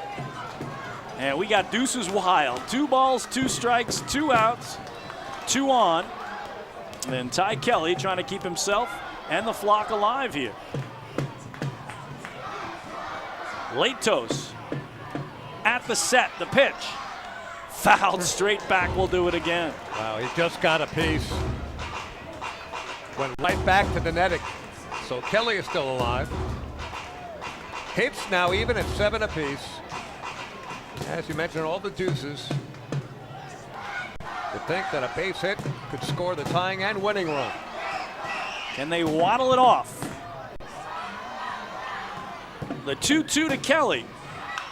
Ground ball to second. Silva has it, will throw to first, and the Southern Maryland Blue Crabs hang on and take game 1 from the Long Island Ducks here tonight by the final score of 3-2. They are headed home with a lead in this best-of-3 North Division Championship Series. Kelly hit it pretty hard. It took kind of a strange hop. Silva was going to his right. The ball went left, but he stayed with it. The former Long Island Duck throwing out Ty Kelly, and that will do it for the Ducks. 3 hits in the bottom of the 9th, but it wasn't enough to string together the tying run. So Southern Maryland out on the infield between home and the pitcher's mound. The high fives galore. And despite the fact the Ducks big favorites in this best-of-3 series, that means nothing. The game is not played on paper. Ducks won 15 of 20 from Southern Maryland during the regular season, but fall $1 short to the Crabs tonight. So again, Ducks lose 3-2. We have much more ahead in our post-game show. It's next. Hey fans, this is manager Wally Backman, and you're listening to Long Island Ducks Broadcast Network. This is it. Check it out. See what everyone's talking about. Let Nicolak paver, let Nicolak pavers pave your way. Bring your outdoor living dreams to life. Visit Nicolak's Outdoor Design Center at 200 Henry Street in Lindenhurst and see thousands of square feet of pavers, retaining walls, fire pits, and outdoor living accents on display. Only Nicolak paving stones are made with Paver Shield technology for more vibrant color options than anyone else. Visit Nicolak.com to request a free sample or their Outdoor Design Center at 200 Henry Street in Lindenhurst. Nicolak. Ask for it by name. You'll see the difference. Visit Nicolak.com. That's Nicolak.com. Let Nicolak paver, let Nicolak pavers pave your way. Pave your way.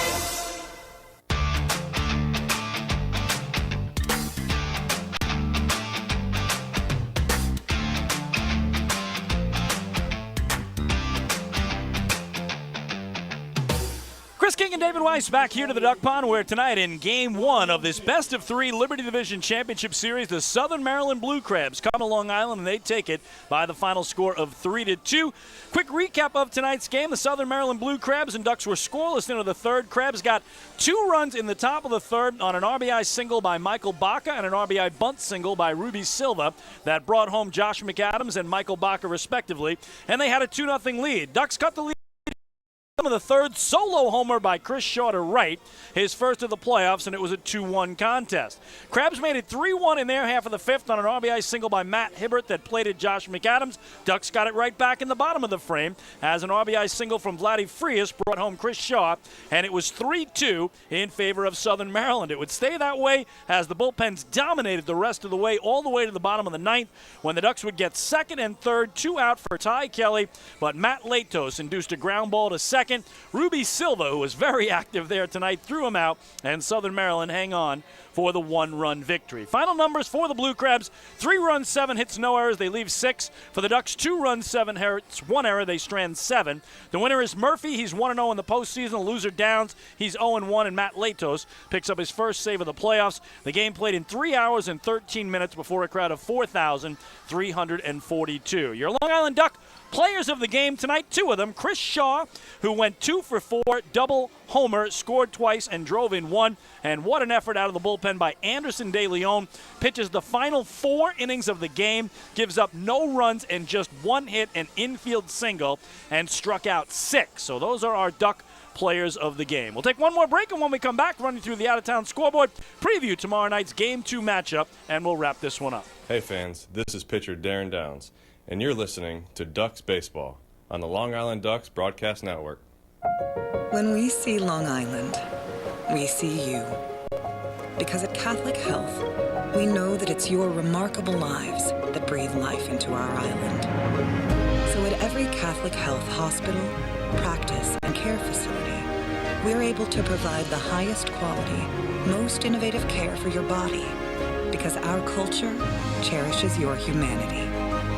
Long live Long Island. Remember what life used to be like? Before the virus, before the isolation. Remember the sights, the sounds, and those incredible smells? Remember when you didn't have to be 6 feet apart and there were reasons to celebrate? Remember what that felt like? It's time to make new memories to remember. Welcome back. Get tickets at liducks.com. liducks.com.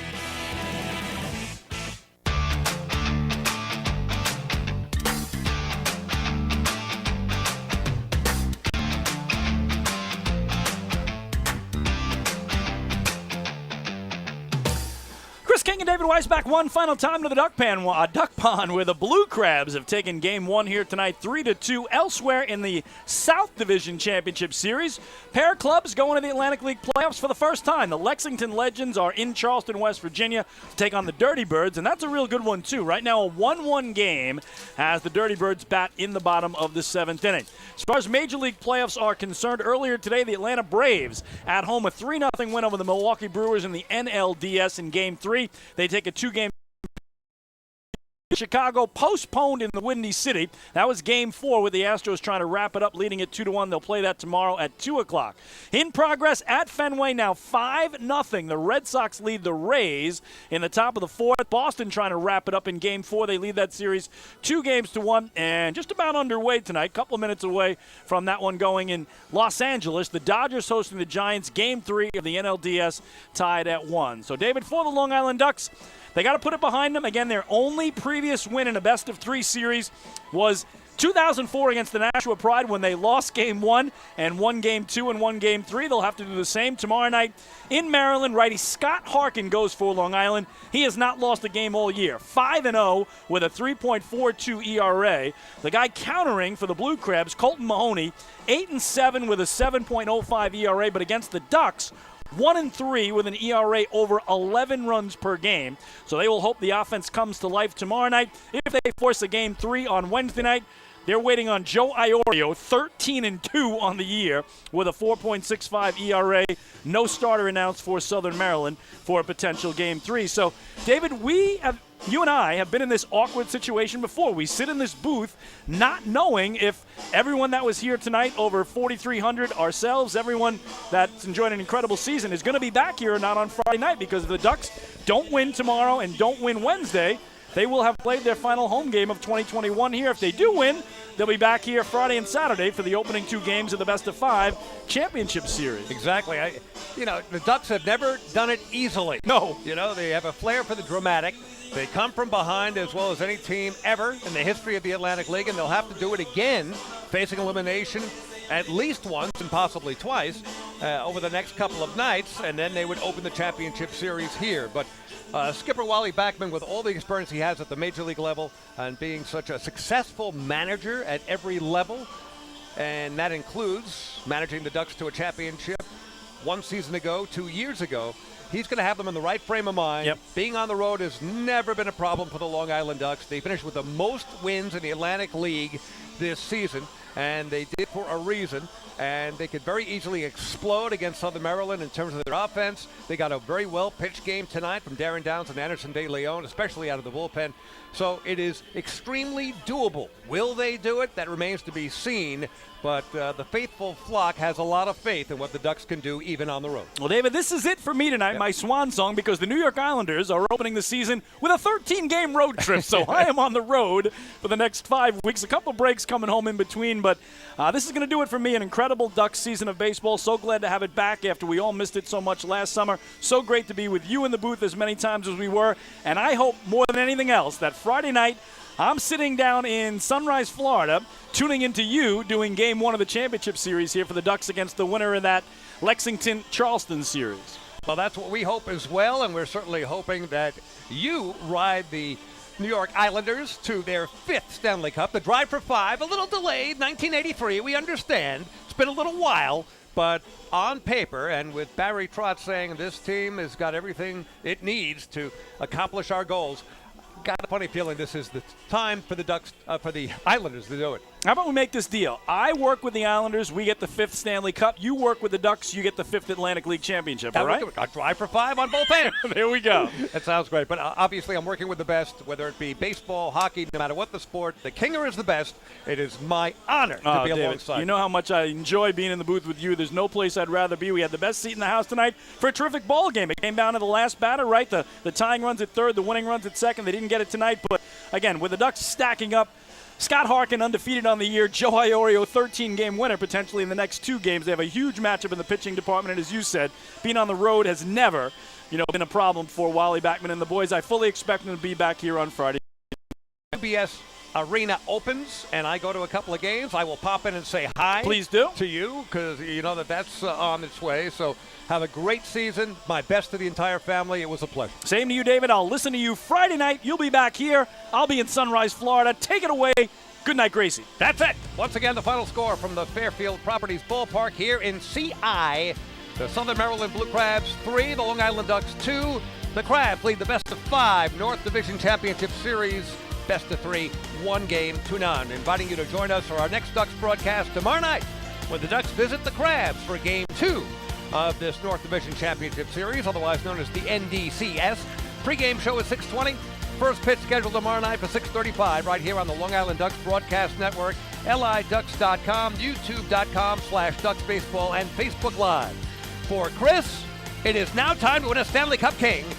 I'm David. The Ducks will come back and win another title twice. Thanks so much for listening. We'll do it all over again tomorrow night from Crustacean Nation down in Maryland. Enjoy the rest of your Monday evening. Good night from the Duck Pond. And one more thing. That's it. Good night.